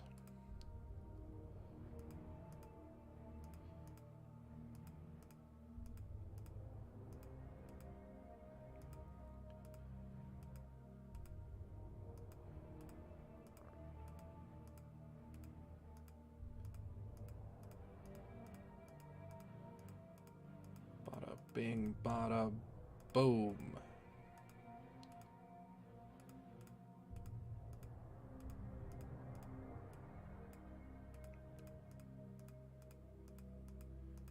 Okay. Perfect. So now the mouth bag. Oh, and also we can just turn all this on now. It's gonna look really weird right now, but that's just kind of gonna how it's gonna have to be. So now let's adjust the mesh of the mouth bag, because we're not gonna make the same mistake that we did with the eyeballs. So we're gonna actually give this a reasonable mesh. Again, it doesn't have to be anything crazy. It just needs to have our little triangle pattern and a reasonable set. So I'm just kind of gonna do a bit of a spiral onto the inside, and that should be good enough. This guy actually doesn't need to be here. We'll just get rid of him, and then connect, and then that should be good enough. We just wanted to make sure there's enough vertices and it goes, all the way around with some triangles on the outside. Then we got the bottom jaw. Oh, excuse me. So this one we're not going to need to warp too much, so we shouldn't need anything specific on that mesh. So the lips are the ones that are going to move the most. All right, we have a tongue. I just put the tongue deformer into a tongue deformer. We do that and then delete this guy. There we go. So that's the tongue. The tongue is going to need to be modified. So it's a good idea for us to have good vertices on that. My model doesn't have a tongue that I can stick out. But VBridger 100% allows it.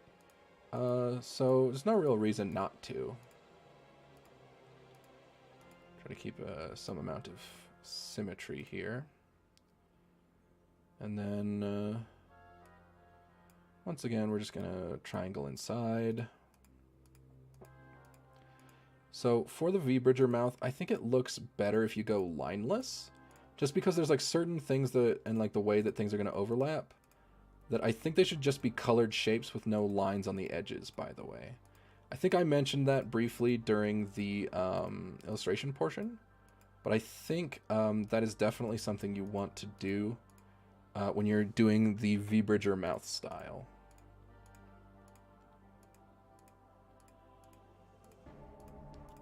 Let's give these some good ass meshes, and then we'll do...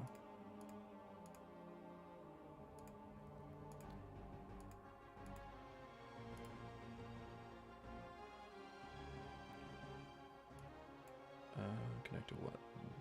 This one? Probably.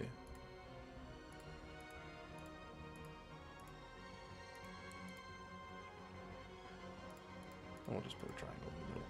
And then connect. So that should be plenty. Okay.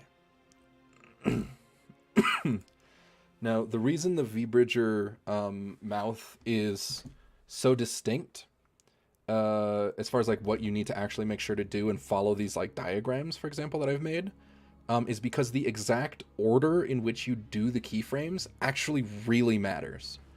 Because if you do the keyframes out of order, you're going to find a lot of, if you remember when we were doing the neck and certain bits just popped out, you're going to get that everywhere. So you need to be very specific in the order of which you follow them. So like I said, I'm going to have the diagrams in the description. Just pull them up and just follow them step by step, and you'll do just fine. But again, the order is very, very important. And then let's see. Yep, so this is the overlay layers. Actually, the top lip can go above the tongue.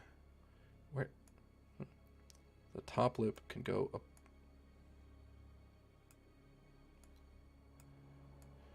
The tongue can go below the bottom lip. Okay, there we go. Because the tongue's going to need to overlap because it'll stick out. But the very first thing we are going to do is we're actually going to do jaw open. Jaw open and mouth open. So we're going to add 2 keyframes. Oh, well, we don't have anything selected. Okay. So, let's see. In my notes, we have jaw open parameters for bottom jaw deformer, mouth open parameter for top lip, bottom lip, and mouth bag. Ah, yeah. Okay. So very first thing you're going to do is you're going to select the bottom jaw, aka what I named bottom teeth in my deformer, and you're going to make a jaw open diagram. And again, just to make it easier, we're going to turn things off and on a lot here. So the mouth bag is still on. So you notice how it's up here. Oh, sorry, let me turn off the tongue too. And then there's the top teeth. So when the jaw is open, this is exactly where it's going to be. But when the jaw is closed, we actually want it to close. No, it's there. Which means that jaw comes up here. So jaw open and close. So that's how it's going to look. Then, oh, excuse me.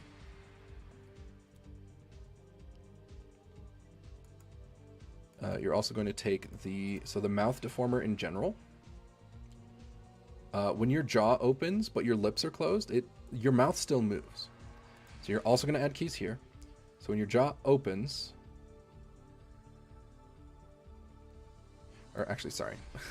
Speaking of the order mattering, let me get this all straight for you.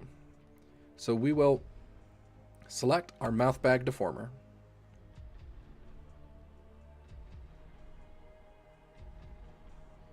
Sorry, we will select our mouth deformer and our bottom jaw deformer.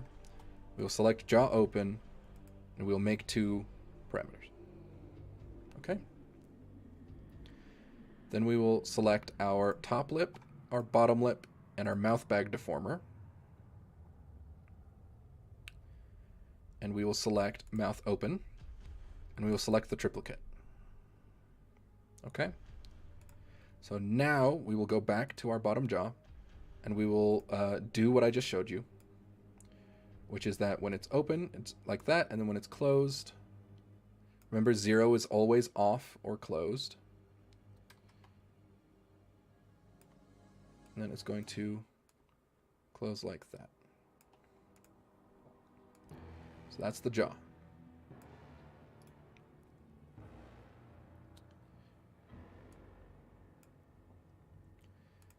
And then for the mouth deformer, excuse me. I just need to make absolutely sure I'm teaching this correctly, because something in my brain is telling me, wait, no, you've missed something. Ah, yeah. Okay. All right, scratch everything I've said so far.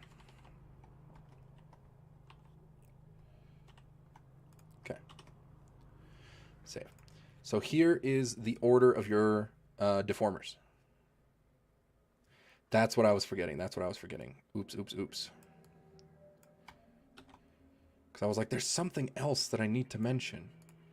And it is exactly this. So the way that your mouth deformer should look. So you have your overall mouth deformer. That does not change. That exists. Oh gosh, excuse me. And then you're going to have an inner mouth deformer and an outer mouth deformer.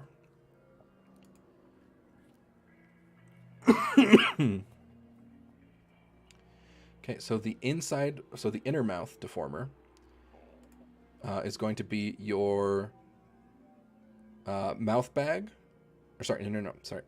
Your, Jesus Christ. Your inner mouth deformer is going to be your top teeth, your bottom teeth, and your tongue. So we're going to take the tongue deformer, the top teeth, and the bottom teeth. We're going to make a new deformer called the inner mouth. Okay. So then that has tongue, teeth, teeth. All right, and then our mouth bag and our two lips, they are going to be the outer mouth. Okay? Now, that's not it, though. Because with the outer mouth, we need to create two more deformers of each of these. So we're going to create another deformer. This one is our pucker widen deformer.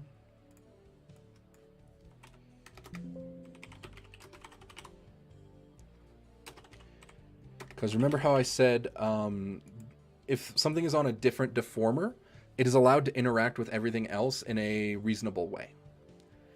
That is what this is for. So we need to create, you know, basically, essentially entirely new deformers for a couple of the parameters that we're making.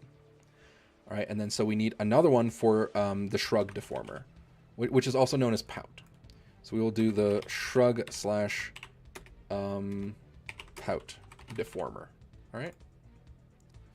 And then inside, so, you know, so all three of these, the mouth bag, the top lip, and the bottom lip, they're all, I don't actually need a unique deformer for that. They're all within shrug slash pout, and then shrug slash pout is within pucker widen, which is within the outer mouth. All right. I don't actually need, okay, so that's what I was misremembering. So you don't actually need these extra deformers. You can just set it up like this. So you have your mouth, inner mouth with tongue, top teeth, bottom jaw, and then outer mouth with pucker widen, shroud slash pout, and then inside of all of that is top lip, bottom lip, mouth bag. Now we can begin. Okay. Excuse me.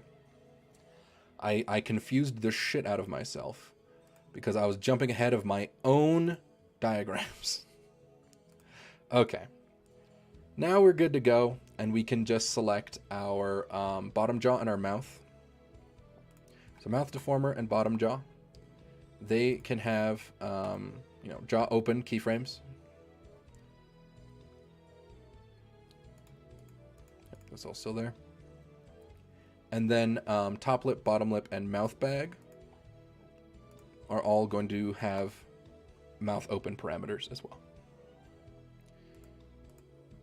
So going to our bottom jaw, again, when it's closed,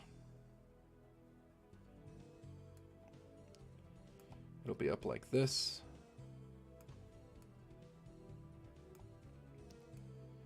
So the jaw can open and close. Pretty simple. Then the mouth as a whole. So if you notice when your jaw opens, even if you keep your lips closed like this, your mouth will still move.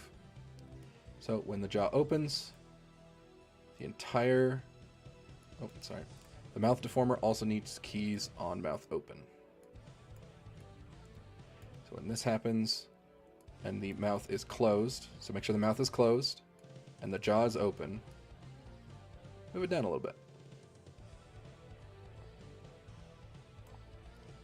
So when it opens, it should reset. So when you like move it to open, it should reset to its normal height. That's key. So jaw closed, mouth doesn't move when you move mouth open. Jaw open, mouth resets to its normal position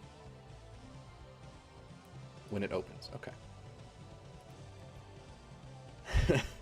So then now we have to modify the top lip, bottom lip, and mouth bag to all match properly. Although before we do any of that, I do want to make sure, so obviously this looks like a big mess, right? And it's not going to look like that. So we're going to take the mouth bag. Its ID is mouth bag. So we're going to control, copy. And then we're going to take all of the things that are in inner mouth, and they need the clipping ID mouth bag.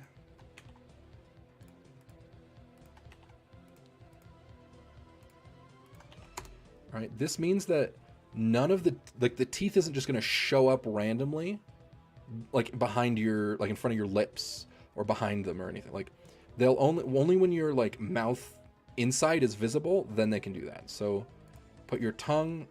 Actually, your tongue doesn't need to be bound to mouth bag, but your top teeth and your bottom jaw 100% do. So these two need to be clipping ID'd to your mouth bag. All right, cool. Now we just continue to work on what we were doing. So the top lip, bottom lip, and mouth bag also need a... No, they don't need a jaw open. We can just start working. And highly recommend, remember this deform path tool? This is going to be your savior. Give yourself handles. Although apparently the person behind VBridger recommends that you use that tool in specifically the temporary mode. So you would do temporary deform tool, and then you would do temporary warp deformation. And then you would add your handles in here. And no, was that not the right tool? They recommended that you do it in the temporary version. There it is, temporary path deformation. So I'd recommend you do it like this in the path tool, right? Yeah. Yeah.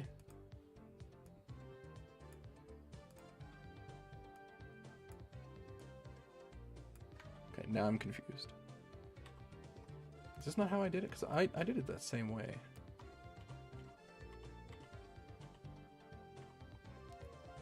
Okay, so temporary. So this is what they recommended, the temporary path tool. Yeah, okay. That is right. I don't know why it wasn't working. So they recommend that they get better results using the temporary tool as opposed to the permanent one. So that's what we'll be doing for each of the lip deformations. But first things first, so we go to mouth closed. Now we go to mouth open. So what is your mouth open going to look like? Well, it's pretty much the shape of your mouth bag. Remember this size here? It's going to be pretty close to that. So I'm going to go top lip, modeling temporary path deform. Select here. Select the middle, select the edge.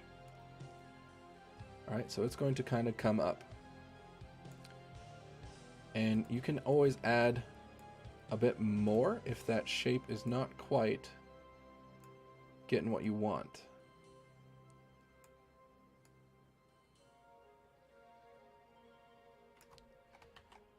Because, for example, I think I actually made my mouth bag a little bit too small here.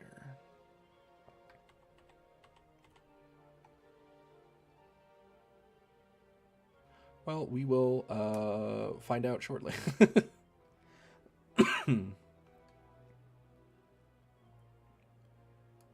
So, mouth open like that. All right, and then bottom lip. Temporary deform tool, temporary path deformation. Mouth open. Oh, sorry. Huh? Stop it. Oh, sorry. Mouth open first, then click the tool.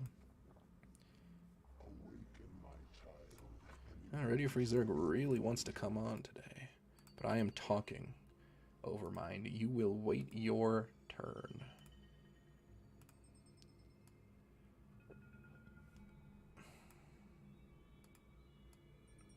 Okay.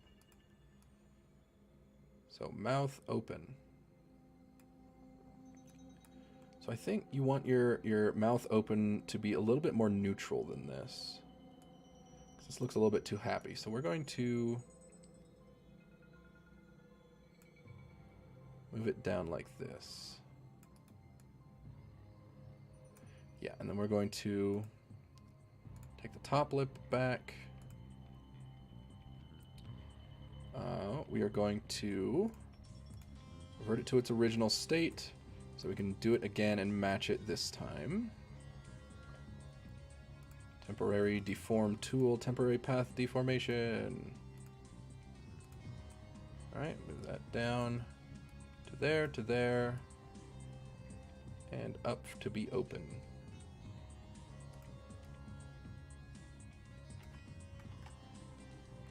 That looks like it'll be pretty okay.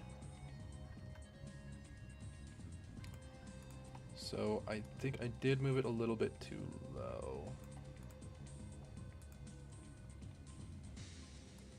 So it's totally fine to just go in and fine-tune little bits if you see them. Okay, so that her mouth now opens. So when the jaw is open fully, so her mouth is not open far enough.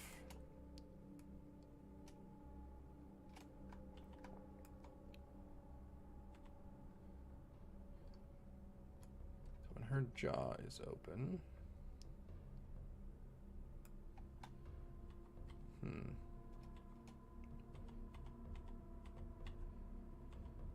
So let's actually just straight up match my mouth bag, because I think that might be the way to go. All right, top tooth, mouth open, or top lip, mouth open. Let's match it. We are learning on the fly, because I just kind of fiddled with mine forever until I got it to work. But now I'm trying to teach it. So we're going to do open like this. Good to go.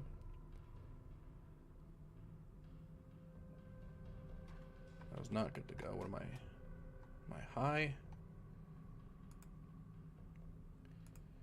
Temporary deform.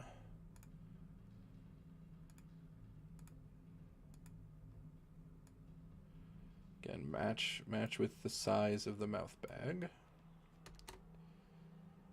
Okay, there we go. And then bottom lip, mouth open. Temporary deform tool. I'm actually gonna put the mouth open so I can just see better on where exactly the teeth are gonna be. Temporary path. Edge, middle, edge.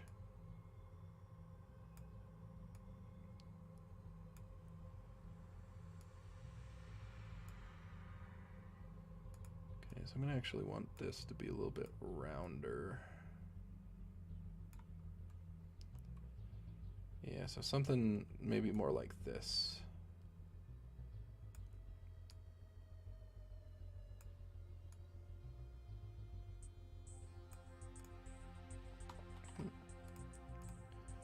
Something along these lines. And again, every time you do this, you're probably gonna have to go in and clean up very small adjustments, because this is the most detailed mouth stuff. That kind of really is like around, so you got to make sure it's nice and clean.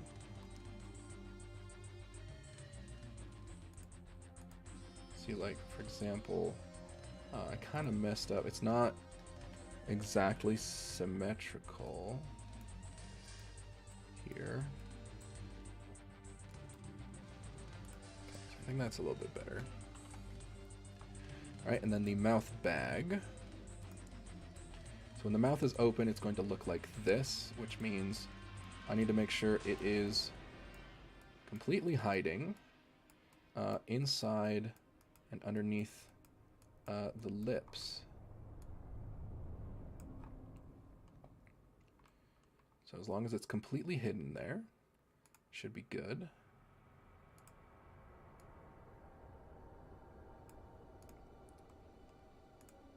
Okay.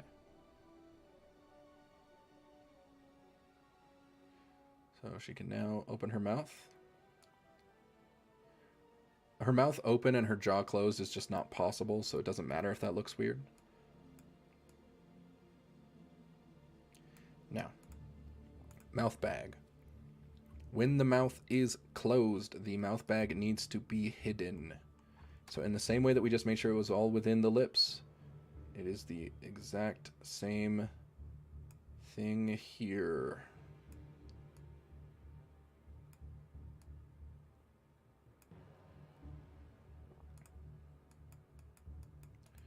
Try to get it as close to the shape of the lips as possible. Okay. So now we open. Does that look about right? Uh-oh. Got a little bit of a problem over here, so that is the mouth bag. So what is happening? It's not behaving wide enough. So we need to pull it out a bit farther. So it needs to be farther here too, and then probably farther there. Okay, a little bit farther. Farther still.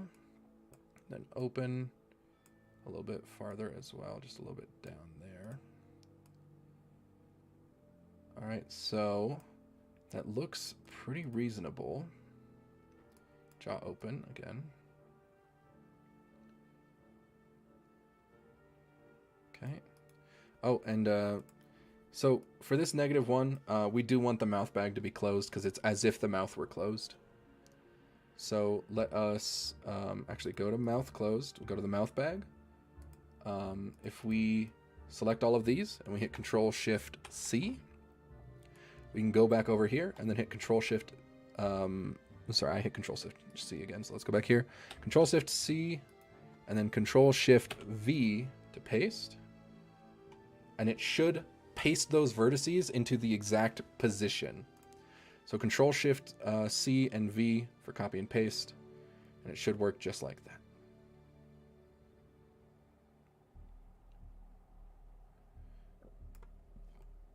Okay.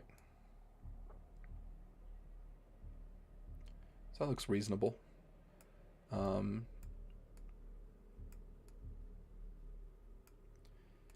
So where is the jaw? So for the mouth, again, jaw open, mouth closed. So when the mouth is closed, and the jaw opens and closes.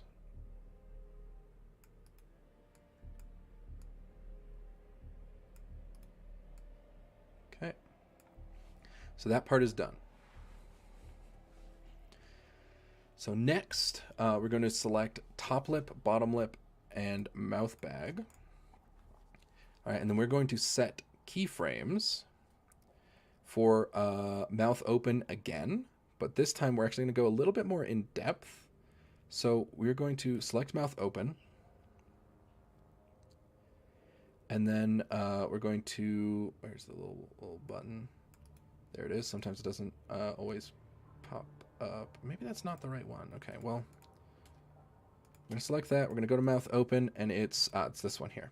So this little menu, which lets you bring up manual control, we're going to add another keyframe at 0.5.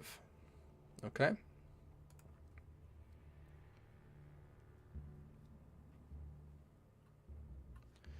So with mouth open at 0.5, again, your jaw is going to be open if your mouth is open. So at 0.5 and roughly 0.5 on jaw, this is just kind of for visual. It doesn't have to be exactly 0.5. They should match up to where, you got some amount of teeth showing. That all makes sense, right? So you got your 0.5 and then that. You want to make sure that this is a little bit more open on the halfway. It just works better if it is. So we are actually going to open it a bit more than what it is right now. So it'll do this. So between 0.5 it'll open, and then it'll open up even wider on the full mouth open. Okay. Then we select top lip, bottom lip, and mouth bag, and we go to mouth form and do the triple. Okay? So once you have the triple there, we are going to keep all three of them selected, and we are going to go to temporary path deformation, and we are going to start making frowny faces and happy faces. So at mouth form, -1. All right. So at mouth form -1. Then we activate the tool. Temporary path deformation. Remember, all 3 selected.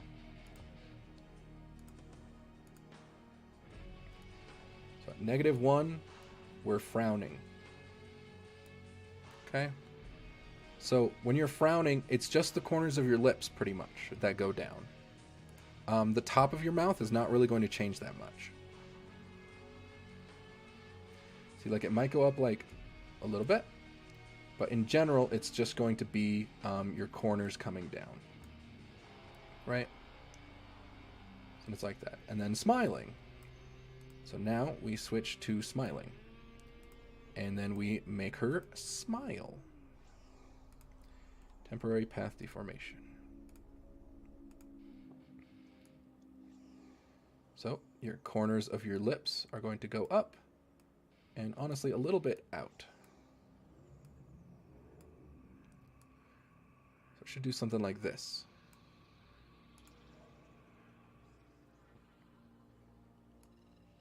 So neutral, sad, neutral, happy. So it should look something like that.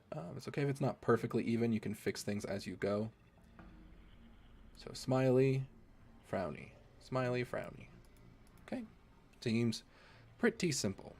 Now what we're going to do is select all 3 of these. And then we're going to take mouth open and mouth form. And we're going to synthesize the corners. Hit OK. All right. Simple enough. And then we're going to fine tune our shapes. So with our mouth, well, let's open the jaw real quick. So with our mouth open, it should look smiley and frowny.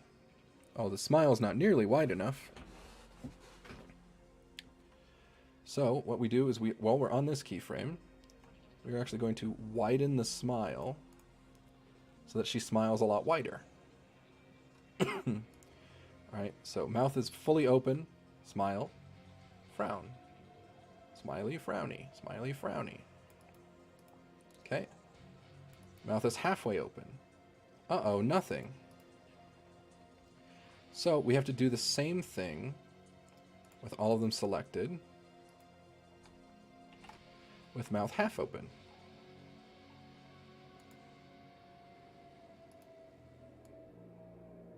Nope, I lied to you. We were perfectly fine.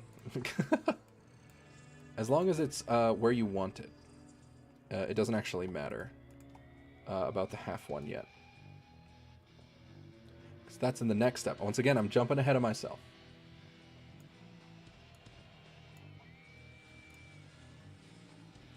Alright, so look how happy she is. Now, she could probably be a bit happier, but this is still absolutely fine. So normal mouth open, happy mouth open, mouth closed. So I think I actually do want to exaggerate this a bit more.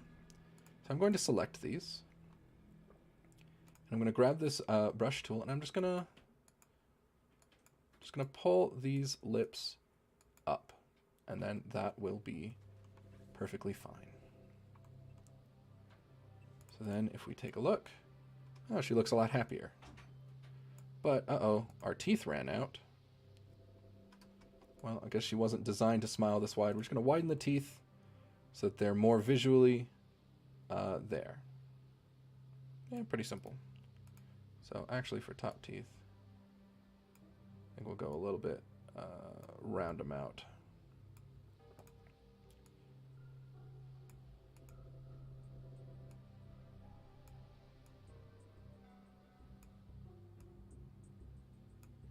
Perfect.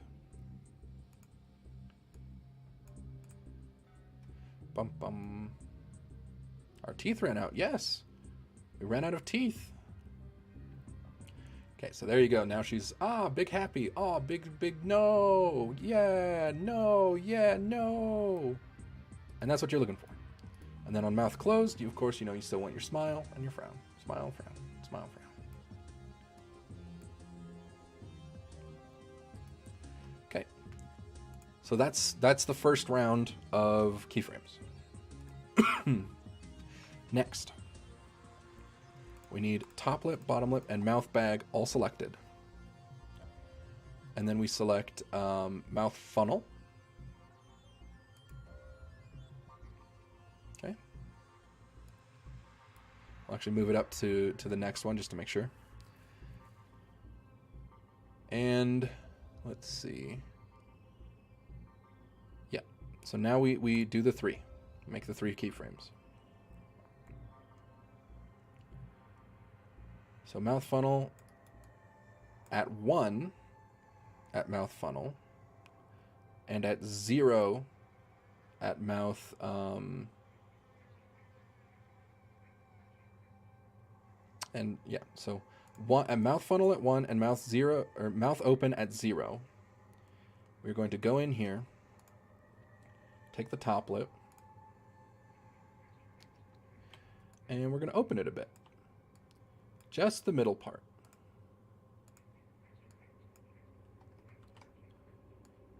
I'm going to kind of open it. Actually,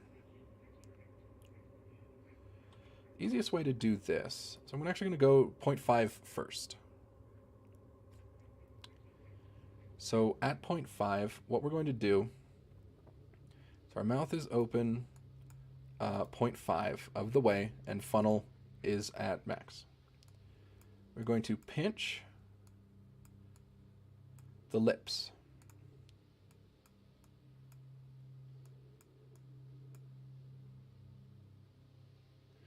All right, we're going to pinch the corners of the lips. There's definitely a faster way to do this. Hold on, I'm a genius. Okay. So what we're going to do, we're going to take the open bits here. So we're going to select top lip, bottom lip, top lip and bottom lip. Well, and mouth bag, sorry. And we are going to select all of these with our gradient tool. And then remember Control-Shift-C. Then we're going to go back to 0, and we're going to Control-Shift-V. So see how that opens them up a bit. I think it could be even better if maybe instead of, so I do this, but it's more of like a vertical gradient. Yeah, so if you create it like here, and then you like genuinely vertically select pretty much all of that, and then let the sides be the gradient. And you go back, and then not hit Control-Shift-C, there we go, and then Control-Shift-V, then it kind of opens them up a bit more. Obviously this needs cleaned up, so I think I just need to fix my gradient a little bit. Okay. Control-Shift-C, Control-Shift-V. Okay, so that is a little bit better. But now I have all of these guys just kind of flying around. You know what? I'm just going to do it manually. I thought I was trying to be cute. But I'm just going to do it manually. Okay. So, top lip. Funnel at 1. Top lip at 0.5. Temporary path deformer. This one you're going to need these extra little bits because we are going to pinch the sides. You're going to be making this shape.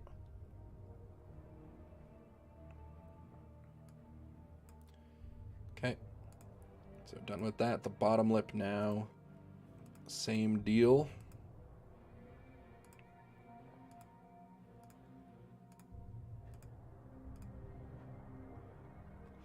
We're going to be pinching in the sides.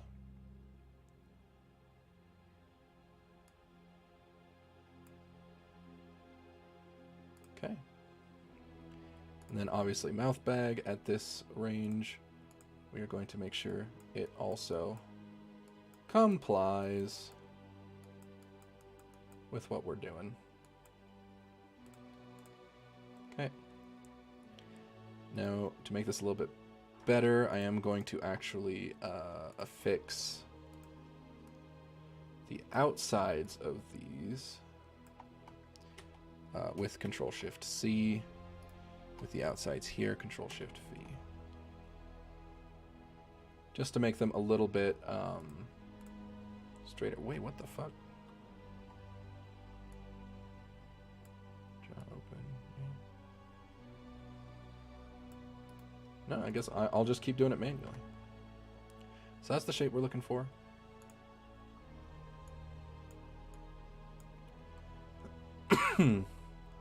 pretty simple. And then we need to do that at both mouth open and mouth open 0.5. Sorry, both mouth open 0 and 0.5. Again, my diagrams are actually better at this, explaining this, than I seem to be doing right now. So my bad, but either way, now that we actually have this bit, though, I actually am going to... Now I'm going to steal it.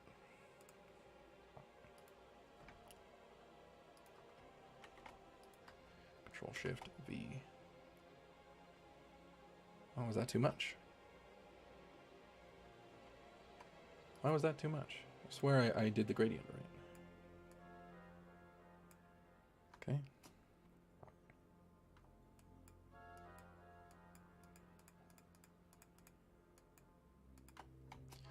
Control-Shift-C. Control-Shift-V.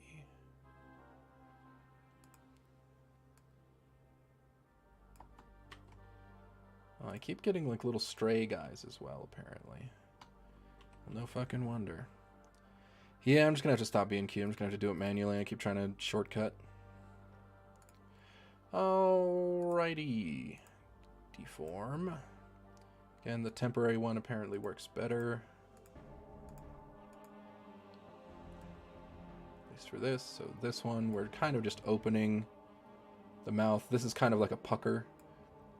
Where you're well, not quite like a pucker, but your mouth is like, oh, it's opening. So it's the middle part of your mouth is, I mean, a pucker's pretty close, actually. I mean, outside of the one that we have literally called pucker, but you'll see what I mean. Okay. Modeling. Temporary path. So once again, we're going to open this one.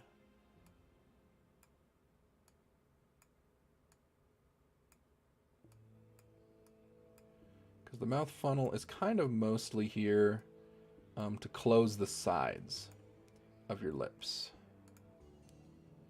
Right?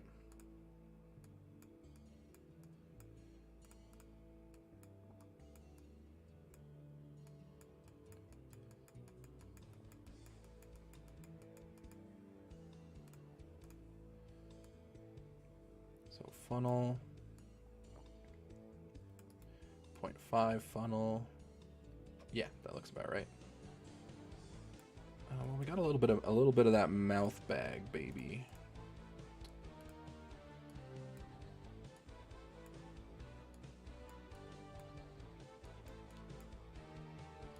Make sure that mouth bag is under control.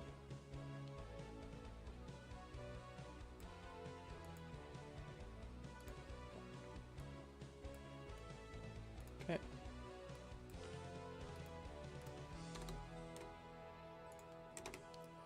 So that is the mouth funnel.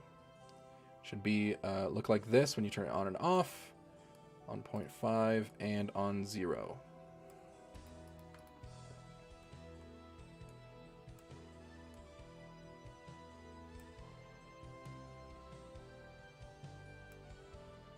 Okay. All right, and technically everything from here is kind of done with jaw open, left on, off. So I'm just going to turn off the bottom jaw teeth because they're just going to be visually in the way. So we can look at them later. So now that the mouth funnel is done there, we are going to take mouth open at 0. And we're going to take mouth form and mouth funnel with R3 selected. And we're going to synthesize the corners between form and funnel. Okay. So then it should look kind of like this. So with mouth 0, we should have funnel on, smile, funnel on, sad. All right, see that? And then we're going to do the same thing at mouth open 0.5. So then mouth should be open 0.5 with funnel on. Control 4 synthesize. And it should be able to smile. Maybe.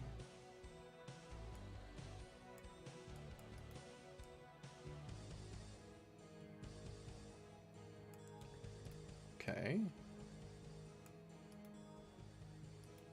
So funnel on, mouth open. Yeah, let me just... Okay, so that form is still working. Funnel on, mouth 0.5. What? So it's working here. When I go to 0.5,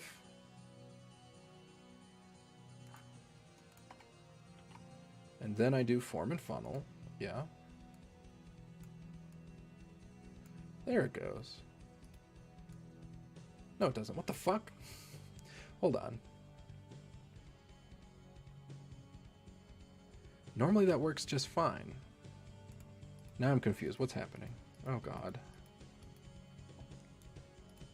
Okay, so mouth at 0.5. Form and funnel.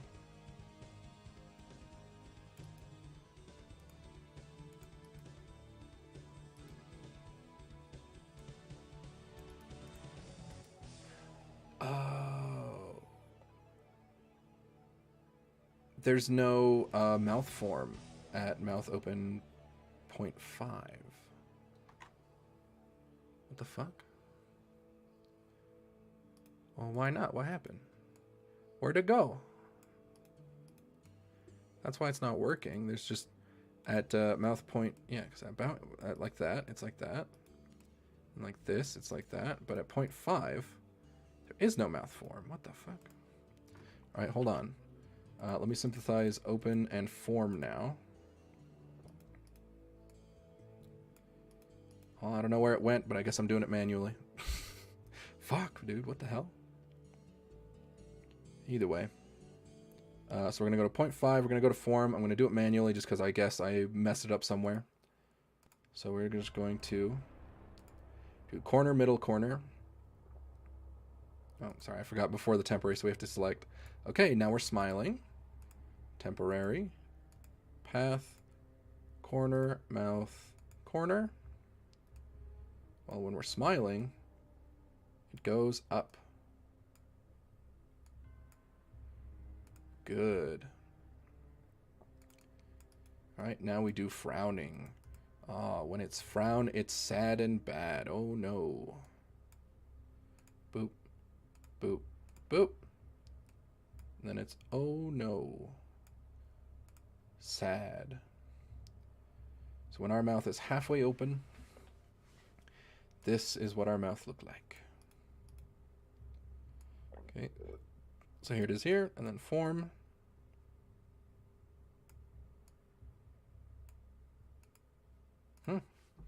Alright, what the fuck happened here? I swear I widened this.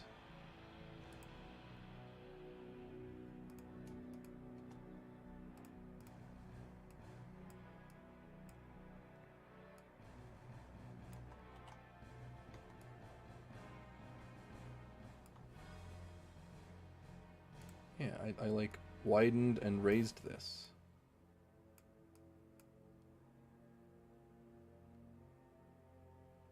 Okay, well. So now, smile, open, open wide. Neutral, open, open wide.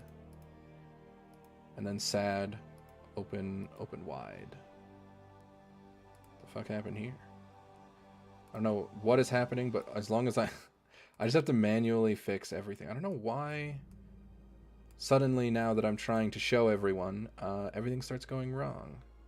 If that ain't destiny, I don't know what is. It's only natural for things to go wrong the instant you try to show anything. Alright, so now we're going to try that again. Mouth funnel on. So select all three. Mouth funnel on. Mouth open at 0.5. Synthesize, mouth form, and funnel. Okay. So now at 0.5, we should smile and frown. Good. Alright, it worked. Sorry for the random weird... I guess I forgot to do the mouth form at 0.5. So, now we're going to take the mouth funnel on, mouth open 0.5, and we are actually going to do the copy-paste trick. Select everything. Select all of this. Well,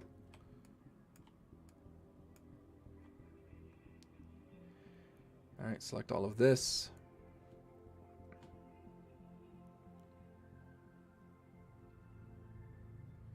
Actually, no, we're going to take all of them. And then at mouth fully open with the funnel active. Sorry, Control-Shift-C in case you need to be aware. And then we're going to Control-Shift-V with funnel completely on. And then we're going to take it.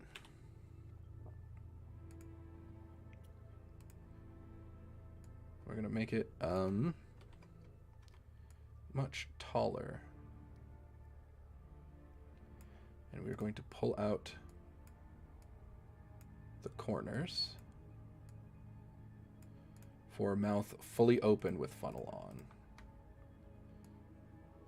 So half looks like this, fully, and then mouth closed, funnel on, opener even wider. You probably could push it even further, but I'm just going to do this. Because again, the more exaggerated you make the mouth shapes, just the more interesting your mouth will look. Just one of those things. You can go subtle, you can go exaggerated. It's entirely character-based. So mouth open, of smiling, with funnel on.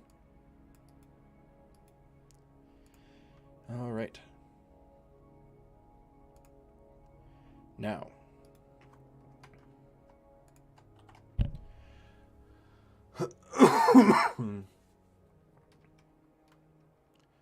We're going to keep these three selected. Pretty much the entire trend is we're going to be doing this a lot.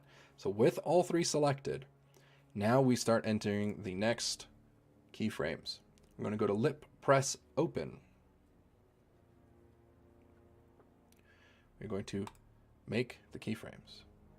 It's going to give you this warning, but it doesn't matter. The warning is actually not that important. It's just letting you, hey, are you sure you want to bind, these things to more than 3 parameters? But it doesn't actually affect anything, apparently. So we can go ahead and ignore it. Then we are going to zoom in. Now that these have been set like this, we will take mouth pucker widen, set it to -1. And then we are going to make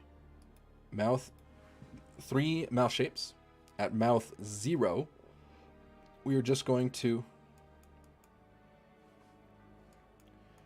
make it look like the mouth is shrinking down, like the lips are tightening. That is all we're doing at 0. Okay. Now at 0.5 for your mouth, you are kind of just doing the same thing where your lips are tucking in.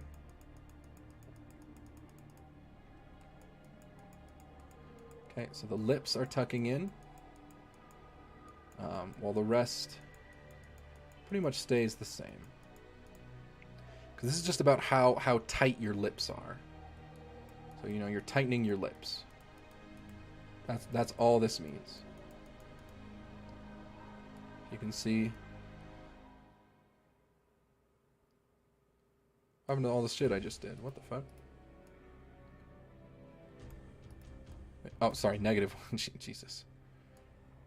Yeah, so -1, this is what you're doing. You're just making the lips tighten. Okay, and 0.5, and then obviously the same thing at 1, and mouth fully open. You're just tightening the lips.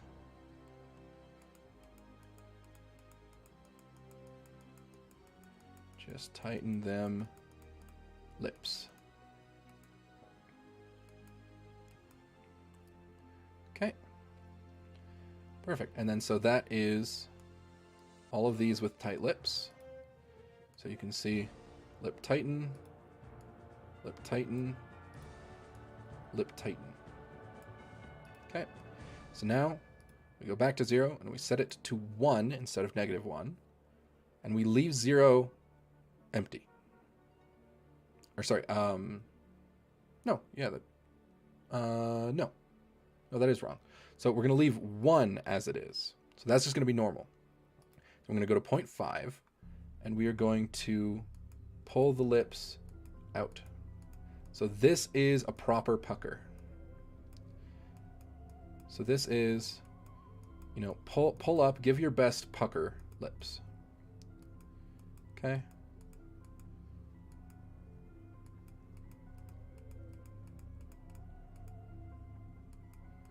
So this is give your best pucker. All right, and then we go to 0.5. Same thing. We are just pulling up for the pucker.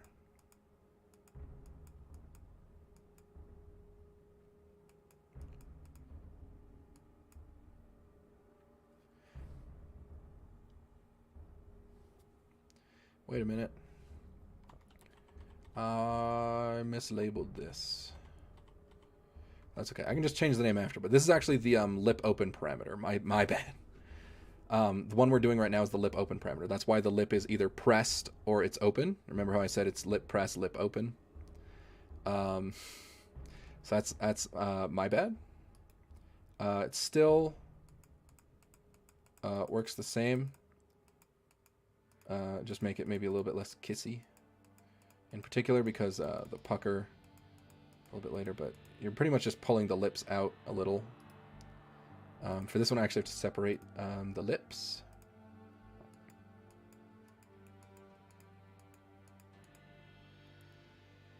And bottom lip.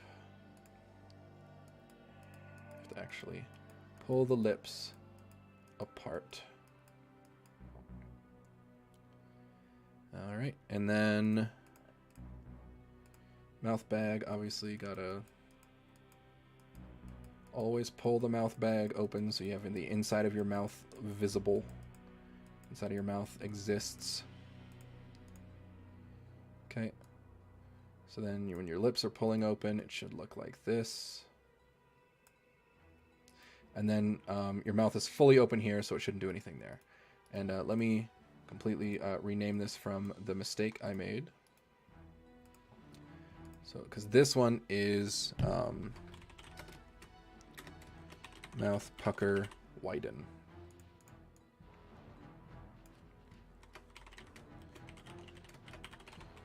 I'm going to add 1 just so I can actually switch them back and forth. Okay, so press, lip, open. So that was my bad. Press lip open. Widen 1. Okay.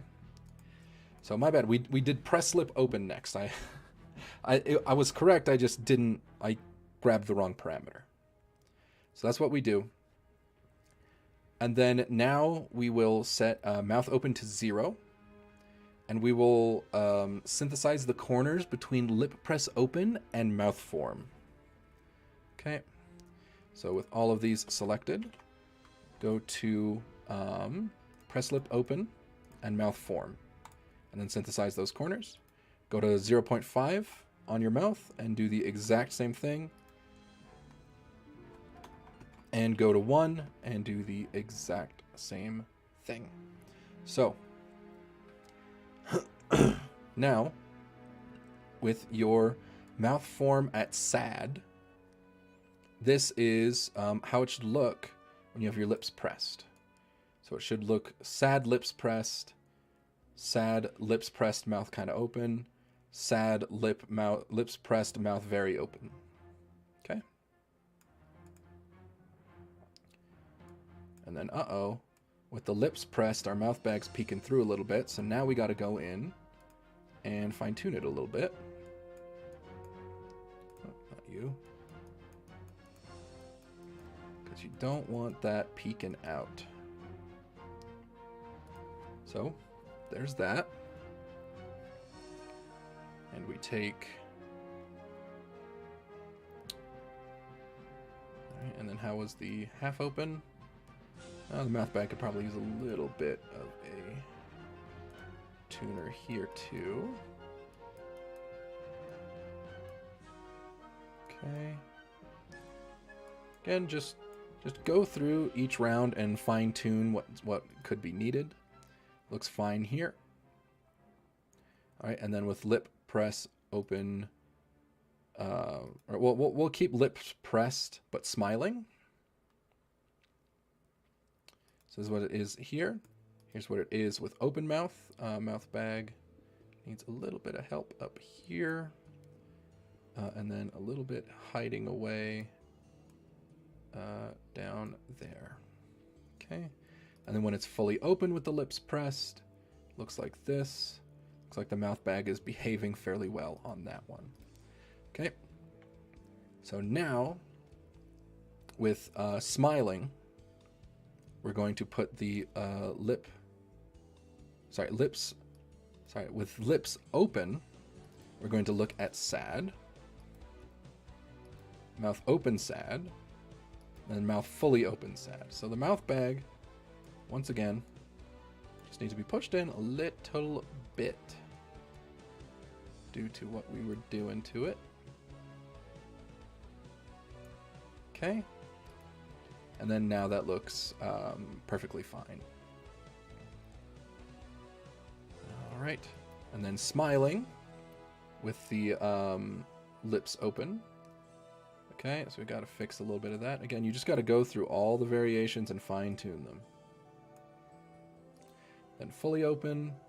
Looks like we're good there. We're good. Perfect. Now comes the next part. So this is what I've referred to as the Great Synthesizing Gauntlet, where we are just going to do a massive amount of corner synthesizations to make sure all the keys work with each other, and we're just going to have to run it through. So we need to make sure that top lip, bottom lip, and mouth bag are all fully selected. Okay? And then I'm going to select everything to neutral. Then we're going to take mouth funnel to 1 and lip press open to -1. All right. Actually, no, we are going to leave everything at neutral and mouth open at 0. And we are going to synthesize the corners between funnel and lip press open. Okay. So those corners are synthed. So if we have our funnel on, the lip open should modify it a little bit. Okay. Now, we need to do the same thing with our mouth half open. So by setting our mouth half open and everything else is still default, we do it again. Then with our mouth half open, if we do funnel, lip press open should modify it. And you're going to notice, well, hey, we need a little bit of fine tuning here. Need a little bit of fine tuning. That is absolutely a-okay. Just fine tune as needed. There you go.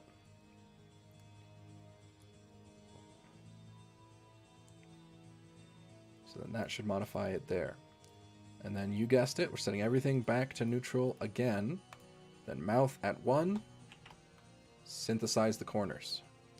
Now that mouth is at 1, if funnel is on, It should be modified by lip press open and closed. Okay. Perfect. Next. Next, we are going to...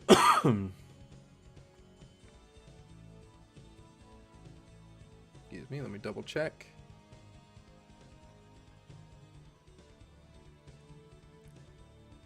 So on all of these, there's also a good chance. So with the funnel on and these modifying, sometimes the corners fuck up pretty bad. So what we're going to do is just like make absolutely sure all the corners still work fine. They have a tendency to just explode.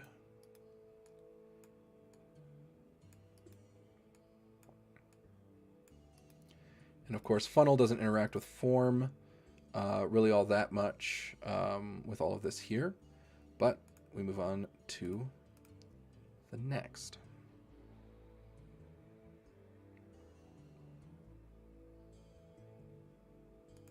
Okay, let me double check that we've got everything we need so far before we enter the other ones.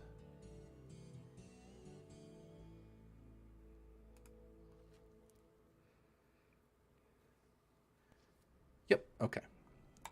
So now, so remember, the shrug slash pout and the pucker widen are their own deformers. So we don't need them to interact with these previous keyframes really at all. So that's going to make our lives a good bit easier.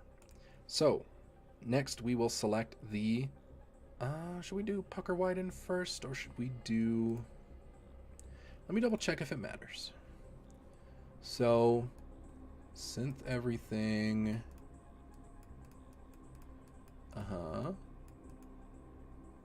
We'll do the pout shrug deformer first. Okay.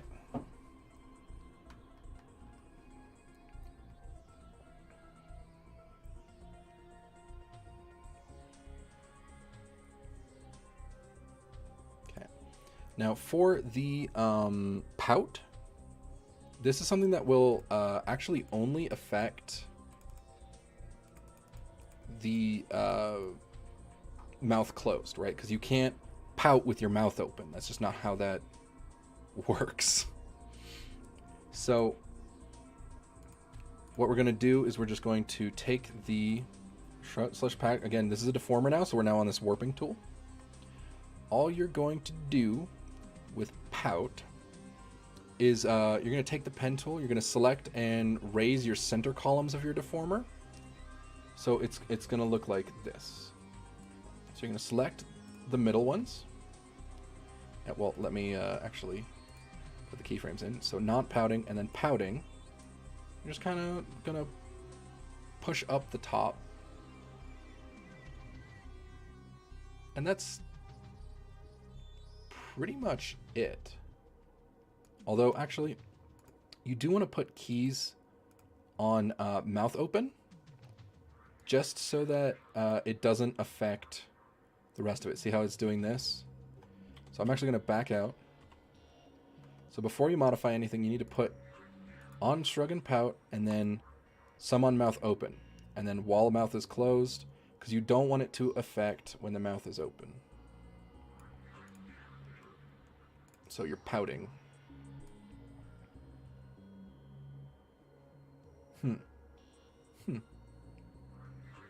Pout. And notice so it doesn't do anything when the mouth is open. That was why we put those extra keyframes there. Okay, and that's simple. That's it for that one. Now for mouth pucker widen, we have a deformer specifically for that. So what we want to do that is we're going to select this deformer and we're going to put keys on mouth pucker and mouth X. So both of these are going to receive keys, and we're also going to put them on mouth open. Okay? So we're going to manually enter all of these keys for both mouth open 0 and 1. All right, we're going to manually do that. So for pucker widen specifically, we're just going to, again, pucker. We're going to make a little kissy face. Because this can only work while your mouth is closed anyway, right?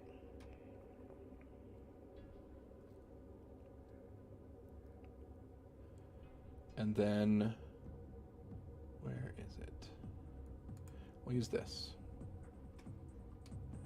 Actually, for the deformers, I find it works better to use the selection tool. Okay. So we're going to select this. We're going to go normal selection. And we're going to press Alt so that it expands from the center. Make kissy face. Select the whole thing. Again, hold Alt so that it does it symmetrically. So it's making a kissy face.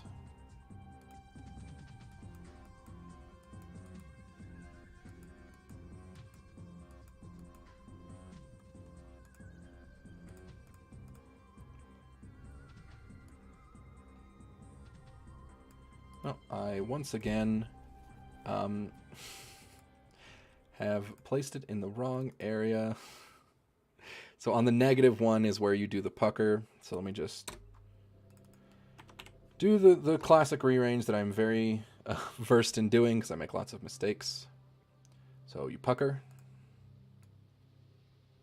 So you pucker up, and that's kind of what it looks like. I can actually probably pull in the sides a bit more.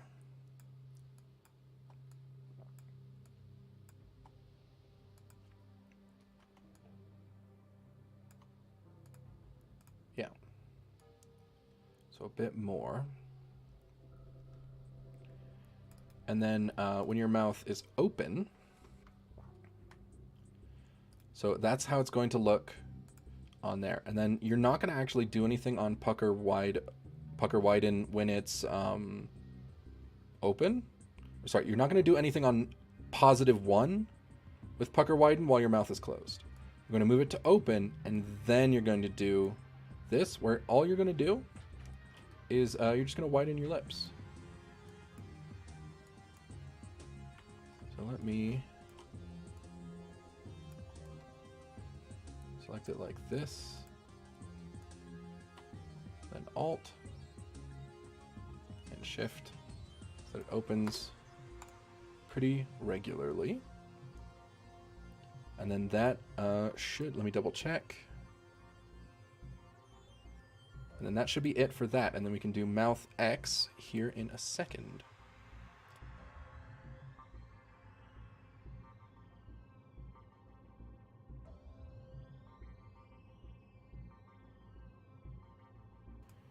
All right. So now we can do mouth X. So mouth X is where we are going to, well, with the entire thing selected. So you can press the X button, and you can move the box itself. So that's kind of going to be the trick here. So we're going to select with a gradient a lot of the mouth. Then we are going to press X, slide this up to about here where it lines up, and then rotate it. Rotate and move it. And that sort of gives you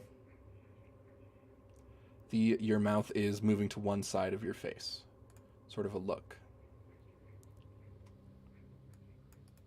Right? Although I did it on 0 again. Oh my god, how do I do this literally every time? Okay, well, just gonna keep flipping it. So we moved it to the right. We're actually just gonna reflect the motion. All right, I forgot I have to do it through up there. If you reflect here, it just moves the keyframe. So modeling, parameter, reflect motion horizontally. And then it should reflect it just fine. And it looks like she's, doing the, where you like swish your lips back and forth. And So it looks like that. Which is good, that's what we want. So now, we have to do... so we can synthesize some amount of this. But a lot of it is going to be manual. Because when your mouth is... Because you can move your mouth while it's open.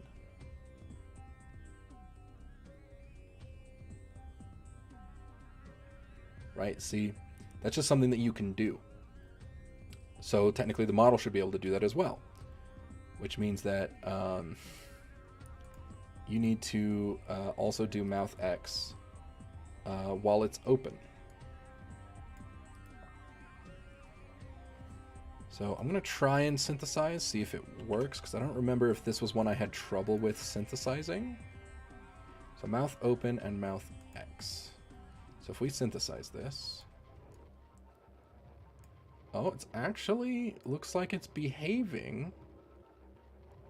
Oh, wow. It actually behaved today. That is very refreshing. It normally, last time I was trying this, was like very upsetty.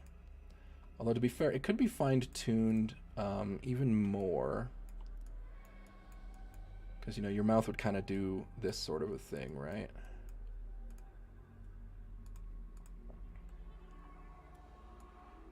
So with your mouth fully open, you can kind of pull it like that. And, you know, let me show the bottom teeth so you can kind of understand what it'd look like. So you can kind of like show your teeth, basically. And then, you know, if it's closed, got it like that. And then if it's, you know, like partway open, it'll look kind of like that. So that, it actually behaved very well. So synthesizing the corners worked perfectly, worked just fine. So, well, with that,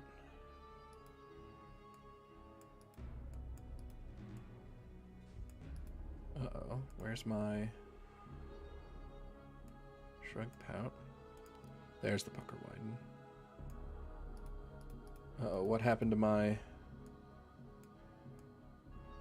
Did my pucker widen just lose all of its keyframes? What the fuck?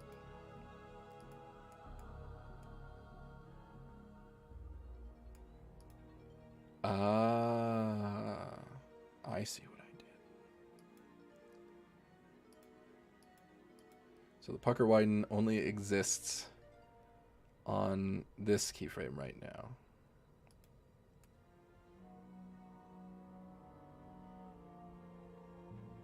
Okay, so pucker. So we're going to select all of this. Control-Shift-C. Put it here. Control-Shift-V. And we are going to go back here and select all of this one.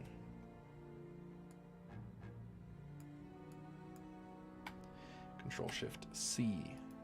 Control-Shift-V. Then we are going to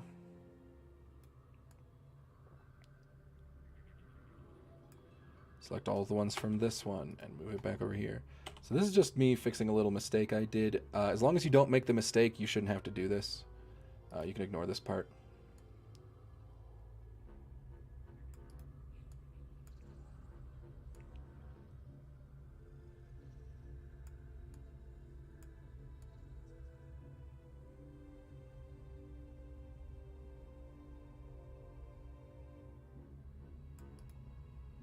Okay. Between pucker widen and X.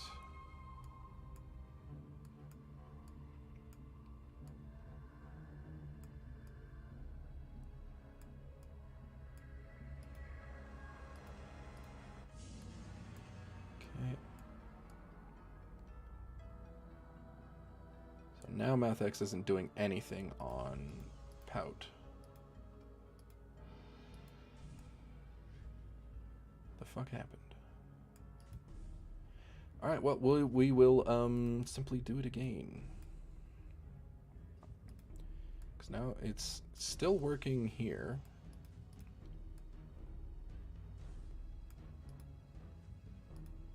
But now... Oh, it's still working there. Oh, it's just not working here. Okay, okay. So now we'll just put mouth closed. So we'll reset everything to default. And then with mouth closed, now we will also synthesize this again. That should fix it. Should fix my big mistake of moving the keyframes around all weird. Okay, so I can pucker, move them around. Can neutral, move them around. Can have my lips open wider, move it around. Can have normal, move it around. Okay. So that should be good to go. That should be done. Now, for the final things, we have the cheek puff. For the cheek puff, all we are going to do is take the head and the outer mouth parameter, and we are going to make them both. Sorry, not a 3, a double keyframe. Because again, either it's on or it's off. So when it's off, and then once you turn it on, you are simply going to make your cheeks expand.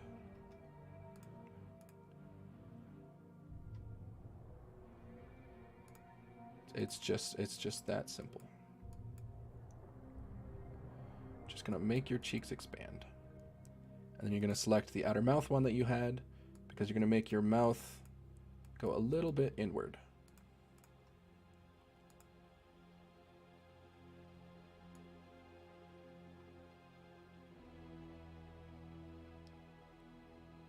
So I think I actually don't like the way that looks. So what I'm going to do, I'm going to remove the keyframes from the head specifically, so the mouth still stays the same. Re-add them so I can do it again. This time, I'm going to do it a lot more horizontally.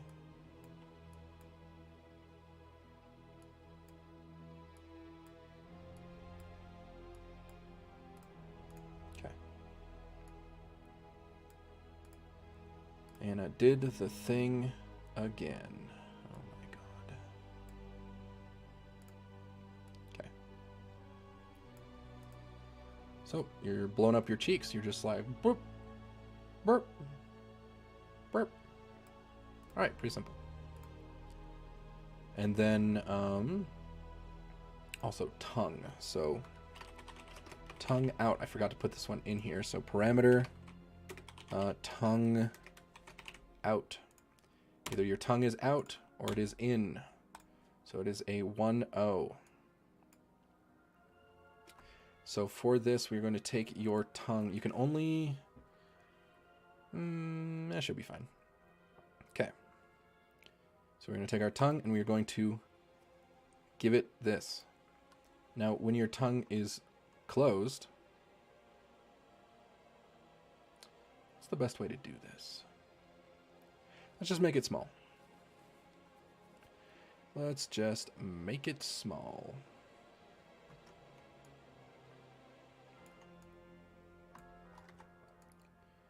So if you move it up here and you set your opacity to 0%, it will register that on the keyframe. So notice how, it also becomes ethereal. Like it enters reality. So what we're going to do is we're actually going to add one in the middle here. Of the tongue. So we're going to add a new keyframe here in the middle at 0.5. We're going to set the opacity to 100. So that means that it goes from 0 to 100 opacity in just the first 0.5.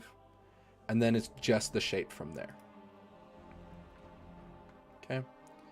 So in order to have your tongue out, you have to have your jaw open.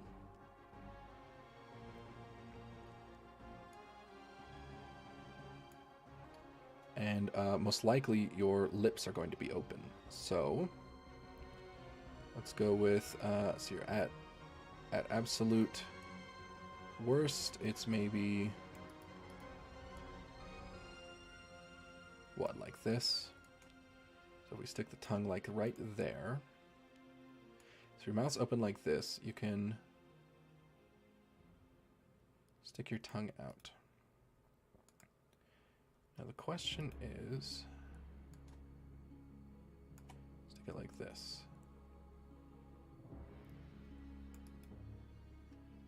So I think actually it'll be better to have it move in like this, because this is one that I've actually never done. Never done the tongue parameter. So I think it'd be better if it like expanded out like that.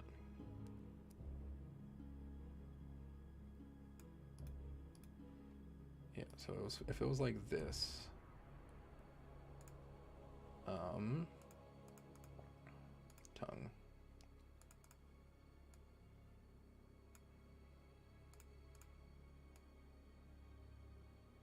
So tongue out goes like this.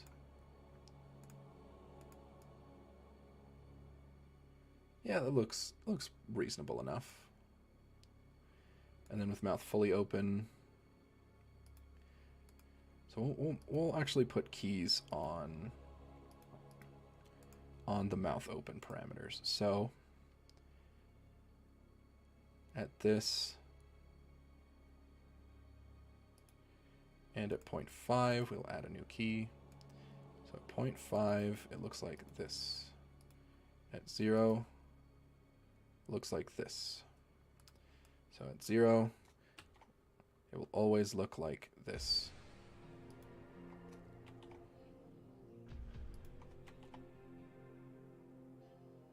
And it will always be 0 opacity.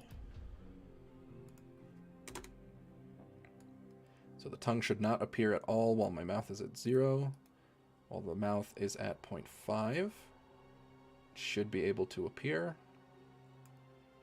And then when mouth is open at 1, it should also be able to appear. However, it is going to need to be moved just a little bit.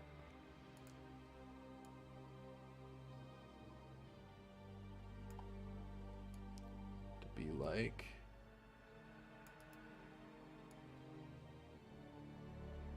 this.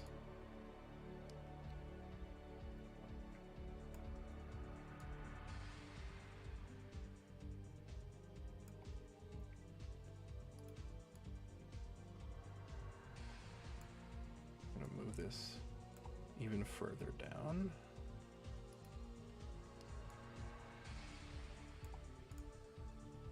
So now when your mouth is fully open and you stick out your tongue, it'll look like this.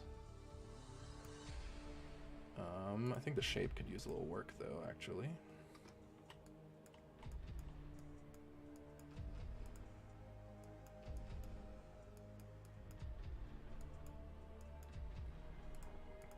Yeah, it's a little bit better. So the mouth is open, this is how the tongue comes out. I missed a little bit here. When the mouth is partially open, this is how the tongue comes out. Perfect, all right, we got that done. So, now we are completely done with the VBridger mouth, which means two things. First, we need to go to mouth open and edit parameter. This needs to become 0. Okay, we only needed that for the synthesization things. Same with funnel. This can now become 0. Because remember, it is either open, it is either on funnel or off funnel, and then it is either open or closed. And then, well, it's kind of open as well. So, very, very important. You have to remove those before you export. If you're doing the VBridger mouth, you must remove the -1 from mouth open and the -1 from mouth funnel. That is mandatory. All right. And then the last final thing that we have to do before we can really end today, and then everything else is just physics, which is, we'll probably do another stream on physics just for fun. Show you exactly how it works. And where was it? The tummy mouth. So this has two states. It's either open or it's not. But well, I have to actually select the tummy mouth. Hold on. Where did I put that? So tummy lips. So these need one here, and they also need one on mouth open. So with 0, this is going to be considered off, meaning this is just how it looks. With this open, then we can start moving it. So mouth open with it on is going to look like this.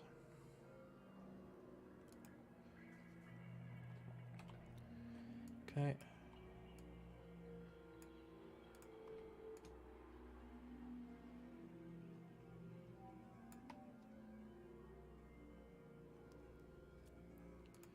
I'm going to take the right one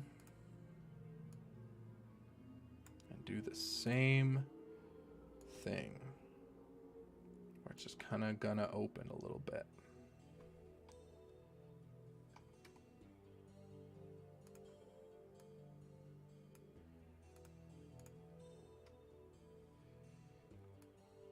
So then it's just going to open, and this is how it talks. And it's going to open its mouth as big as you open yours. So there you go.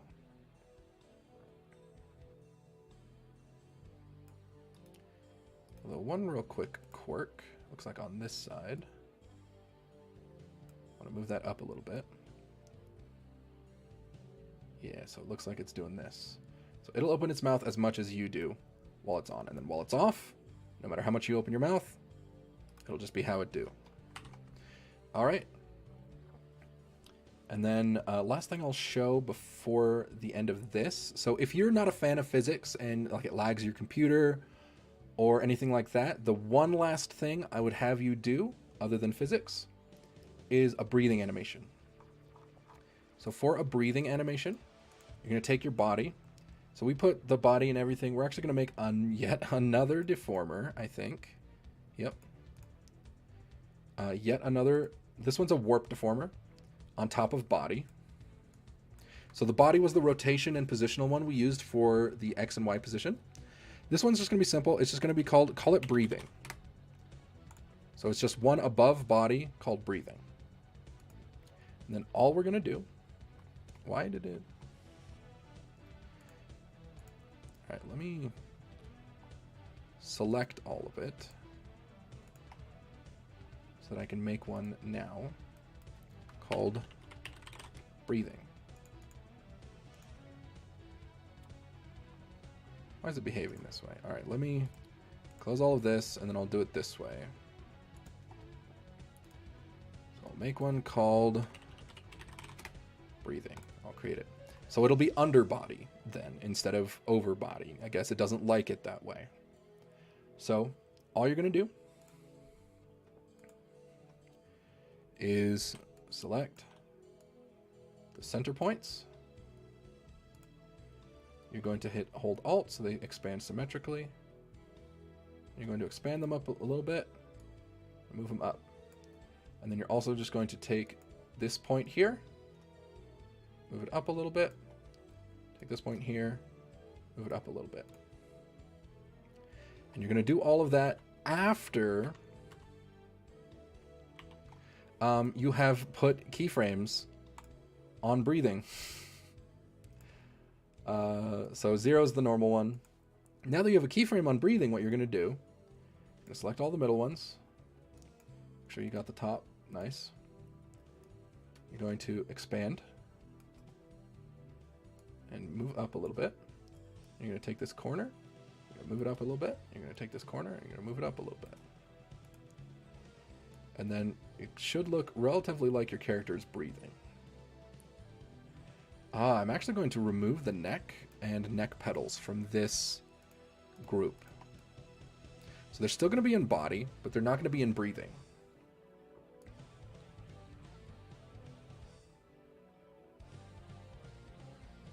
So this does look okay, but I think I need to lower the this guy here.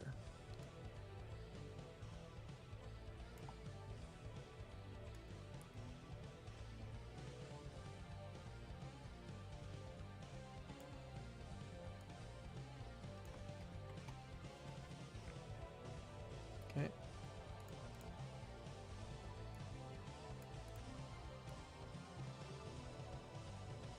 So look, see that? See, it looks kind of like she's breathing. And that is very important. I would highly recommend that you do this even if you're not a fan of the physics. But if you are not a fan of physics, you have a completed and fully done Vtuber model. I highly recommend you do the physics though, so follow up on my next one so that you can actually see how those are done as well. It's kind of its own thing. But this is a fully functional model. If we wanted to export this and VTube with it right now, it is 100% usable. So that is how you do that, and that is how you make one. I fumbled a little bit along the way, but obviously I'm still new, I'm still learning. Always will be, always am. And hey, I helped show you a couple of ways to help learn from your mistakes too. But either way, that is the end of this stream. I have finished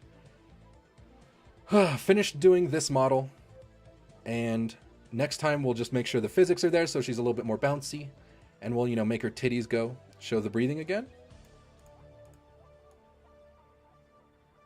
Like this. Let me show you. Want to see the breathing again. So it's like this.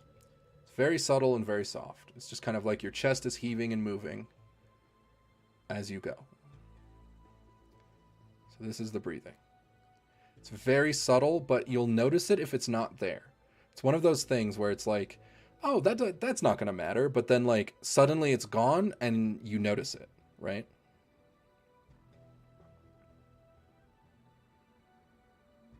So this is the breathing. Again, very, very soft, very subtle, almost unnoticeable.